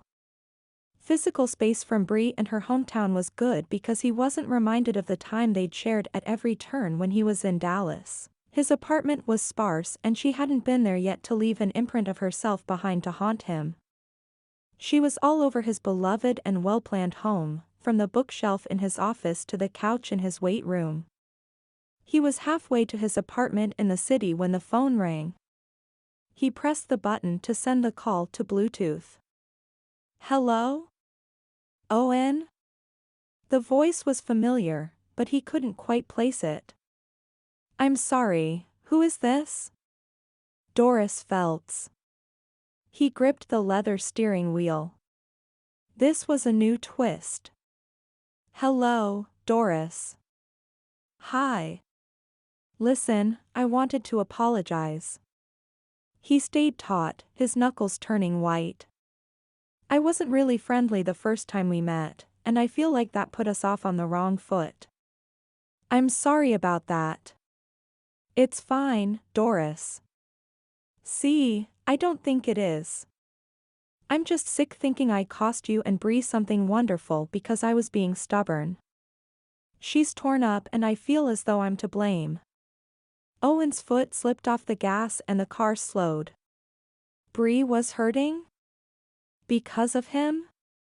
He searched for something to say that would argue Doris's point. It wasn't you specifically. He adjusted in his seat and sped up again. Thankfully, traffic wasn't too bad this evening. Thanks for that.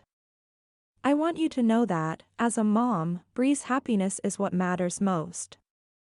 I think you and I could get along well. I'm willing to try if you are. He sighed. That's nice of you to offer. It was more than he'd ever gotten out of Tammy's parents. I've been thinking a lot these last couple days, and I'm not sure I'm good boyfriend material. Bree deserves someone without so much baggage. If I believed that, then there wouldn't be any hope for me finding love either. I don't understand. She paused. I hate doing this over the phone. Is there any chance we can meet for lunch? Yeah. That wasn't going to happen. I'm sorry. I'm in the city for practice this week. Very well. She sighed. Bear with me, this is personal. I don't think I've ever talked about it with Bree. I fell hard and fast for Bree's father. Here we go. She's going to lay out the reasons she should be a part of everything that happens in her daughter's life. How she's there to protect her daughter, even from him, if necessary. He was charismatic and driven, and he drove right over me, leaving me pregnant and with only a high school diploma. You want to talk about baggage? About bitterness? About fear? I had all that in spades. He grunted and refrained from commenting. When she told him to stay away from Bree, he'd agree wholeheartedly. One day a nice guy in a business suit asked me out. I was at the grocery store, Bree was in the cart. And I was so shocked and afraid that I turned him down flat. She gulped.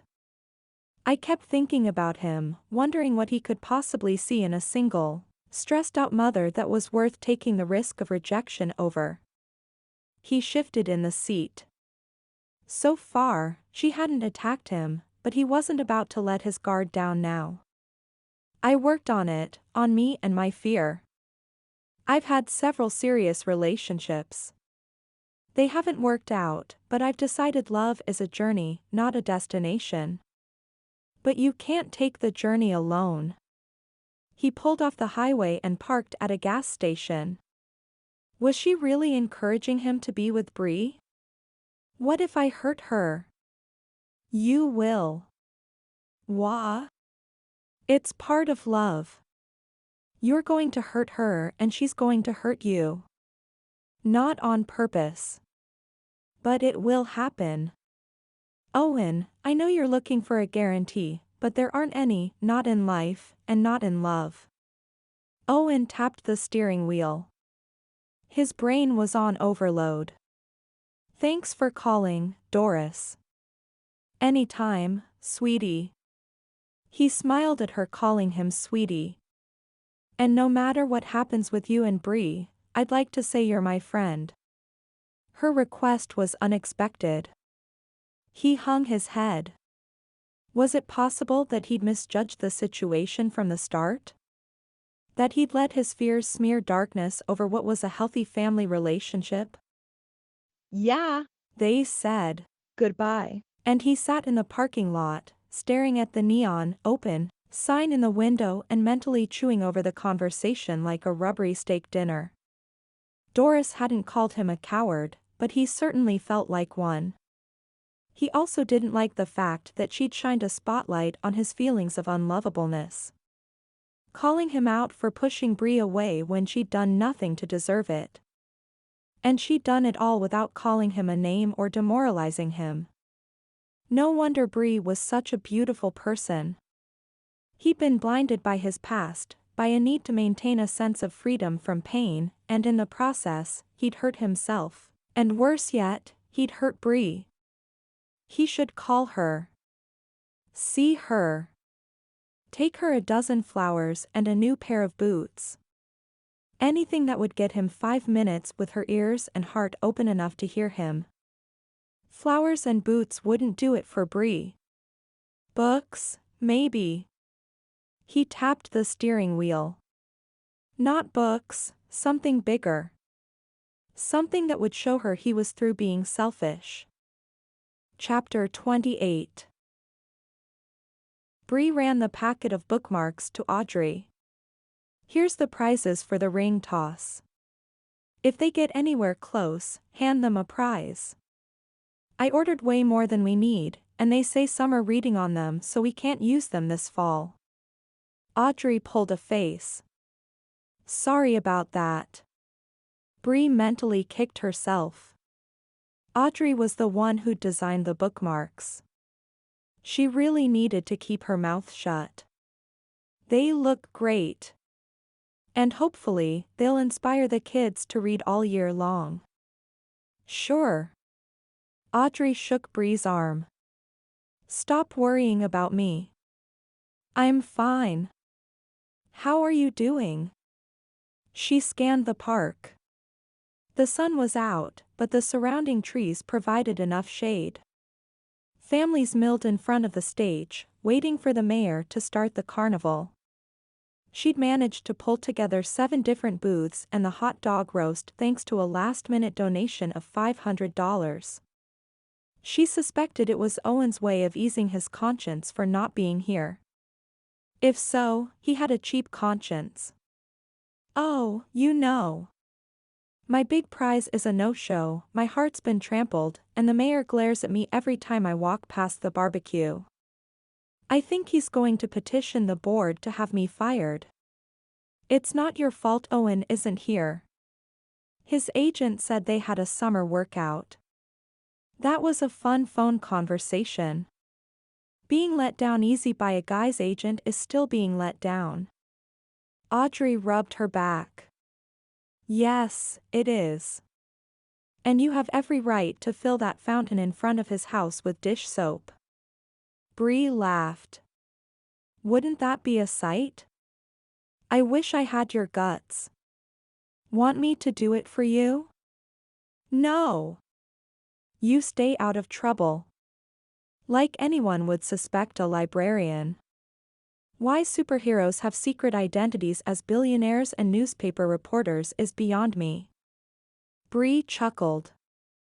It was one of the few times she'd come close to laughing since Owen had kicked her heart to the curb. She was glad that she'd told him how she felt, though, at least she had some closure. Miss Phelts? Brax tugged on her tea. He wore a Texas Titans jersey with Owen's number on the front. Owen's name was probably on the back, though Bree couldn't see it. Heaven help her now. The butterflies that Owen had so easily set to flutter drooped pathetically, their wings hanging low and their desire to fly gone. Hey, Brax. How's Last Man Out? Brax was on his 3rd football novel. Bree had given him the last one on the shelf and ordered several new titles in an effort to keep Brax reading. Good. I like Tommy. She smiled at hearing Brax talk about fictional characters as if they were real. She felt that way when she read a book too. Is Owen Mattox coming? Brax's big brown eyes were so full of hope, it shone out of him like 100 suns. Bree placed a hand on his shoulder. I'm afraid not. He drooped like those pesky butterflies. Ladies and gentlemen and summer readers, the mayor blasted his welcome into the microphone. People all over the park covered their ears and ducked as if they'd been shot at. He backed off and tried again. Is that better? Heads nodded and thumbs went up. The mayor had dropped the ugly sweater vest and wore a simple red apron that said, oddly enough, Mayor across the chest. Capital M, okay. Well, I'm proud of our stellar readers this summer. My own daughter has worked hard to earn tickets for this event. Let's give these kids a round of applause. Parents enthusiastically applauded their children. Bree joined in, looking at Brax. His mom was at work and she wanted him to be recognized too. He grinned back at her. When I heard that Owen Mattox wasn't going to be here today, I was worried that this event would be a flop. Thanks for bringing that up, Bree said through clenched teeth. But I have a special surprise, Owen made it. Bree choked on the air.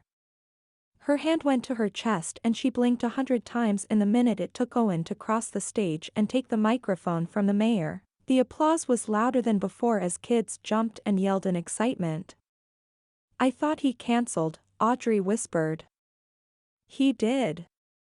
Bree ran her hand over her hair.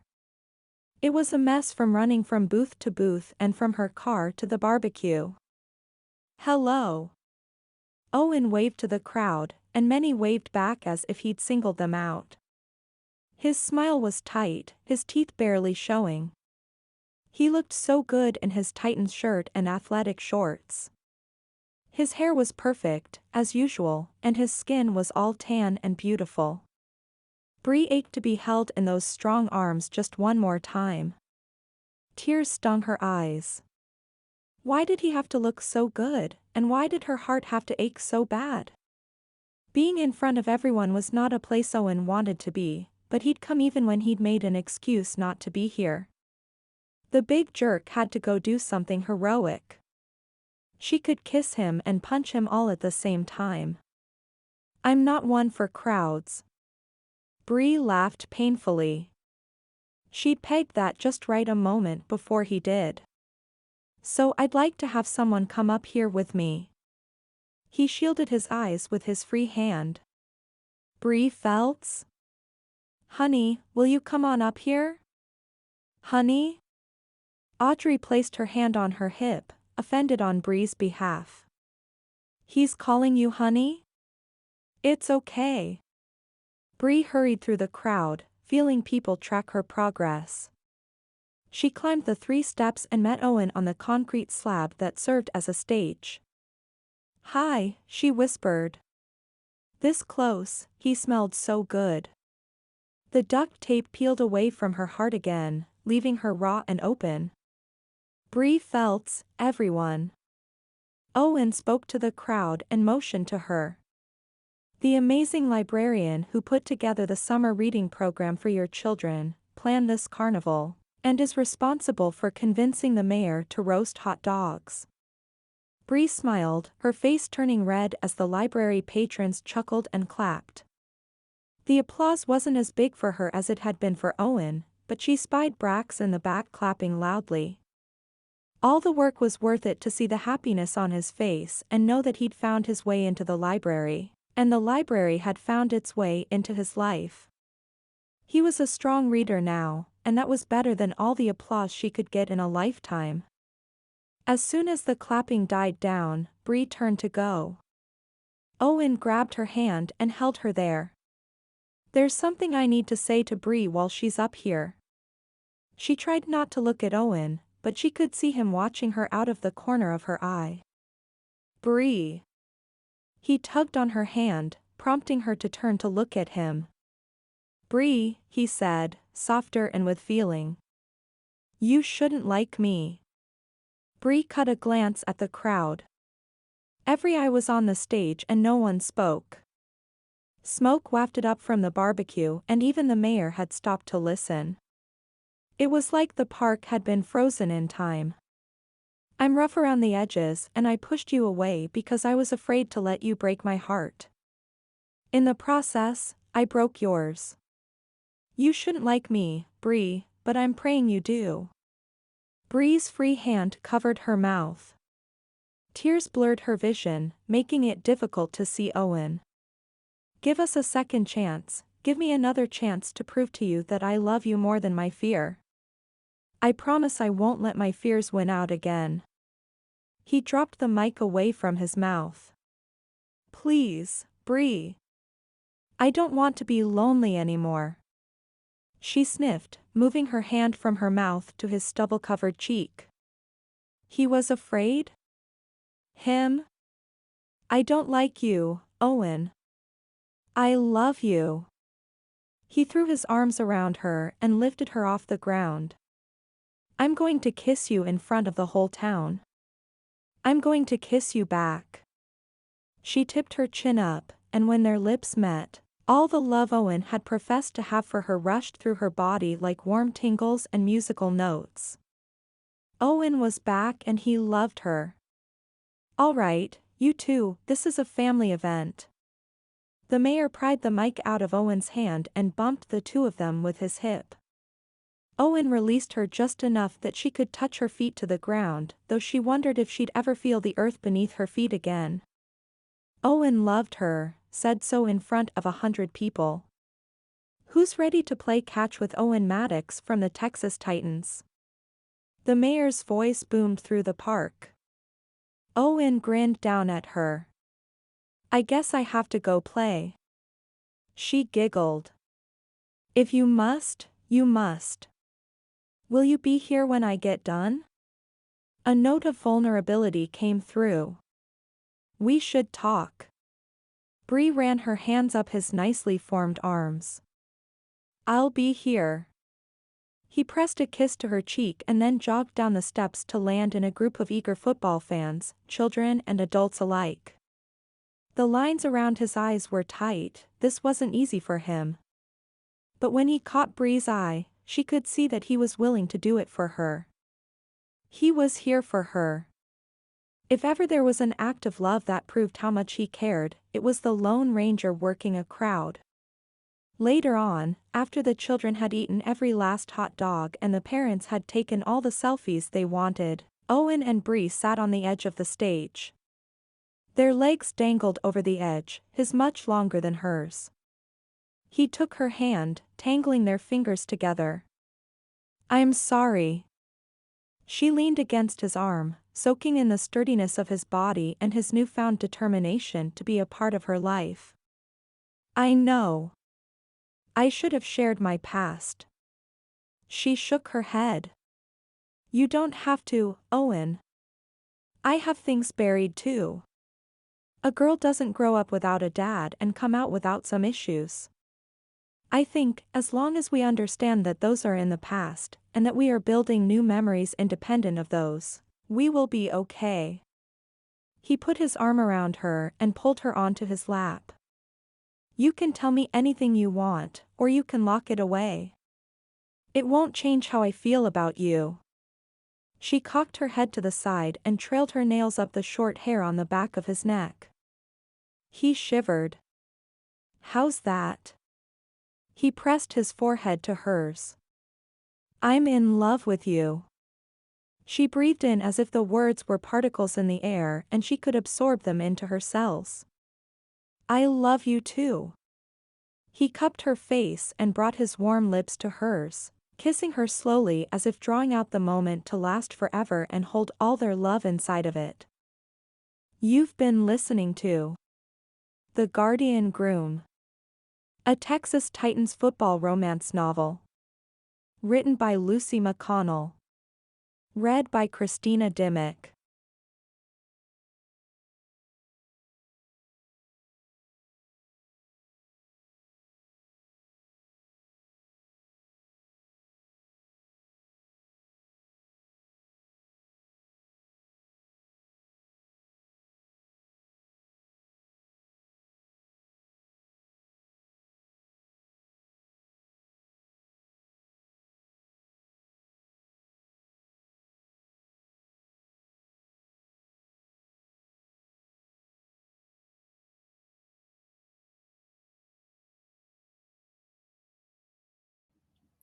All right, what did you think of the book? What did you think of the damage that Owen has to live with that's been inflicted by his past girlfriend?